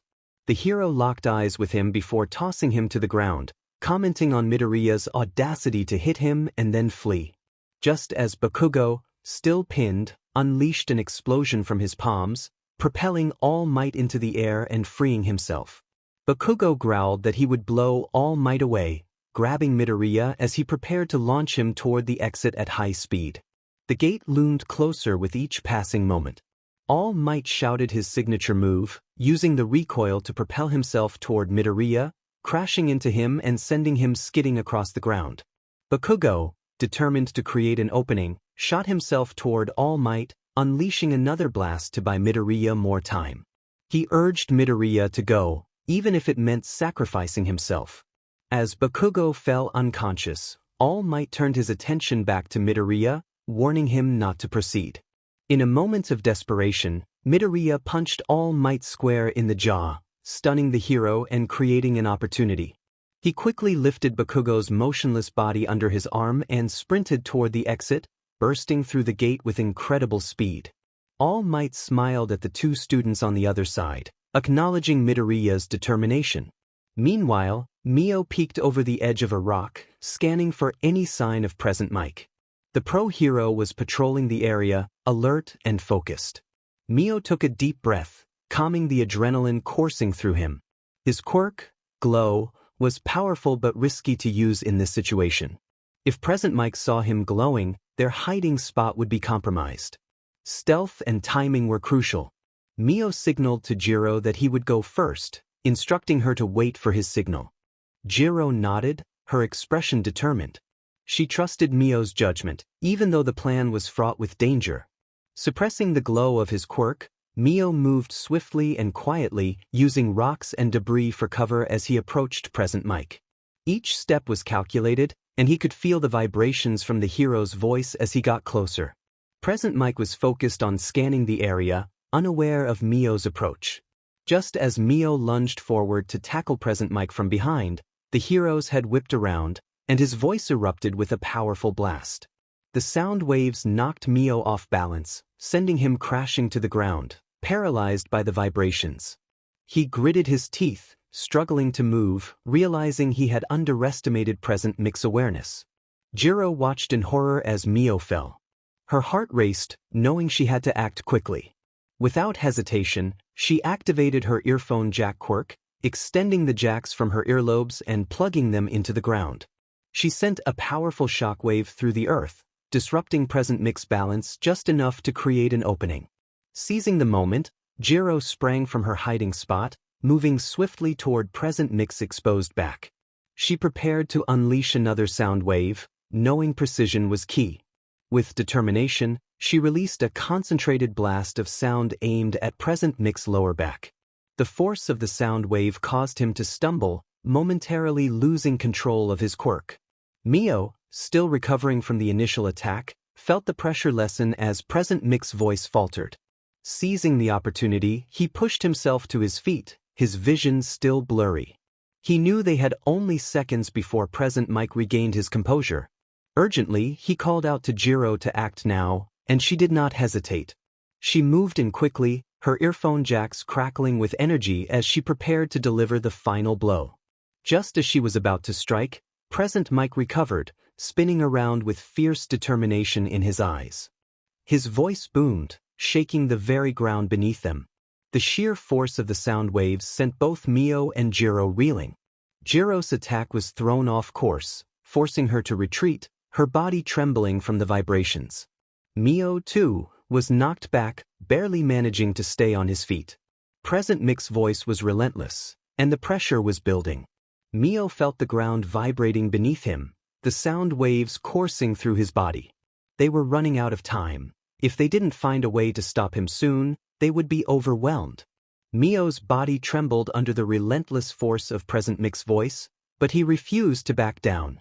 Desperation fueled his determination as he pushed through the pain, his mind racing for a solution. He glanced at Jiro, who was struggling to regain her balance. They needed something drastic, something unexpected. In a split-second decision, Mio channeled every ounce of energy into his quirk. He thought about how he had one shot at this, gritting his teeth as his skin began to glow brighter, intensifying until it radiated like the sun itself. He called out to Jiro, urging her to cover her eyes. Without waiting for her response, he bent his knees and launched himself into the air with all the strength he could muster, soaring towards present Mike, leaving a trail of light in his wake. With a powerful burst of light, he illuminated the entire arena. The flash was so intense that it momentarily turned night into day. Present Mike's voice faltered as he instinctively shielded his eyes, the sheer brightness overwhelming his senses. In that critical moment of distraction, Mio reached out and grabbed Jiro, pulling her close as he propelled them both towards the gate. With present Mike stunned and disoriented, Mio seized the opportunity and flew through the gate with Jiro in tow. The roar of Present Mic's voice faded behind them as they crossed the threshold. They had done it. The adrenaline that had fueled their desperate escape quickly dissipated, leaving them both gasping for air, muscles aching from the strain. Mio lay on his back, staring up at the sky, his chest heaving. The intense light from his ultimate move had taken a toll, and he could feel his entire body pulsing with exhaustion. Beside him, Jiro was on her hands and knees, struggling to catch her breath, her heartbeat thundering in her ears. They both realized the magnitude of their achievement. Mio turned his head to look at Jiro, his eyes half closed, and asked if she was okay. Jiro replied with a weak laugh, wincing as she tried to move, feeling as if she had been run over by a truck. Mio chuckled softly, though it quickly turned into a groan of pain, acknowledging that the experience had been insane. For a few moments, they sat in silence, simply breathing and letting the reality of their victory sink in. Mio then broke the silence, his voice soft, expressing that they made a pretty good team. Jiro nodded, her smile growing a bit stronger as she agreed. In another scene, Tamura Shigaraki looked up from the photo of Izuku Midoriya he held in his hand when the door opened. He was informed that the word had spread and that they were here.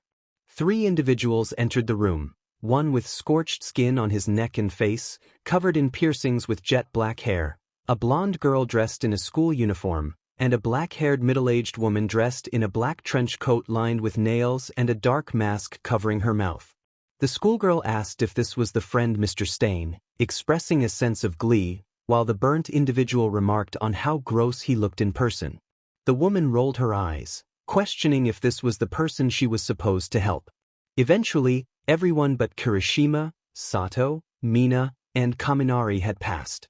Mina expressed her gloom about looking forward to a bunch of stories from the trip. Midoriya tried to lift their spirits, suggesting there might be a twist. Kaminari shouted that failing meant summer school, insisting there was no twist at all. Mio sighed, feeling there was too much talking.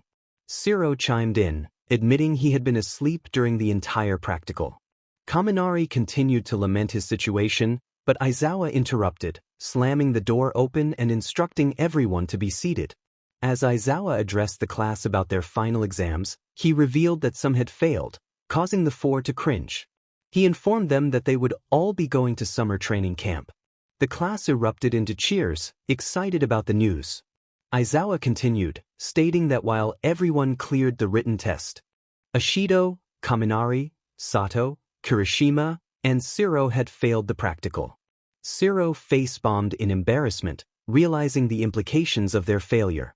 Aizawa explained that the exam had been tailored to allow them to devise a winning strategy and take down the teachers, revealing that they had been deceived once more.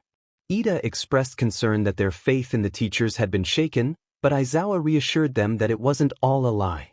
He stated that the 5 who had failed would have supplementary classes during training camp. The 5 slumped down, their expressions gloomy, but Ojiro reminded them that at least they were all going. Ida handed out the forms Aizawa had given him to everyone in the class. Mio muttered about the lengthy week at camp, while Midoriya noted the extensive packing list. Kaminari sighed about needing to buy new items, including a bathing suit that no longer fit. Suddenly, Hagakure leapt from her desk with an idea, suggesting that the whole class go shopping together the next day. Kaminari perked up at the suggestion, agreeing that shopping sounded like a great idea. Kirishima added his enthusiasm, emphasizing the need to prepare for the camp. Bakugo was not interested in joining the group. Kirishima shrugged, unfazed by Bakugo's refusal. Hagakure looked around and asked if anyone else wanted to come along. Shoji expressed his willingness, mentioning he needed to grab some new gear. Mina chimed in, saying she also needed a new swimsuit. Midoriya suggested they all meet up the next day to get everything in one go, and Jiro nodded in agreement. Mio leaned back in his seat, confirming that tomorrow it would be. With everyone but Bakugo and Todoroki planning to join, the class settled down, already looking forward to the shopping trip. The next day, Mina exclaimed that they had arrived at the Kiyoshi Ward Mall, which had the most shops in the prefecture. The atmosphere buzzed with people shouting to sell their products or greeting them, as they were still recognized from the sports festival. Mio turned to Jiro, saying he needed to find a duffel bag. Jiro agreed, mentioning her current one was worn out. Momo suggested they all go together to find bags, and Mio agreed, eager to start their search. As they wandered through the mall, they passed shops selling everything from clothes to electronics. The variety was overwhelming, but they stayed focused on their mission. Soon, they found a store displaying duffel bags in the window. Jiro pointed out that it looked like the right place, and they entered, greeted by the smell of new leather and fabric. The walls were lined with bags of all sizes, shapes, and colors. Momo's eyes widened in excitement at the selection. Mio suggested they split up to look around, and Jiro agreed, nodding towards the rows of bags. Each of them began to browse, searching for a duffel bag that suited their needs. Mio gravitated towards practical, durable bags that could withstand the rigors of hero work. He picked up a dark green bag, inspecting its zippers and straps, muttering to himself that it looked sturdy. Nearby, Jiro rifled through a section of compact, stylish bags. She held up a black bag with purple accents, examining it closely and asking Mio for his opinion. He nodded in approval, noting its cool design. Jiro smiled at his compliment and then noticed Momo on the other side of the store, browsing a different section. As they continued to inspect the duffel bags, Mina suddenly appeared, her usual high energy on full display. She rushed over to Momo, needing her help with something urgent. Momo blinked in surprise, clutching the black duffel bag she had been eyeing. Mina explained that she couldn't decide between two swimsuits and needed Momo's fashion expertise.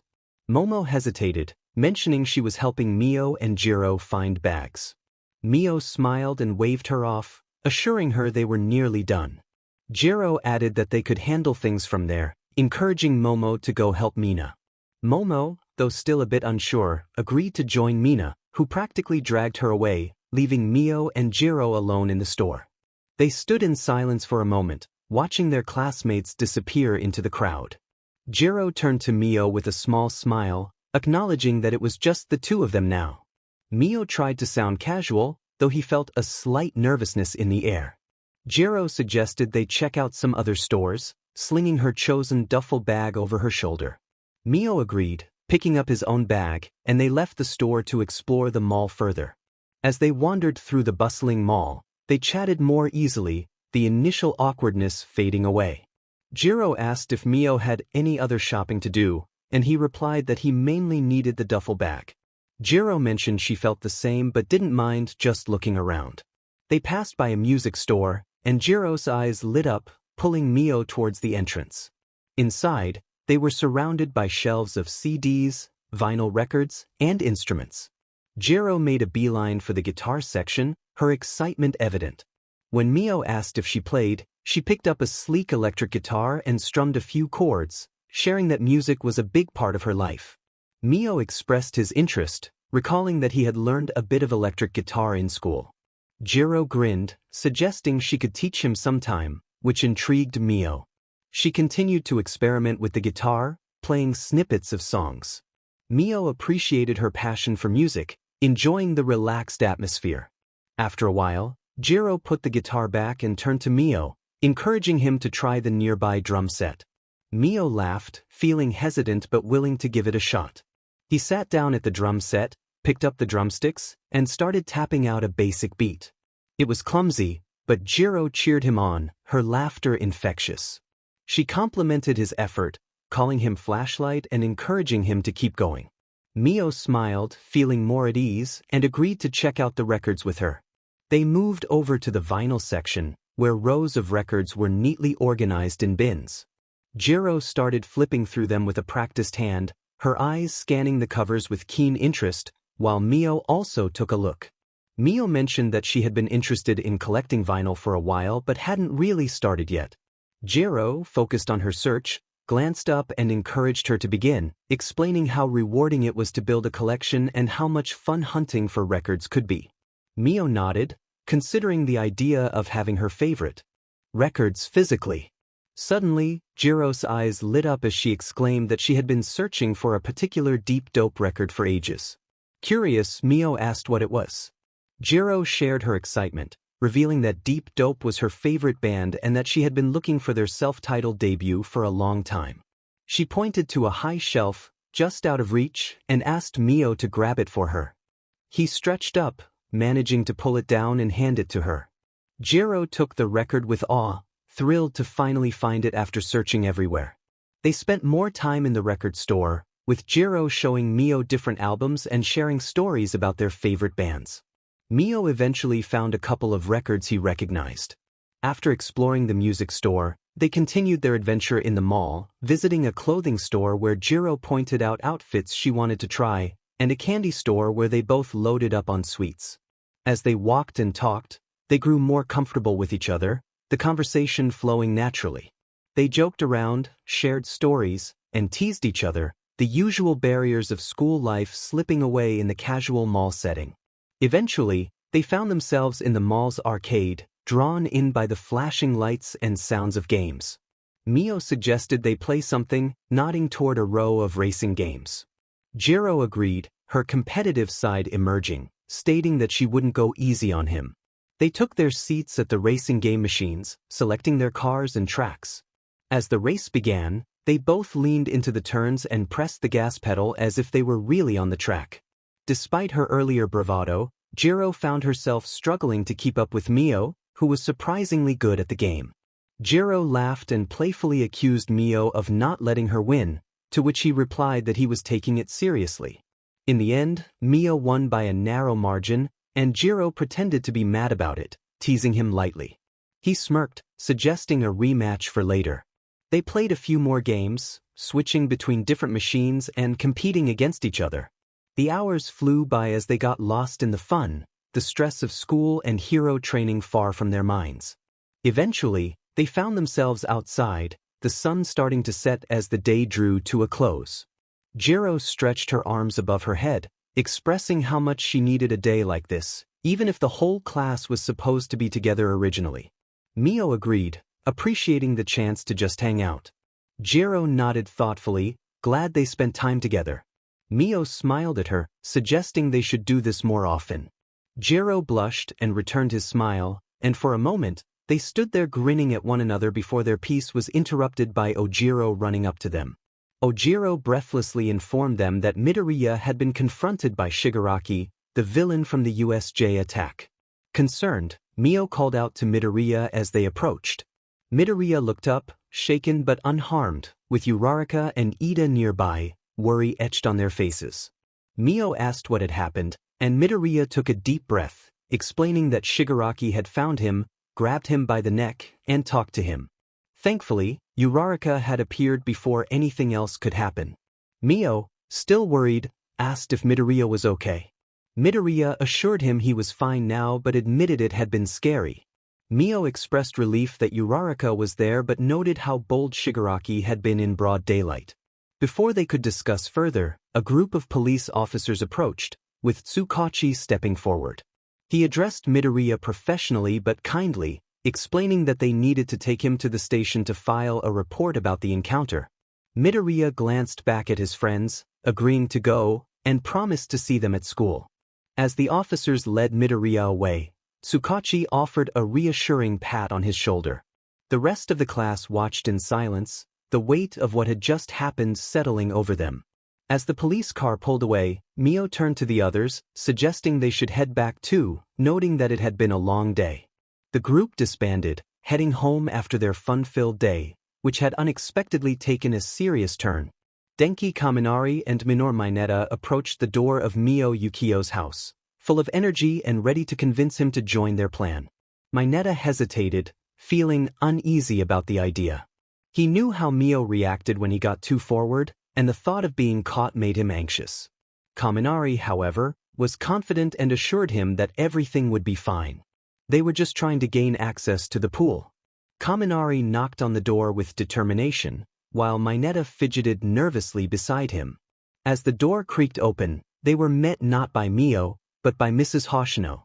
Her sharp gaze made them freeze in place, and her stern expression sent a chill down their spines.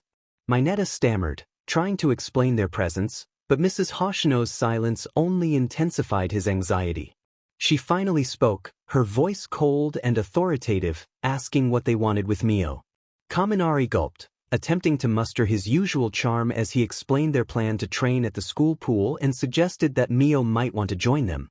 Mrs. Hoshino's narrowed eyes showed her disapproval, and Mineta wished he could vanish. After a moment, she instructed them to wait while she fetched Mio. As soon as she was out of earshot, Mineta panicked, fearing that she would reveal their true intentions to Mio. Kaminari tried to calm him down, though he felt uncertain himself. Moments later, Mio appeared at the door, curiosity on his face as he looked at his classmates. He asked what they wanted, and Kaminari hesitated before mentioning their desire to train at the school pool. Mio raised an eyebrow, questioning whether they had permission from Mr. Aizawa. Mineta quickly chimed in, stating that they needed Mio's help to ask for it. Mio regarded them skeptically, crossing his arms as he processed their nervousness. After a brief pause, he agreed to help them, but only because training was important. He warned them that if Mr. Aizawa denied their request, that would be the end of it. Kaminari and Mineta eagerly agreed, trying to hide their relief. As they stepped outside, Mio sighed, apologizing for his mother's strictness. He then pulled out his phone to call a friend, asking where she was. His smile widened when he learned that she was heading to the school pool with the girls. The realization hit Kaminari and Mineta hard. Mio had caught on to their true intentions. Mio casually mentioned that they would all be at the pool together, and his tone hinted at a challenge. Mineta felt a wave of panic as he searched for an escape, while Kaminari forced a laugh, insisting they were serious about training. Mio continued walking toward the school, gesturing for them to follow, and made it clear that he would not tolerate any inappropriate behavior. After Mr. Aizawa approved their request to use the UA pool for endurance training, the trio headed to the pool. Upon arrival, they discovered their entire class was there, with the girls playing volleyball on one side and the boys preparing for training on the other. Kirishima greeted Mio enthusiastically, thanking him for the invite. Kaminari shot Mio an annoyed glance, realizing he had invited the entire class. Mio shrugged, explaining that training together would be more fun. Mineta's hopes of sneaking a peek at the girls in swimsuits were dashed as he noticed they were all wearing school-issued swimsuits. Disheartened, he and Kaminari fell to their knees in despair. Mio, noticing their reaction, grinned mischievously, while they quickly denied anything was wrong. Kirishima and Shiro stood at the edge of the pool, engaged in a game of rock-paper-scissors, with the loser facing an extra lap. After a fierce battle of gestures, Shiro groaned as Kirishima's rock crushed his scissors once again. Kirishima laughed heartily, encouraging Shiro to try again as he dove into the water. Nearby, Tokoyami swam gracefully through one of the lanes, taking his time, much to the amusement of Shoji, who glided past with a perfect breaststroke. Sato boomed with enthusiasm, flexing his muscles while munching on a donut, and challenged everyone to a relay race. Midoriya, filled with determination, eagerly accepted the challenge. As the race began, cheers erupted from the boys, who watched as Midoriya and Sato raced neck and neck, creating waves that splashed onto the poolside. Meanwhile, Kaminari and Mineta drifted toward the opposite end of the pool, where the girls were engaged in a lively game of water volleyball. Laughter filled the air as Uraraka leaped to serve the ball, sending it soaring to Mina, who spiked it back with precision. Kaminari watched the action unfold, a goofy grin spreading across his face, while Mineta's eyes sparkled with mischief as he nodded in agreement, appreciating the scene. Unbeknownst to them, Mio emerged from the water right behind them, water dripping from his hair as he observed the two with a knowing smirk. Clearing his throat loudly startled both boys, causing them to jump. Mio raised an eyebrow and teased them about enjoying the view. Kaminari quickly turned around, his face flushing red, and stammered that they were merely analyzing the girls' technique for teamwork studies. Mineta nodded vigorously, trying to mask his guilty expression. Mio narrowed his eyes and suggested they inspire him with 10 laps to build stamina for their analysis. Both boys groaned but complied, heading back to the lanes. Later, as Kaminari and Mineta lay exhausted on the poolside, Ida called out that it was time for a break and revealed he had brought drinks for everyone. Cheers erupted from the group as the boys quickly made their way to the edge of the pool, Even Mineta and Kaminari, who had been on the verge of collapse, perked up at the thought of refreshments. Mio climbed out of the pool, shaking the water from his hair as he joined the others. Ida opened his cooler filled with cans of orange juice and encouraged everyone to take as much as they liked. Kirishima thanked Ida and grabbed a can, declaring it just what they needed. As the group gathered around, sipping their drinks and chatting during their break, Mio glanced over at Jiro, who was still by the girl's side, laughing with Momo and Mina. She caught his eye and waved, which he returned with a smile. Kaminari and Mineta, having noticed this, scrambled over to Mio.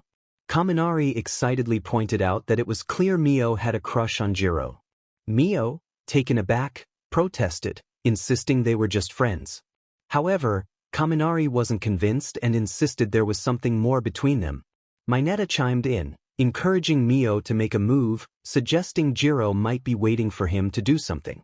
Embarrassed, Mio shot them a look and took another sip of his drink, glancing back at Jiro, who was animatedly chatting with Mina. Shiro approached, curious about the conversation. Kaminari quickly filled him in, and Shiro chuckled, agreeing that Jiro was cool and that Mio and Jiro seemed to get along well. Mio felt his face heat up even more, muttering about how he would get back at them. Shiro shrugged, offering to give advice on making a move if needed. Mineta eagerly agreed, suggesting it could be a group project. Mio buried his face in his hands, groaning about the situation. Ida called everyone's attention again, proposing a race to see which of the boys could swim 50 meters the fastest. Sato eagerly responded, and the rest of the boys agreed. Mina and the other girls joined in, excited about the fun. Ojiro asked if they could use their quirks, and Ida confirmed it would be fine as long as they didn't cause any damage.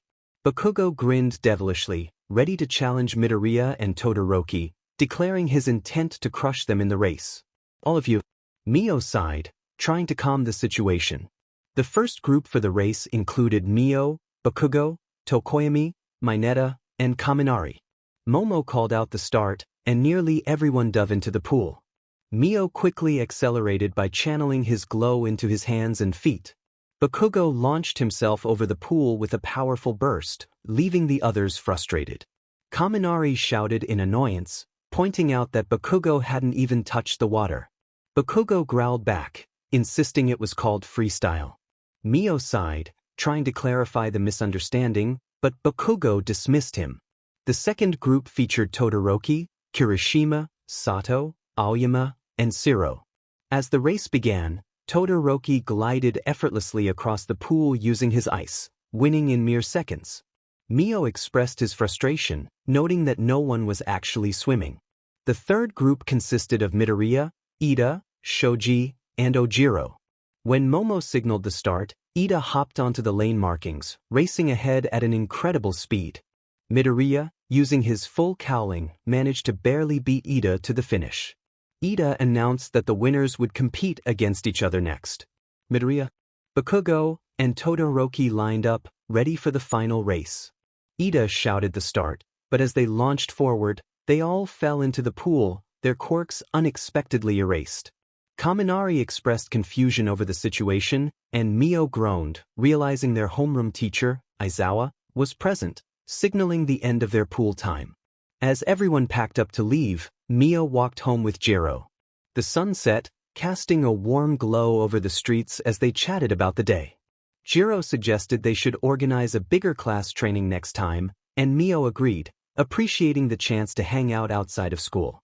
Suddenly, Kaminari and Mineta zoomed past them, grinning mischievously. Mio rolled his eyes, knowing they couldn't resist stirring up trouble. Jiro asked about their odd behavior, and Mio decided to explain. He recounted how Kaminari and Mineta had initially picked him up to get permission to use the pool, hoping to spy on the girls. When he realized their plan, he invited the whole class to join, leading to their disappointment. Jiro laughed, realizing that was why they had looked miserable all day. She promised to inform the other girls, thanking Mio for the insight. When Mio arrived home, he heard Mrs. Hoshino's stern voice calling from the kitchen. She asked if he was okay, and he responded while heading toward her. Mrs. Hoshino stood by the counter, her expression composed yet hinting at concern. She mentioned needing to talk about the upcoming training camp and questioned if he was sure he wanted to go. Mio was puzzled by her serious tone, thinking it was just a training camp. She explained that it wasn't merely about training, there had been disturbances, and villains had been more active lately, raising her worries about his safety. Mio crossed his arms, intrigued by her concern. She urged him to be cautious, suggesting that the training camp might not be as safe as he expected. When he pressed for specifics, she referenced a recent incident involving a boy from his middle school, emphasizing the importance of being careful. Mio was surprised by her rare display of concern and asked why she was telling him this. Mrs. Hoshino's voice was steady as she expressed her care for him, even if she didn't always show it, and urged him to keep his guard up. Before he could respond, she returned to her tasks, reminding him to be prepared. Mio stood there, processing her words, realizing how unusual it was for her to speak this way, especially considering her usual demeanor during the USJ attack. He thanked her for the warning, promising to be careful. In another scene, Monoma exclaimed with delight that people in Class A had to take supplementary classes, implying that some had failed. The members of Class A stared at him, unfazed by his gloating. Monoma continued to boast, irritating everyone around him. Just then, Kendo appeared behind him and playfully knocked him to the ground. Kendo sighed as she walked alongside the other girls from Class B. Tokage called out, reassuring everyone that they didn't hold any resentment for the festival, attributing the annoyance to Monoma's antics. As they made their way to the bus for the training camp, Minetta's gaze was fixed on them, his expression one of longing. He expressed his admiration for the girls, prompting Kirishima to look at him with disapproval. Kirishima warned Minetta to stop his behavior, threatening to inform Ukiyo if he didn't. Minetta panicked, flailing his arms and pleading for Kirishima not to tell. Mio suddenly appeared behind Minetta, causing him to freeze in fear. With a swift motion, he nudged Minetta toward the bus, causing him to stumble against it and slide down its side, wincing in discomfort. Ida called for Class A to line up for the bus, and everyone quickly formed an orderly line as they boarded. Mio settled into a seat next to Kaminari, who was frustrated with his phone. Kaminari complained about his device not working, expressing his desire to play music. Mio, unimpressed, asked if he had accidentally zapped it. Kaminari was taken aback by the suggestion, insisting he wouldn't do something like that. Mio shrugged, suggesting it seemed like something Kaminari would do. Just then, Kirishima popped up over their seats, declaring they needed some music. Kaminari explained his phone was overheated and urged Mio to take charge of the music instead. Reluctantly, Mio agreed, pulling out his phone. Mina, sitting across the aisle, perked up at the mention of music and encouraged everyone to sing along. The bus quieted as Mio pressed play, and a steady drum pattern began, accompanied by a soft guitar riff, setting the stage for a sing-along. The entire bus was filled with the enthusiastic voices of students singing along to a popular song, much to Aizawa's dismay. He muttered to himself about it being their last chance to have some fun while keeping his focus on the road ahead. The chorus erupted, and Kaminari stood up, wobbling in his seat as he belted out the lyrics, nearly losing his balance in the process. He declared it the best bus trip ever, prompting Ida to shout for him to sit down, but it was a lost cause. As the song ended, laughter and cheers filled the air. Mina wrapped an arm around Hagakure, expressing a desire for more music like that. Kirishima agreed, his grin wide. Mio chuckled as he turned his phone back on, eager to see what was next. Bakugo scowled from his seat, demanding something better than the current song.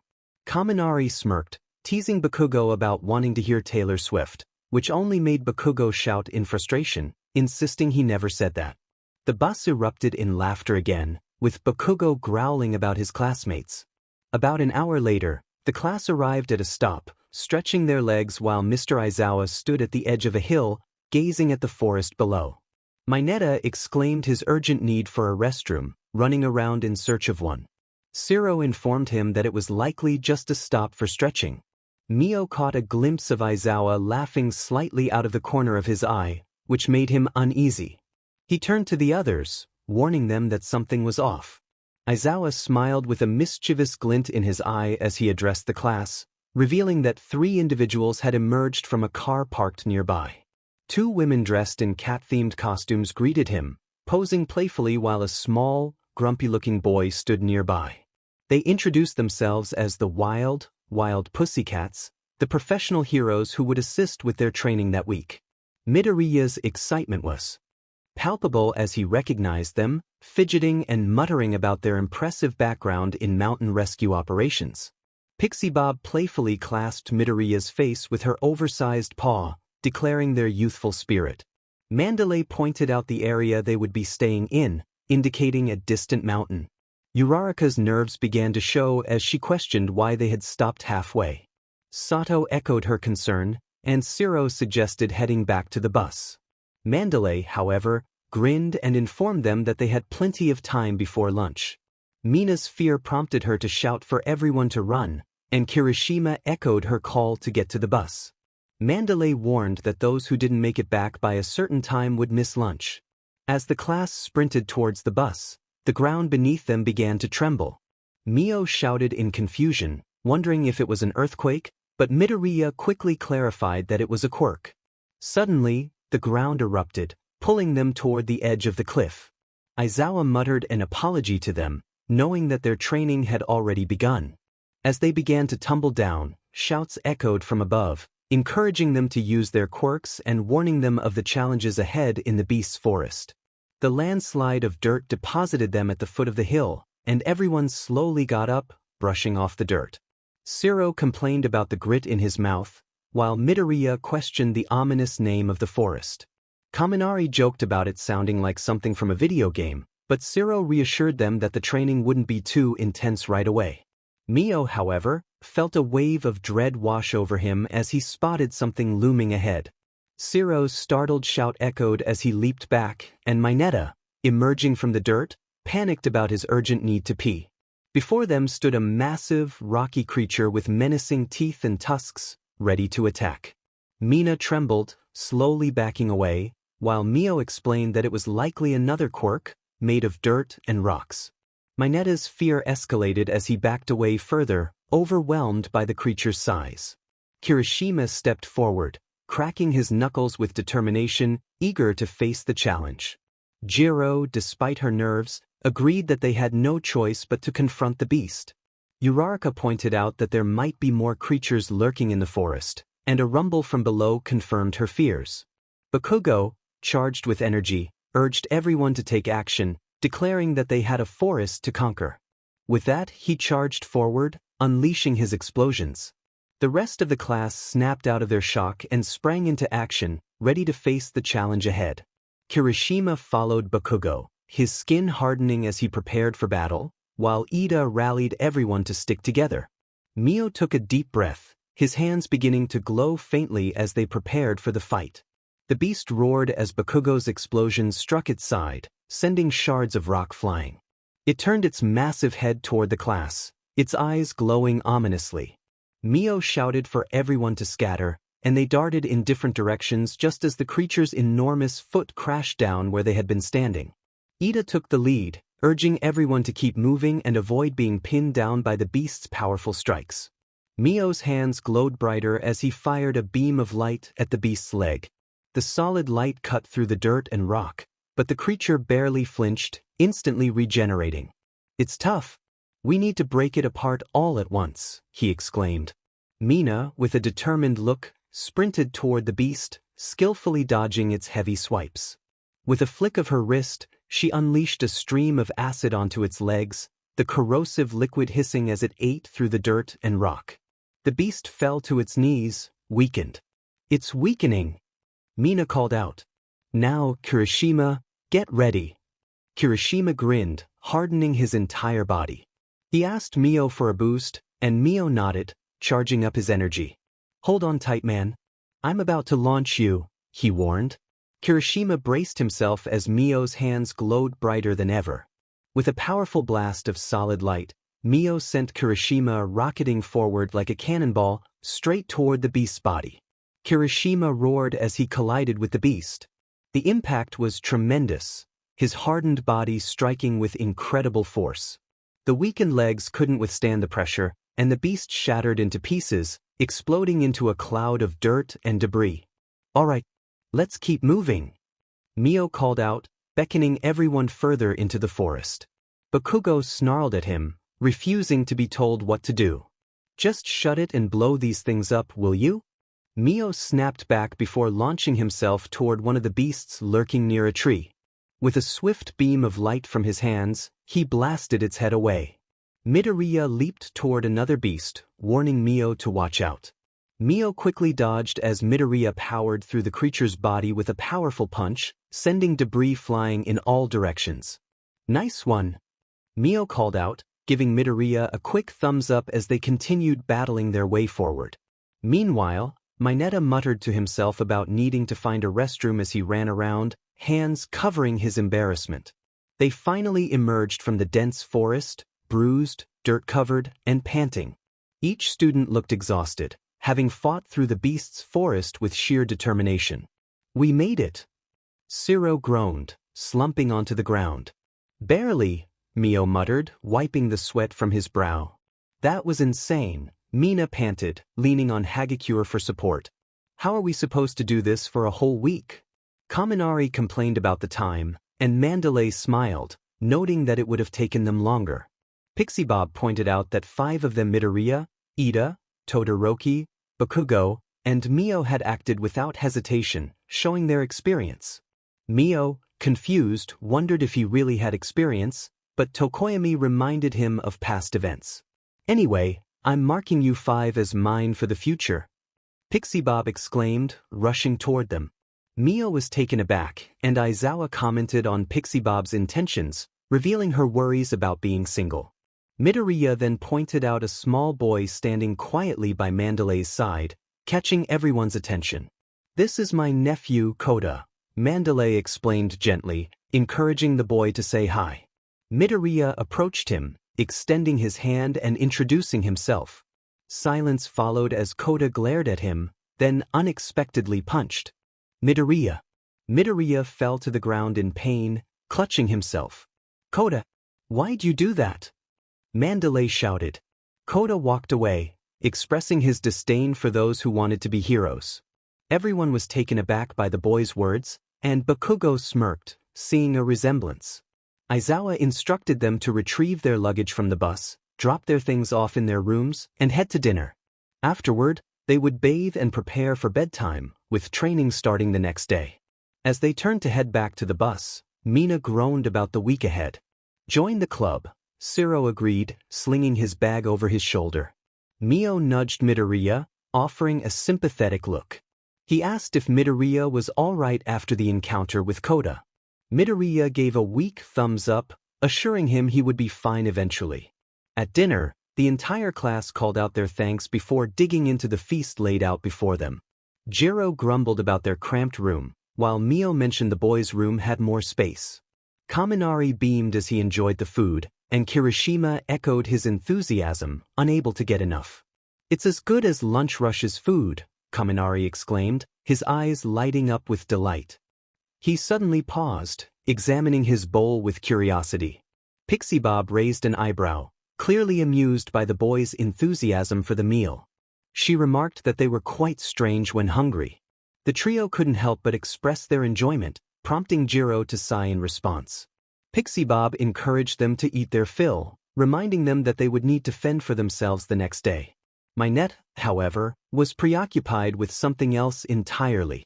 He was pressed against a large wooden wall separating the men and women's bathing area, drooling as he listened intently. Midoriya, emerging from the water, questioned Mineta's mumbling. Mio, sitting at the opposite end of the bath, realized the predicament and called for help.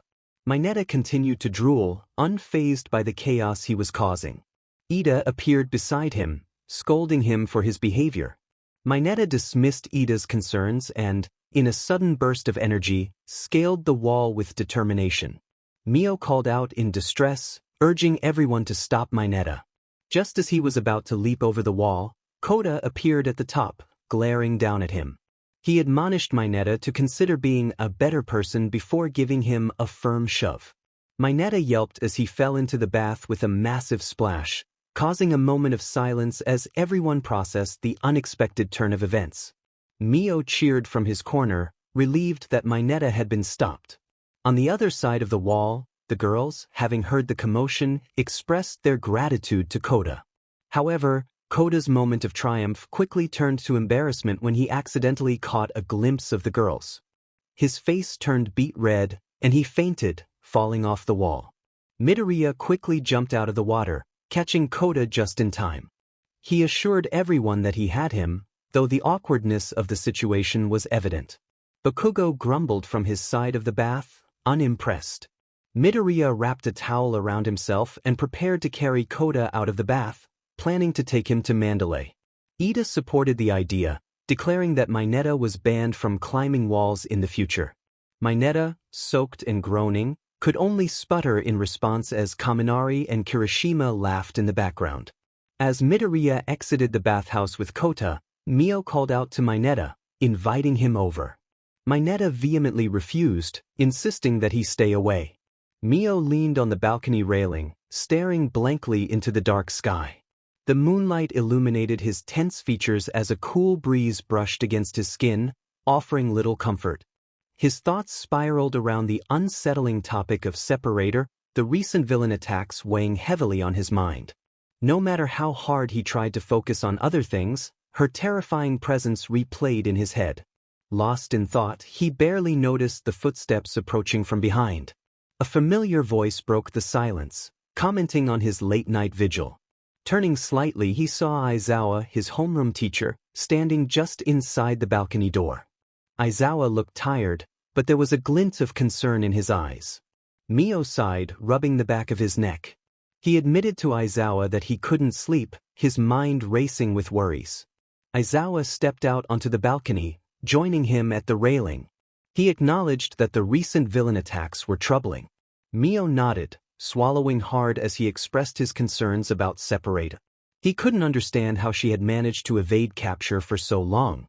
Aizawa took a moment before explaining that Separator was not like most villains. She was quiet and strategic, knowing when to strike and when to vanish.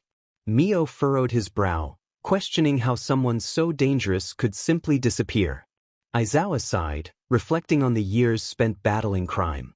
He revealed that Separator had first appeared about 15 years ago, posing a serious threat even then. She had taken down several pro-heroes, showing no remorse for the lives she destroyed. Her quirk made her especially difficult to deal with. Curious, Mio asked for more details about her quirk. Aizawa explained that she could split objects and people into segments that flew in different directions, making it nearly impossible to approach her without being harmed. He noted that her unpredictability was a significant factor in her evasion, as she would often disappear after a major attack. Mio stiffened at the mention of a past incident involving a married couple. Aizawa confirmed that it was a case that had shaken many, as the couple were civilians brutally murdered, their bodies dismembered in a way that clearly indicated Separator's involvement.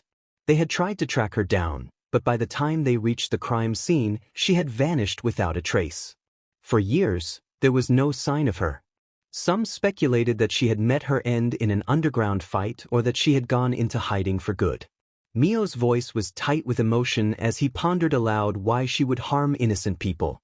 Aizawa's expression darkened as he considered the question, his eyes narrowing slightly. They didn't know for certain, but the investigation suggested it was personal. Mio furrowed his brow, seeking clarity. Aizawa exhaled slowly, the weight of the case pressing down on him. The couple had no connections to major villains or hero work. They weren't involved in anything criminal, as far as they could tell. Yet, the way Separator had targeted them was too brutal and deliberate to be random. Mio's heart raced as memories of Separator's cold, calculated fighting flashed in his mind. Aizawa suggested that she might have known them. There were signs of a struggle, but no evidence indicated the couple had expected her. It was as if she had singled them out for a reason, though the exact motive remained a mystery. Aizawa's voice grew somber as he noted that this was not merely a case of innocent people caught in the wrong place at the wrong time. She had killed them for a reason. Mio swallowed hard, realizing she had been off the grid since then. Aizawa confirmed that she had only been spotted a couple of times after that, until recently. Frustration bubbled within Mio as he wondered why someone like her would simply disappear. Aizawa bluntly stated that villains like her knew how to slip into the shadows when necessary. She possessed a skill set that allowed her to remain hidden for long PRDS, resurfacing quickly and quietly. Mio asked if she would disappear again, looking to Aizawa for insight. Aizawa acknowledged the possibility but noted that with new villains appearing just as she was spotted, the situation was uncertain. When one significant villain resurfaced, it often stirred the pot, bringing out others who had been hiding or waiting for their moment. They saw the chaos and opportunity, and they jumped in. The two stood in silence for a moment, gazing out at the forest before them. Aizawa then instructed Mio to get some rest, reminding him that he needed to be ready for the next day. Mio took one last look at the dark expanse of the forest, feeling the cool breeze against the turmoil in his mind. With a heavy sigh, he decided it was time to head back inside. He pushed open the door, stepping into the warmth of the hallway. As he walked down the corridor, he noticed Mandalay emerging from her room, concern etched on her face. She paused upon seeing Mio, her gaze shifting to Aizawa, who remained outside on the balcony. She nodded at Mio as he passed by and approached Aizawa. Mandalay greeted Aizawa with a nod and inquired about Ukiyo, who had been having trouble sleeping. Aizawa mentioned the case involving the villain separator from 10 years ago, where she had murdered a couple. Mandalay's eyes widened in shock as she realized those were Ukiyo's parents. Aizawa confirmed that Separator had invaded their home, separating the couple while leaving Ukiyo unharmed for reasons unknown. Mandalay's expression grew somber as she considered the implications.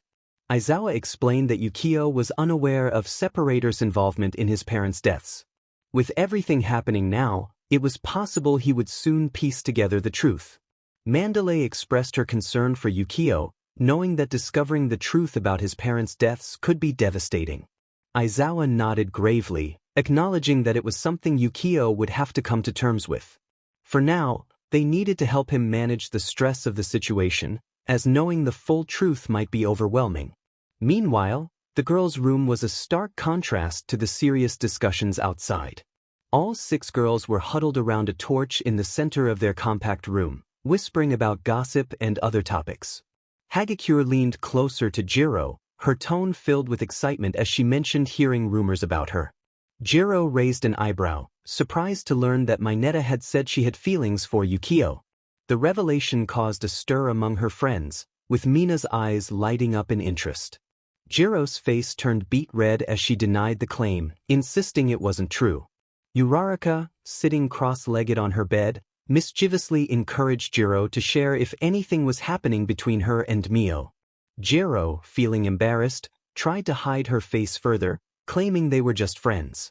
Momo pointed out that Jiro had been spending a lot of time with Mio, suggesting that feelings could develop. Tsuyu chimed in, noting that it was normal to develop feelings when spending time together. Hagakure playfully added that their interactions were cute, and Mina eagerly agreed, suggesting that Mio was definitely into Jiro. Jiro protested vehemently, insisting that there was nothing between them. The next morning, Aizawa greeted his students, who stood before him, yawning and struggling to keep their eyes open. He informed them that the real training camp was about to begin, and they would be training to reach the level necessary to acquire their provisional licenses. The class nodded in response, absorbing the information. Aizawa continued on, explaining that there was a growing evil out there and that they needed to be ready to face it. He turned to Bakugo and tossed a ball to him, asking how much he had improved since his record of 705.2 meters at the start. Mina exclaimed that Aizawa was testing their improvement, and Siro cheered Bakugo on. With a competitive fire in his eyes, Bakugo grabbed the ball and took a few steps back, focusing intently on the task ahead. His hands glowed with the familiar explosive energy of his quirk as he launched the ball with a fierce burst. It soared through the air, the sound of Bakugo's explosion echoing across the clearing, landing far away among the trees. The digital display flickered before showing the result, 709.6 meters. Everyone was shocked. It seemed Bakugo had not improved at all. Aizawa noted that while they had all been through a lot in the past 3 months, only their techniques and minds had grown, while their quirks had not kept pace. Aizawa's expression twisted into a smile as he announced that starting today, they would be improving their quirks, pushing them to their limits. The mood shifted instantly, Aizawa's words weighing heavily on everyone. No one dared to respond, quietly exchanging looks as they braced for what was about to come. Kaminari muttered nervously, glancing at Kirishima, who replied with a grin, though it was clear he wasn't looking forward to the challenges ahead. Bakugo, still frustrated over his lack of improvement, cracked his knuckles, ready to get serious. Jiro rolled her eyes, commenting on how much fun they had been having. Aizawa introduced the wild pussycats, who posed dramatically behind him. Ragdoll introduced herself, claiming she could know everything about them just by looking. Mandalay explained her telepathic quirk, while Pixie Bob mentioned creating the perfect terrain for training. Tiger stepped forward, ready to whip them into. Aizawa outlined unique activities for each student to reinforce their quirks. He instructed Mineta to continuously pull from his scalp to increase his endurance, which shocked Mineta, who expressed concern over the pain it would cause. Aizawa remained unfazed, insisting they needed to push past their limits. Uraraka was told to get into a bubble to roll down a hill, while Ida was ordered to run laps. Midoriya was assigned to train with Tiger, and Aizawa instructed Ukiyo and Tokoyami to enter a cave, with Ukiyo glowing brightly while Tokoyami used his dark shadow to approach. As they entered the cave, the air grew cooler, and the light from outside faded. Ukiyo clenched his fists, his skin beginning to glow softly. Tokoyami encouraged him, and Ukiyo surged his quirk to full power, illuminating the cave. Shadows danced along the walls, and Tokoyami summoned Dark Shadow, which recoiled from the brightness. Tokoyami commanded Dark Shadow to suppress the light, but the creatures struggled against the overwhelming glow. Ukiyo smirked, enjoying the challenge, while Tokoyami urged Dark Shadow to keep pushing forward. Ukiyo felt the strain in his hands as he focused on maintaining the intense glow, determined to improve his control. Dark Shadow screeched in frustration, unable to advance in the blinding light. Tokoyami warned Ukiyo not to overdo it, but Ukiyo remained stubborn, believing that pushing himself was the only way to improve. As the heat in his hands became unbearable, he gritted his teeth, determined to keep glowing. Minutes passed, and Ukiyo's glow began to dim. Despite his efforts, he found it increasingly difficult to maintain the brightness. Breathing heavily, he muttered to himself, trying to reignite the glow, but it was no use. The light disappeared completely, leaving Mio panting in the dim cave. Tokoyami's voice broke through the sudden darkness, asking what was wrong. Mio shook his head, frustration evident in his expression. He admitted that his quirk had just stopped working. Without another word, Mio and Tokoyami made their way out of the cave, Mio's frustration apparent in the tightness of his fists. As they approached Aizawa and Ragdoll, Mio wiped the sweat from his forehead and stepped forward. He confessed that he had overdone it, feeling a mix of frustration and confusion as he explained that he couldn't maintain his glow. Aizawa regarded him thoughtfully before asking what had happened. Mio explained that he had been trying to keep the glow as bright as possible, but it had suddenly ceased, as if he could no longer produce light. Ragdoll, who had been listening quietly, tilted her head and suggested that perhaps it wasn't just a matter of not generating light. She speculated that Mio's quirk might involve drawing light from his surroundings rather than solely creating it. Aizawa's eyes narrowed as he considered this theory. He noted that it would explain why Mio had burnt out so quickly. If his quirk relied on external light sources rather than just his own energy, then in a dark place like the cave, it wouldn't be sustainable. Mio stared at them, trying to process their words, realizing that he might have been draining the light around him. Aizawa confirmed this possibility, explaining that in darker environments, Mio would be using up light that he had stored within himself prior to its release. Ragdoll nodded, her curiosity piqued, suggesting that instead of generating light endlessly, Mio's body might function like a battery. In well-lit areas, he could gather and store light energy, but in the dark, he would be limited to what he had previously accumulated. Aizawa crossed his arms, emphasizing the importance of managing how much light Mio stored or expended to avoid burning out quickly, just as he had in the cave. Mio rubbed the back of his neck, the idea sinking in. He understood that he needed to think ahead, saving light when possible and being cautious about when to use it. Ragdoll smiled brightly, encouraging him that with the right training, he could learn to draw in more light from his surroundings and maintain his energy for longer. Aizawa grinned as he outlined the next steps, instructing Mio to continue his exercise with Tokoyami. When Mio ran out of energy, he was to head outside and figure out how to manually store the light within himself, as he had likely been doing unconsciously. Mio nodded, a focused expression on his face, ready to proceed. He and Tokoyami returned to the cave, prepared to resume their training. Mio found a spot near the entrance to recharge, taking a moment to sit down and concentrate on absorbing sunlight without triggering his quirk's release. He felt the familiar warmth building beneath his skin, determined not to let the glow escape. His hands tingled with energy, the light swirling inside him, eager to be unleashed. He muttered to himself to hold back, knowing it was tricky. His quirk always felt like it wanted to burst forth, but he needed to control it, to store the light rather than waste it. Slowly, he allowed the light to gather in his hands, feeling the power increase while resisting the urge to let it flare. It was like holding back a breath just before exhaling.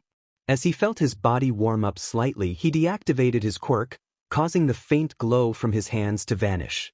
The sensation lingered, but the pressure to release faded, indicating that he had successfully stockpiled light within himself. He nodded to himself, announcing that he was ready to rejoin Tokoyami. On the edge of a nearby cliff stood several figures dressed in costumes, waiting for the perfect moment to make their move. One tall, cloaked figure expressed eagerness to proceed, while another, wearing a gas mask and school uniform, cautioned that it was too early. A third figure, with burnt skin and piercings, questioned who had appointed the gas mask wearer as the leader. Another figure in a nail-adorned black coat added that their plan would unfold perfectly once the others arrived, prompting a blonde schoolgirl named Toga to enthusiastically declare her intent to inflict as many wounds as possible on the heroes. Back at the training site, Pixie Bob announced that the pampering was over, and if the students wanted to eat, they would have to cook for themselves, with curry on the menu. The students groaned collectively, exhausted from their intense training. Kaminari slumped forward, expressing disbelief at the demand given their fatigue. Tiger, towering over them with crossed arms, reminded them that this was part of their training. Mina sighed dramatically, lamenting their hunger and soreness. Kirishima, trying to maintain a positive attitude, suggested they better get started, assuring them it couldn't be that hard. "Let's get to it, class." Ida encouraged them, reminding everyone that feeding a group of fatigued civilians was also part of a hero's job. Kaminari enthusiastically declared their mission to make the tastiest curry in the world. The students quickly divided into groups, each taking on different tasks.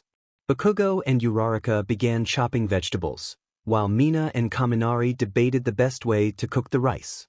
Kaminari insisted on simply throwing it in and letting it boil, but Mina countered that the right water-to-rice ratio was essential to avoid disaster. Mio took charge of the curry sauce, stirring it with determination. Jiro teased him not to burn it, and Mio responded with a grin, confident that it would be the best curry they had ever made. Mina, still focused on the rice, rolled her eyes at Kaminari's approach. Kaminari scratched his head, questioning how complicated rice could be, while Mina huffed in disbelief. Ojiro interjected, warning them to stop arguing or they might have to get Midoriya to do it. Reluctantly, Mina agreed to follow the measurements this time. In the background, Bakugo was trying to light a fire with his quirk, prompting Siro to comment from a safe distance that it didn't seem to be working as intended. Bakugo growled back, determined to succeed. He blasted the fire pit again, causing a small explosion that scattered the wood. Siro sighed, predicting that Bakugo would blow up the campsite before they even got to eat.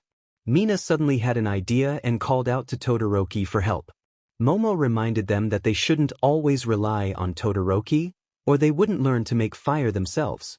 Todoroki smiled and lit Mina's pile of wood aflame, prompting her to celebrate her success.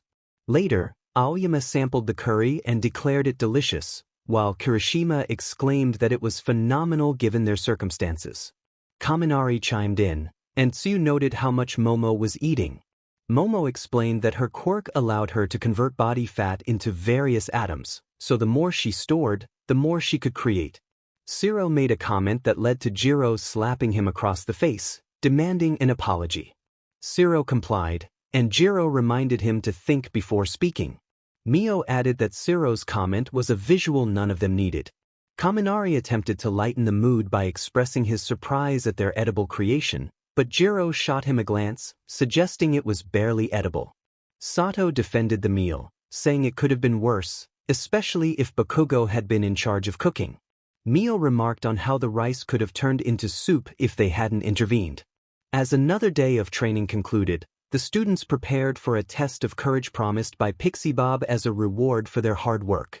Jiro expressed her fear of the dark forest, and Mio admitted that not being able to see what was coming made her uneasy. Mina encouraged them to enjoy the experience, but Aizawa interrupted, informing them that they would have lessons with him instead. Mina's excitement turned to panic as Aizawa began to lead them away. Pixie Bob announced that Class B would scare first, while Class A would enter the forest in pairs every 3 minutes. They would find name cards halfway through and return with them.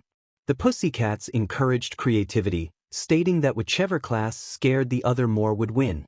Jiro found the idea strange, and Midoriya noted that with only 15 of them, someone would be alone. That person turned out to be Midoriya, who sighed at his luck. 12 minutes later, Mio stood with Ida, waiting for their turn as Uraraka and Tsuyu had just departed. Mio felt nervous and asked if Ida was ready. Ida affirmed that it was important to stay vigilant, even if it was just for fun. Before they could continue, Pixie Bob noticed a burning smell, and Mandalay pointed out the black smoke rising in the sky. Mineta panicked at the sight, questioning if it was part of the test. Ida's expression turned serious as he realized something was wrong. Suddenly, 2 villains emerged from the forest, one swinging a massive pole and pinning Pixie Bob to the ground. She was a large and muscular villain, smirking confidently as she kept the hero pinned to the ground. Her accomplice, a lizard heteromorph, approached her, equipped with several blades and an outfit resembling that of the hero killer. Midoriya was shocked to see Pixie Bob. Mandalay instructed the students to get behind her and Tiger for safety. The lizard introduced himself and his partner, declaring they were part of the League of Villains Vanguard Action Squad. Ojiro expressed his frustration at their unexpected presence. The larger villain suggested crushing the hero's skull, but Tiger stepped forward, only to be halted by the lizard's arm. The lizard, known as Spinner, reminded everyone that holding power over a life was a lesson from Stain, to which Mag nodded in agreement. Ida was taken aback, realizing they were followers of Stain, and Spinner confirmed their allegiance, revealing his massive blade made of smaller sharp weapons. Mio shouted at them, expressing her disgust, while Tiger growled in annoyance, defending Pixie Bob's pursuit of happiness. Spinner mocked the idea of a hero trying to lead a normal life and charged at Tiger, who braced for impact and warned the students to stay back, declaring that the situation was serious. Mandalay urged everyone to leave, trusting Ida to help gather them. Midoriya, however, insisted on staying, claiming he knew where the enemy was. Mandalay, after processing his words, agreed and commanded everyone to leave.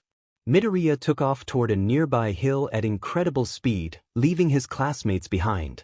Mio hesitated but felt compelled to help his friends and called out to Ida, assuring him he would be safe. He sprinted into the forest, his quirk activating to enhance his speed as he navigated through the trees. Soon he spotted Tokoyami and Shoji ahead and skidded to a stop, relieved to see them safe. They hadn't seen any of the others and felt they were being watched. As they moved deeper into the forest, an eerie silence enveloped them, replacing the usual sounds of nature. Shoji sensed something was wrong, and Tokoyami agreed they should be cautious. Suddenly, a figure emerged from the shadows, tall and gaunt, with a twisted grin and sharp teeth, bound in a straitjacket. The villain lunged forward, and Shoji instinctively extended his tentacles to protect Tokoyami. In the chaos, the villain managed to slice through one of Shoji's tentacles, causing him pain, but he quickly regained his composure. Mio felt his quirk activate, gathering light around him, ready to defend against the threat. The villain turned his attention to Mio, lunging at him with gleaming blades. Mio shouted for him to get back and attempted to fire a beam of light, but the villain struck first, causing a deep gash in Mio's arm. He gasped, trembling as he stared at the wound, the pain overwhelming, but he fought to stay conscious. Shoji, struggling with his own injury, urged Mio to stay down and apply pressure to his wound. Gritting his teeth through the agony, Mio pushed himself up onto his knees, determined to stop the villain despite the pain. His quirk flickered to life, a faint light emanating from him as he summoned the strength to stand and face the danger ahead. Every muscle in his body protested, but his mind refused to give in. The brunette pressed his right hand against his left arm, applying pressure to the wound while hissing through gritted teeth as pain shot through him. The heat he generated was helping to cauterize the injury. Although the bleeding had slowed, his arm felt like it was burning from both the heat of his quirk and the agony of the wound. He knew Shoji was right, he needed to focus on staying alive. However, the threat of the villain still loomed in front of them, and retreating was not an option. Before either could react further, a dark, ominous growl filled the air, shifting the atmosphere to one heavy with malice. Mio's eyes darted toward Tokoyami, whose breathing had become erratic. His usually composed face was twisted in fear and frustration. Worse still was the growing shadow behind him. Dark Shadow, Tokoyami's quirk, began to swell in size, its eyes glowing a sinister red. Tokoyami muttered through gritted teeth, trying to keep control. Dark Shadow's form expanded, towering over the trees and pulsating with uncontrollable rage. The loyal companion had transformed into a vessel of hatred. Mio's heart sank as he urged Tokoyami to regain control. But it was too late. Dark Shadow roared, its terrifying echo resonating through the forest. Its tendrils lashed out, sweeping through the clearing with immense force, uprooting trees and tearing apart anything in its path. The villain, who had been advancing with sadistic glee, hesitated for the first time, his toothy grin faltering as he realized the danger before him. Tokoyami shouted, trying to rein in Dark Shadow, but the quirk no longer obeyed him. His voice was drowned out by the deafening roar of the shadowy beast, its power escalating with every passing second. He felt helpless, unable to control it. The villain hissed in frustration, his sinister grin twisting into a snarl as he realized his advantage was slipping. He darted backward, attempting to avoid the chaotic flurry of Dark Shadow's attacks, but the overwhelming power forced him to retreat further. Shoji stumbled, struggling to keep his balance, his eyes wide with horror as Dark Shadow lashed out indiscriminately. He urged Tokoyami to snap out of it, fearing for everyone's safety. Mio, his arms still throbbing with pain, tried to stand. His glowing hand lit up faintly as he reached out toward Tokoyami, his voice strained but firm, urging him to calm down. But Tokoyami was lost to the chaos. Dark Shadow's rage continued to grow, its massive form swinging wildly through the trees. Its strikes were devastating, snapping branches and shaking the ground with each impact. The air crackled with tension as Mio's mind raced, searching for a way to stop it. Shoji yelled for Mio to stay back, trying to pull him away from the danger. But Mio shook his head, determined to help his friend. Despite his trembling body and labored breaths, he refused to abandon Tokoyami. Before he could act, Dark Shadow turned its furious gaze toward them, its eyes glowing with unbridled rage. It saw Mio as a threat, an obstacle in its path. Without warning, the massive shadow surged forward, a violent tendril flying toward Mio with terrifying speed. Shoji screamed for him to get out of the way. Mio barely had time to react. His glowing hand flickered as he attempted to fire a light beam to deflect the attack, but his body was too slow. The pain in his arm hindered his movements, and Dark Shadow's strike was too fast. With a deafening crash, the shadowy tendril slammed into Mio's chest, lifting him off the ground as if he weighed nothing. The force sent him hurtling through the forest, crashing through branches and slamming into the dirt with tremendous impact. His body rolled across the ground, finally coming to a stop against a large tree. Mio struggled to hear Tokoyami or Shoji, having been knocked a considerable distance from his classmates.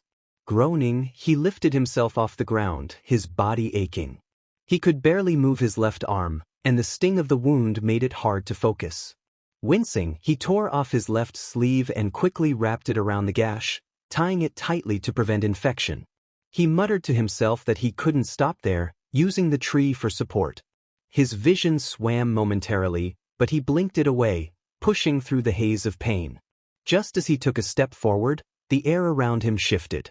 A strange, electric tension hummed in the atmosphere, making the hairs on the back of his neck stand on end. Mio froze, his heart pounding. Emerging from the shadows of the forest was a figure cloaked in darkness, their presence foreboding. A coat lined with numerous nails paired with a black hood concealed the wearer's head. They also wore a blacked-out eye visor that wrapped around the top half of their face. The tension in the air grew thicker, as if the forest itself was holding its breath. Mio's heart raced, his pulse drumming in his ears as the figure approached with deliberate steps. His quirk flickered weakly, the glow in his right hand sputtering as he tried to summon enough energy to defend himself. His body was barely holding together, the pain from his injuries making it hard to think straight. He recognized the figure as Separator and grunted her name. She stopped just a few feet away, her presence almost overwhelming as she loomed over him. A neutral expression remained on her face as she stood before him. She declared her intention to take him, her voice deeper than it should have been, urging him to cooperate. Despite the pain radiating from his arm, Mio stood firm and shot back, questioning why he would do that. The glow in his hand flickered but sparked to life again, casting a faint light in the encroaching darkness. Separator tilted her head, stating that it was the only option he had left and that she had no intention of playing games. Mio felt a rush of anger swell within him, declaring that he was not afraid. Despite being injured and feeling terrible, that did not change anything.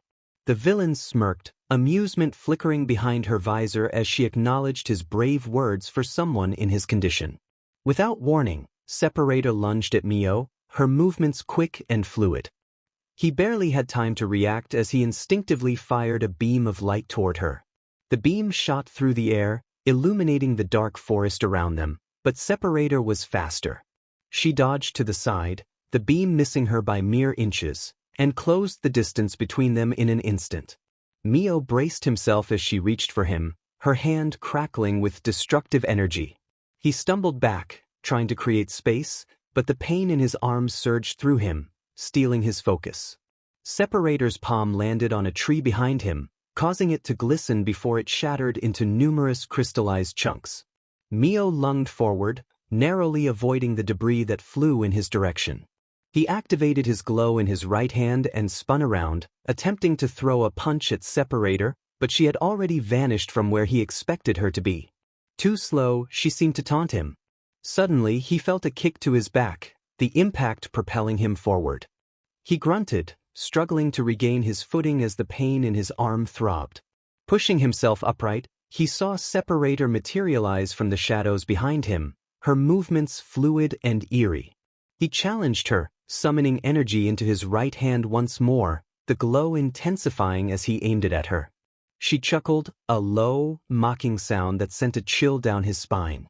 She informed him that he was predictable and needed to think outside the box if he wanted to survive. Confused, he shouted out her name, demanding to know how she knew it. With determination, he unleashed another beam of light, brighter and more focused than before. The light streaked through the air, illuminating the darkened forest, but Separator simply stepped aside, dodging the blast effortlessly. She informed him that they had done research on him and his classmates, indicating they were well prepared. Frustration flared within Mio, but he pushed it down, forcing himself to stay focused. He shouted for her to leave him alone, his voice echoing through the trees. With a quick pivot, he shot off another beam, this time aiming low, hoping to catch her off guard. She dodged again, but Mio was ready. He sprinted toward her, using the momentum to close the gap, his body moving almost on instinct. Noticing his approach, Separator quickly pulled out a tennis ball from her coat. She squeezed it and threw it toward Mio, the ball detonating as it got close. He felt the air shift, the temperature dropping as a wave of force rippled toward him. Diving to the side just in time, he watched the chunks fly past him. Separator commented on his speed, acknowledging the injuries he bore, but warned him that speed alone wouldn't save him. Mio grimaced, pushing himself back to his feet. He needed to be strategic. Scanning the area, he spotted a large rock to his left and quickly darted toward it, using it as a barrier between him and Separator.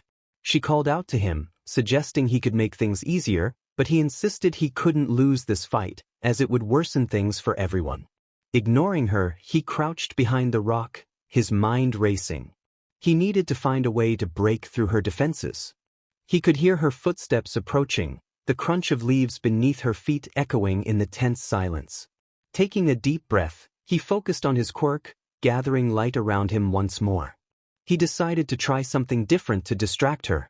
With that, he threw his glowing beam high into the air, creating an explosion of light that illuminated the entire clearing. Separator squinted against the brightness, momentarily disoriented. In that split second, Mio bolted from his cover, launching forward with a blast from his hands. He shot past the villain, staggering her as she struggled to regain focus. As he neared a tree, he activated the glow within his feet to launch himself off it, using a thruster beam for assistance. He prepared to swing his leg as he approached Separator, but she recovered quickly, sidestepping with a flick of her wrist. In that instant, she slammed her hand against the ground, sending shockwaves through the earth. The ground erupted beneath him, and crystalline shards shot up in every direction. One of the shards grazed Mio's right leg as he flew past, causing a long cut to form. He winced in pain as blood began to seep from the wound. It wasn't deep, but it was long.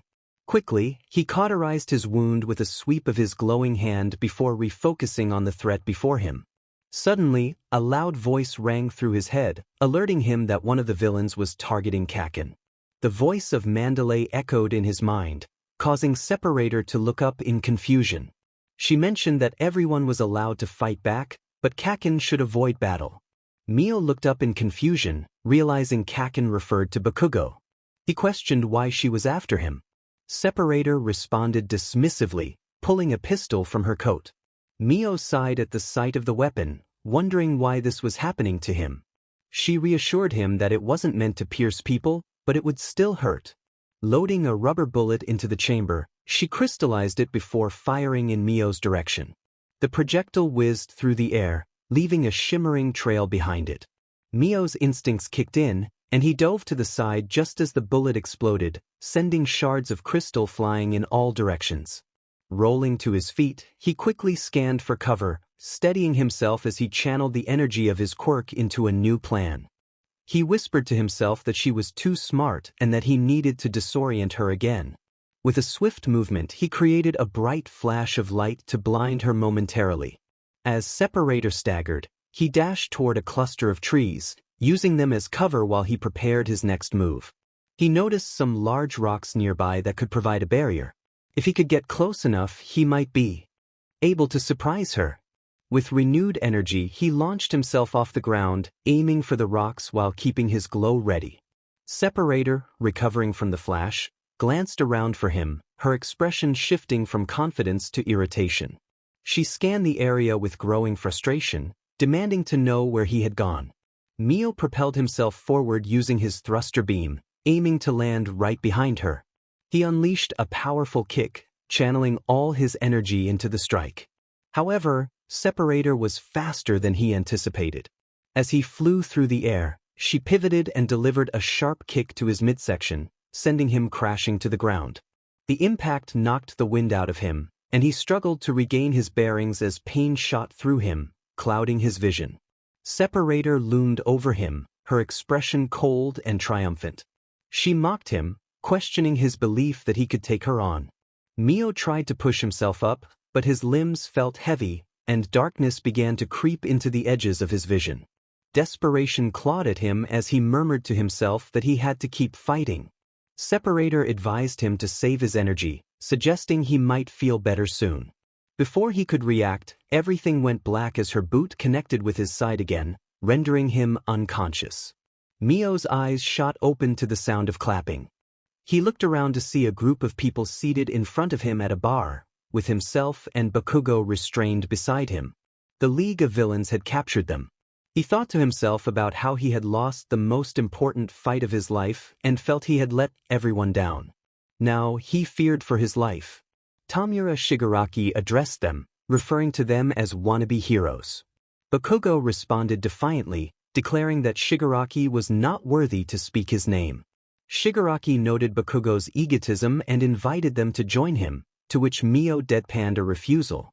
Bakugo echoed his sentiments with anger. The room fell silent for a moment as they stared defiantly at Shigaraki, who remained unfazed by their rejection. He chuckled softly, tapping his fingers together in mock thought, and sneered at them, suggesting that they would eventually come around to his way of thinking.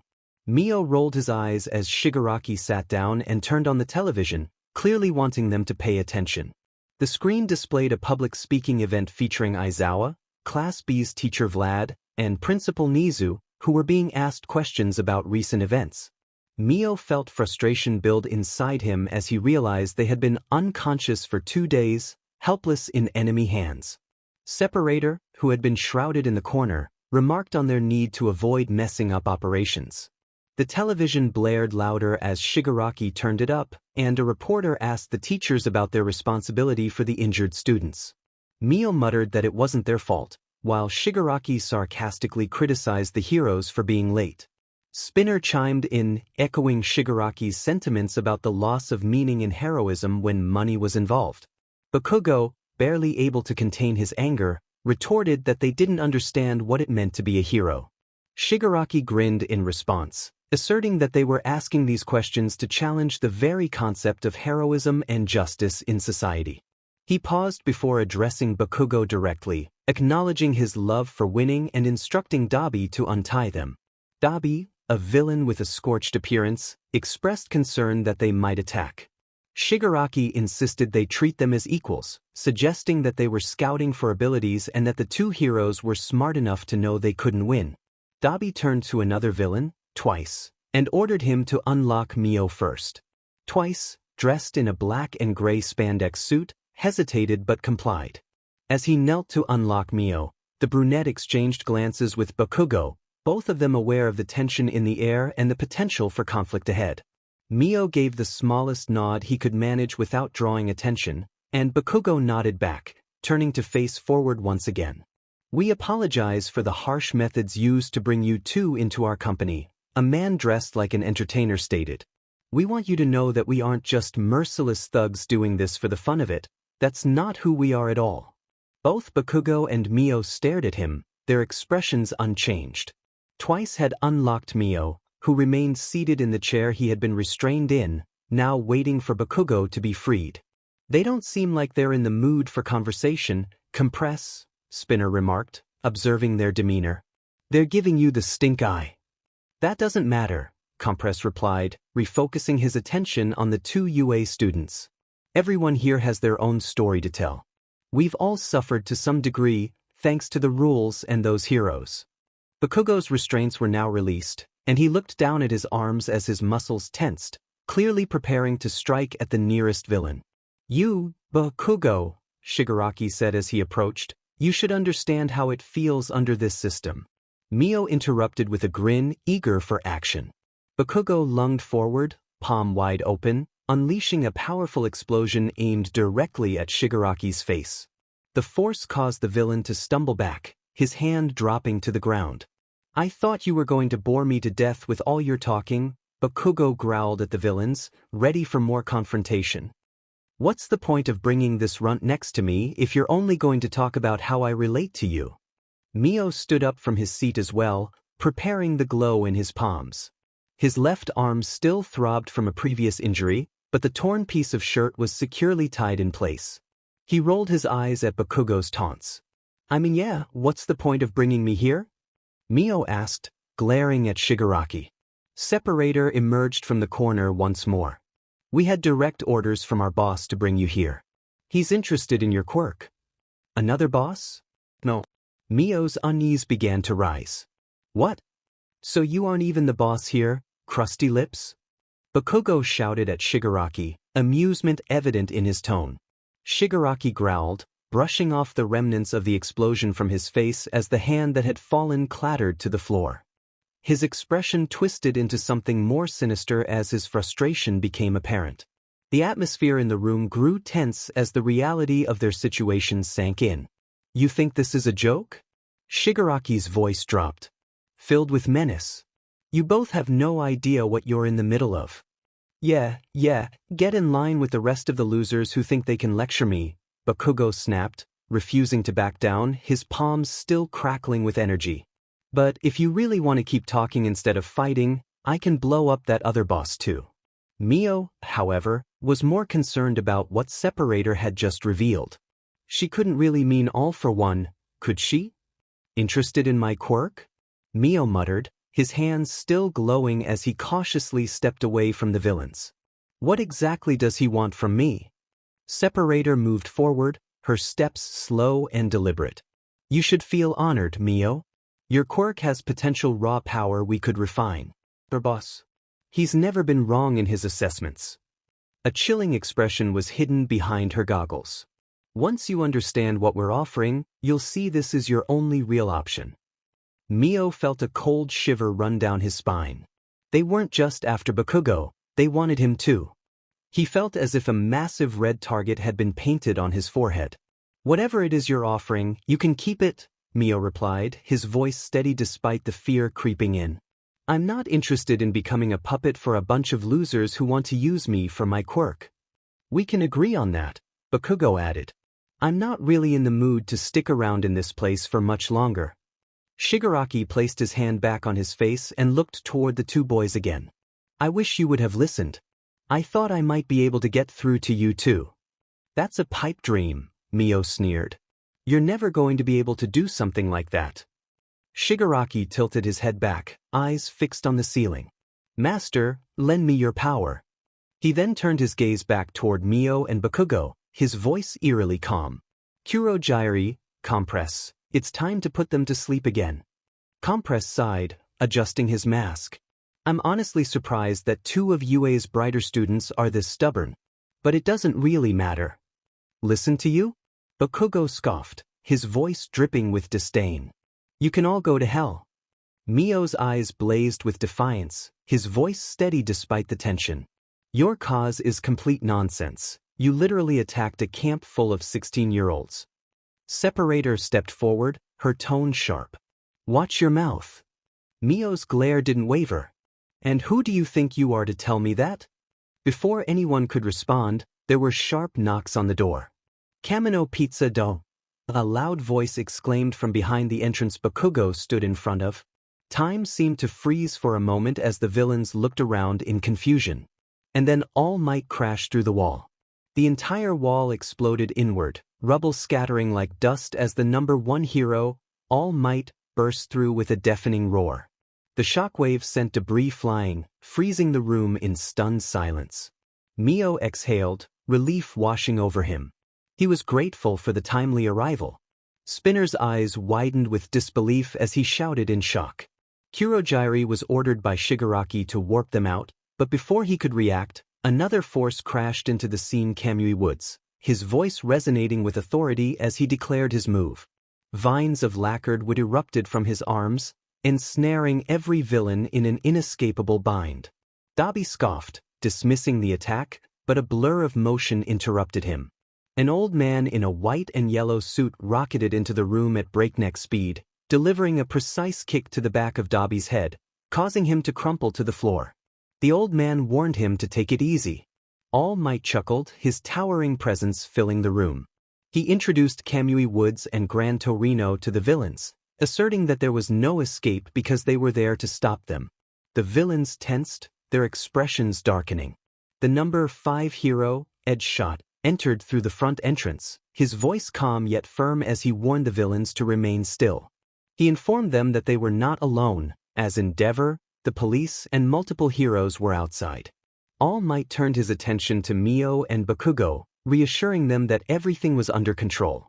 Bakugo scowled, frustrated that he hadn't been able to take them down himself, while Mio shot him a deadpan look, reminding him that he hadn't succeeded. Laughter rang through the room, dry and twisted, as Shigaraki mocked their efforts, reveling in the chaos of their plans. All Might met Shigaraki's gaze, silent and unwavering. Shigaraki ordered Kurogiri to bring in the Nomu, but Kurogiri hesitated, revealing that the Nomu set aside for them were gone. Shigaraki's fingers twitched in disbelief, while All Might tightened his grip around Mio and Bakugo, declaring that they had underestimated the heroes. Mio's gaze flickered to Spinner, who stood frozen, muttering under his breath about the only hero Stain ever approved of. Shigaraki's smirk widened as he dismissed the idea of an ending, insisting that this was only the beginning. Bakugo growled, expressing his impatience with Shigaraki's speeches. All Might urged them to hold back, his eyes locked onto Shigaraki as he declared that the operation would end that night. Shigaraki let out a slow, exaggerated sigh, spreading his arms as he proclaimed that their society kept a lid on the oppressed, but they would smash through it, starting with All Might. Tension thickened in the room as Shigaraki gave the order to Kurojiri. But before Kurojiri could react, a blur sliced through the air, and a sharp object pierced his collar. Magna gasped in terror, questioning if he was dead, but Edge Shot calmly explained that he had simply shut him down. Gran Torino stepped forward, scanning the captured villains and listing their names, causing tension to rise among them. He informed them that their identities were already known, and they couldn't run. All Might pointed out Separator, who stood restricted, declaring that they finally had her. Separator froze, her expression hidden, but a hint of tension flickered in her posture as she glanced around the room at the heroes. All Might stepped forward, asserting that she had been slipping through the cracks for too long and that it was over. Kamui Woods was called to take her mask off. Separator struggled against the bindings, but Kamui's hold was firm. With a couple of tugs, her visor and hood slipped off, revealing her face. Mio felt a wave of nausea wash over him as he recognized her. Mrs. Hoshino met his gaze, her expression torn, but she remained silent. Mio's voice cracked as he questioned her motives, searching her face for any sign of explanation. She looked back at him with a bleak expression, beginning to speak but faltering. Gran Torino urged her to answer, emphasizing that she owed him that much. She attempted to speak but was cut off by Mio, who expressed his feelings of betrayal. The weight of his words hung in the air as he confronted her about living with a murderer. Mrs. Hoshino's expression faltered, but she steeled herself, insisting that it wasn't that simple and that she had struggled. Mio snapped back, anger and disbelief flooding through him as he accused her of taking advantage of him after his parents died. As emotions ran high, Mrs. Hoshino's mouth pressed into a thin line, but Mio continued to express his frustration, revealing the years of manipulation he had endured. He felt the weight of his emotions pressing down on him, grappling with the realization of the truth he had long been blind to. Mio reflected on the situation, feeling a mix of anger and betrayal. He believed that the tough love he received was meant to prepare him for the harsh world ahead, but now he realized it was merely a means of control. The woman before him hesitated, her expression shifting between anger and a softer, almost regretful emotion. She spoke of her struggles, insisting that her actions were driven by the need to survive. Mio was incredulous, unable to comprehend how betraying him could be justified as survival. He accused her of destroying everything he believed about family, reminding her that she had taken him from his orphan state only to act as if she were the victim. At that moment, Bakugo intervened, snapping at Mio to focus. Despite his irritation, Bakugo's intensity made Mio pause. He shot back a retort, but Shigaraki's laughter interrupted their exchange. Shigaraki seemed to revel in their discord, commenting on their fighting. Gran Torino, clearly annoyed, demanded to know where Shigaraki's master was. Shigaraki's breathing grew frantic as he realized he was surrounded by police and heroes, his accomplices captured. Panic set in as he whispered to himself, unable to accept his impending defeat. All Might's voice boomed, demanding to know the location of Shigaraki's master. In a fit of rage, Shigaraki screamed, unleashing black sludge that filled the room. The Nomu emerged from the dark liquid, causing chaos as they growled menacingly. Mio felt a choking sensation rise in his throat, panic gripping him as the suffocating darkness closed in. Bakugo, too, struggled against the encroaching sludge, his confidence wavering as it began to consume him. Mio's horror intensified as he realized he was next, the darkness tightening its grip. All Might called out in desperation, but it was too late. The two boys were engulfed, leaving nothing behind. Suddenly, Mio found himself dropped onto cold ground outside, disoriented and still tasting the remnants of the sludge. Bakugo was beside him, equally bewildered and frustrated. Before they could gather their thoughts, a calm voice interrupted them, apologizing to the two boys. Mio looked up to see a figure in a pristine suit, oddly out of place in the ruined urban landscape. The man wore a bulky helmet with tubes connected to a mouthpiece. Before they could react further, members of the League of Villains emerged from the sludge, adjusting to their surroundings. The suited man addressed Shigaraki, expressing disappointment but assuring him there would be more chances to prove himself.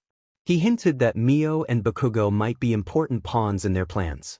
Shigaraki was about to respond when the man looked up, laughing softly. All Might descended from the sky, his resolve unwavering as he prepared to confront the villains below. The man in the suit observed All Might's approach with an unsettling smile, commenting on his predictability. All Might demanded the return of what was taken, his fury palpable. All for One responded with mockery, taunting All Might about his delayed arrival. A powerful gust of air erupted as they clashed, sending debris flying and throwing Mio and Bakugo back. Mio struggled to comprehend the scene, astonished at how easily All Might was overpowered. Bakugo, frustrated, voiced his disbelief, realizing that the man in the suit was likely the leader of the villains who had captured them. All for One taunted All Might about the distance he had traveled, suggesting that he was losing his touch. All Might, undeterred, vowed not to repeat past mistakes and declared his intent to imprison All for One and his league. With determination, All Might charged at All for One, who prepared to unleash a powerful blast of energy. The clash of their powers sent shockwaves through the battlefield, leaving Mio in awe of the sheer force of their confrontation. All Might was not meant to be tossed around like that. All for One, cool and collected, turned to face them and instructed Tamura to flee, taking the boys with him. He extended his fingers, dark tendrils lashing out and embedding themselves into Kurogiri's unconscious body. Kurogiri would help them escape. Magna, panic rising in her voice, questioned why All for One couldn't use his warp to get them away, pointing out that Kurogiri was unconscious. All for One explained that his warp wasn't complete yet and could only manage small distances, while Kurogiri could pinpoint coordinates, making him essential for their escape. Suddenly, Kurogiri's quirk activated, a thick shroud of mist expanding from his body, creating a dense and disorienting atmosphere. All for One commanded them to go, his tone leaving no room for argument. Emerging from the rubble, All Might pulled back his fist, ready to strike, vowing they wouldn't get away. The two powerful figures clashed once more, exchanging powerful blows. Mr. Compress called out to Shigaraki, swiftly compressing the unconscious Dabi into a small orb to take with him. They needed to grab the two heroes and run while All Might was held back. The League of Villains turned their attention to Mio and Bakugo, their expressions a mix of menace and eagerness as they prepared to attack. Bakugo mumbled in frustration, glancing at the approaching villains, while Mio nodded, determined to protect themselves until they found a way out. As the League lunged forward, Bakugo ignited his palms, explosions lighting up the dim mist. He launched himself at Separator, delivering a swift kick that sent the villains sprawling backward. Mio moved in tandem, firing a solid beam of light at Compress, causing him to stumble as it scorched his arm. Compress shouted in annoyance before launching himself at Mio again. Mio ducked, using blasts from his palms to propel himself along the ground, narrowly avoiding Compress's strike. He collided with Toga, who flinched in pain as she leapt backward. Twice lunged for Mio but was intercepted by Bakugo, who knocked him aside. The two boys took a back-to-back stance, scanning the surrounding villains. Mio asked Bakugo if his quirk worked with sweat. Bakugo, confused, replied affirmatively. Mio suggested that if he heated Bakugo up to make him sweat, it might allow for bigger explosions. Bakugo grinned, acknowledging Mio's idea. Mio grabbed Bakugo's arms, applying heat to his skin as the air shimmered around them. As sweat began to bead on Bakugo's forehead, he felt a surge of energy building within him, urging Mio to keep it steady. Mio nodded, focusing on maintaining the heat while keeping an eye on their surroundings. Suddenly, Magna lunged forward, attempting to catch them off guard. Without hesitation, Bakugo spun around, igniting a massive explosion that sent Magna reeling. Toga then lunged for them, knife in hand. Mio shouted for Bakugo to look left, and they both broke apart to dodge Toga's attack, rolling to safety. Bakugo launched another explosion, targeting Twice, who was attempting to flank him. Mio positioned himself in Bakugo's blind spot, continuing to focus on enhancing Bakugo's explosive power. He warned Bakugo that Compress was coming. Compress lunged at Bakugo, but Bakugo unleashed a series of explosions that sent the villain stumbling backward, taunting him as sweat dripped from his fingertips. Meanwhile, Mio tracked Toga's movements, alerting Bakugo to her approach. Bakugo turned just in time, narrowly avoiding Toga's blade with Mio moving alongside him. Before they could react, Separator threw tennis ball at them, which split and shot spikes toward Mio. He dove to the side, narrowly evading the projectiles but tumbling to the ground. Frustrated, Mio yelled as he was separated from Bakugo. Bakugo shouted that he would take on Knife Freak and Krusty Lips, his voice strained as he grappled with Shigaraki's relentless assault. Mio clenched his fists in anger, facing Separator, who wiped her face across from him. His palms lit up as he channeled energy to fight her. Separator coaxed him to join them, her voice deceptively calm, insisting it didn't have to be like this. Mio shot back that it already was, his frustration boiling over as he prepared to make her suffer. Mio lunged toward Separator, using his glowing foot to propel himself forward with a burst of speed, hands blazing with light. He closed the distance in a flash, moving his fist toward her center. Separator shifted to the right and delivered a kick to Mio's side. The impact sent a jolt through his ribs, but he quickly regained his footing, the sting only fueling his anger. Separator coldly remarked that he was still too predictable. Mio growled in annoyance, sprinting to close the gap again. He delivered a knee to Separator's gut, knocking the wind out of her. As she staggered back, clutching her side, Mio leapt toward her, delivering a powerful punch to her face. Separator hit the ground hard, struggling to brace herself. Before she could recover, Mio was on her, fists blazing as he struck again and again, each punch fueled by raw, unfiltered rage. Sparks of light scattered with every impact, illuminating her face twisted in pain and frustration. She raised an arm to shield herself, but Mio continued to slam his fists down, breathing heavily as he pressed his attack. The weight of all the anger, betrayal, and confusion surged through each punch as Mio's glare remained locked onto Separator. He expressed his disgust, feeling the bitterness of the situation. Separator attempted to grab his arm, but he broke free, pinning her back to the ground with another forceful strike. She groaned, struggling as pain coursed through her. Suddenly, Bakugo's voice cut through the tension, warning everyone of the incoming support. Mio turned his head, spotting the silhouettes of Deku, Kirishima, and Ida Esterenji across the sky, heading directly above the fray. Kirishima called out to Bakugo and Ukiyo, urging them to move quickly. Mio hesitated for a moment, glaring down at Separator, his rage still simmering. He growled under his breath that this wasn't over before stepping back. With a powerful leap, Mio propelled himself toward his classmates, grabbing Kirishima's hand while Bakugo took the other. Ida activated his Recipro Burst, and the group surged forward with renewed speed. Mio's hands ignited with a powerful glow, blasting beams of light, while Bakugo's explosions added to their momentum.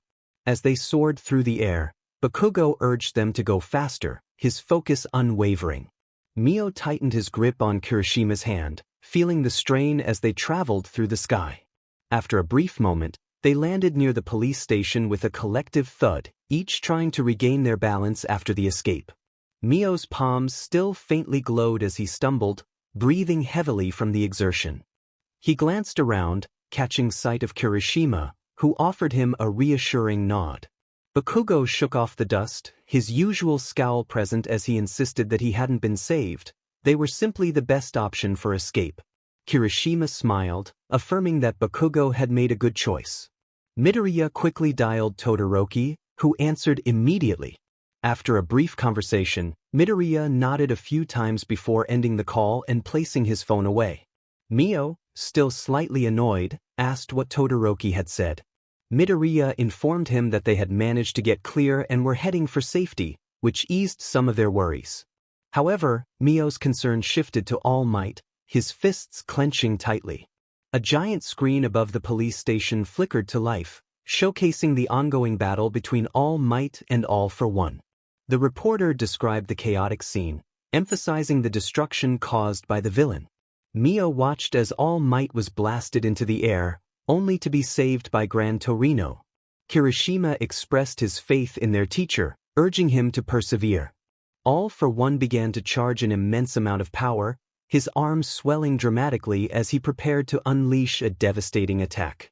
Mio gasped in fear as he witnessed All Might's frail form, now wearing a suit that seemed far too large for him. The crowd around the group erupted in shock, and a teenager's scream echoed through the air, heightening the panic. Bakugo whispered that All Might wouldn't lose, and Mio nodded, hoping it would be true. The anger he felt earlier faded, replaced by a deep fear for the fate of the world. The tension in the air thickened as the crowd's anxiety reached a peak. Mio stood frozen, his eyes glued to the screen as All Might's weakened form trembled under the weight of his struggle. Midoriya's breathing became erratic, his wide eyes reflecting the chaos. He whispered that All Might was still fighting, trying to convince himself that their hero wouldn't give up. Mio glanced at him, noticing the despair in his expression. He reassured Midoriya that All Might wouldn't lose, his voice low but firm, as he tried to push away the dread clawing at his chest. The screen shifted back to the battlefield, showing All Might breathing heavily as All for One taunted him. The hero's breaths were labored, and the crowd began to rally behind him, shouting words of encouragement. Mio's voice joined the chorus, pleading for All Might to keep fighting. Suddenly, the camera zoomed in on All Might's exhausted face as a smile began to form. He uttered a few words before raising his right arm, which returned to its normal size. Both All for One and All Might prepared for one final clash, but Endeavor interrupted, launching an attack on the villain alongside Edge Shot. Despite the overwhelming odds, All for One effortlessly sent the two opponents flying and ascended into the air. He began to gather a significant amount of quirks within his right arm as he looked down at All Might. In an instant, the two charged at each other. The crowd erupted in encouragement, with Midoriya watching in terror as tears welled in his eyes. All Might unleashed a surge of strength, overpowering All for One once more, despite the villain's imposing presence. With determination, All Might drew back his fist, channeling the remnants of his quirk before delivering a powerful strike to All for One's face. His voice resonated across the city as he declared his attack. A profound silence enveloped the battlefield as clouds of dust swirled around. Helicopters struggled to stabilize amidst the strong winds generated by All Might's attack. As the dust began to settle, cameras zoomed in on the two figures that everyone was eager to see. All Might's rugged form slowly raised his fist into the air, pointing directly at a nearby camera. The spectators erupted in cheers, their applause and cries of relief echoing through the streets. Mio watched All Might's triumphant pose, his finger aimed precisely at the camera.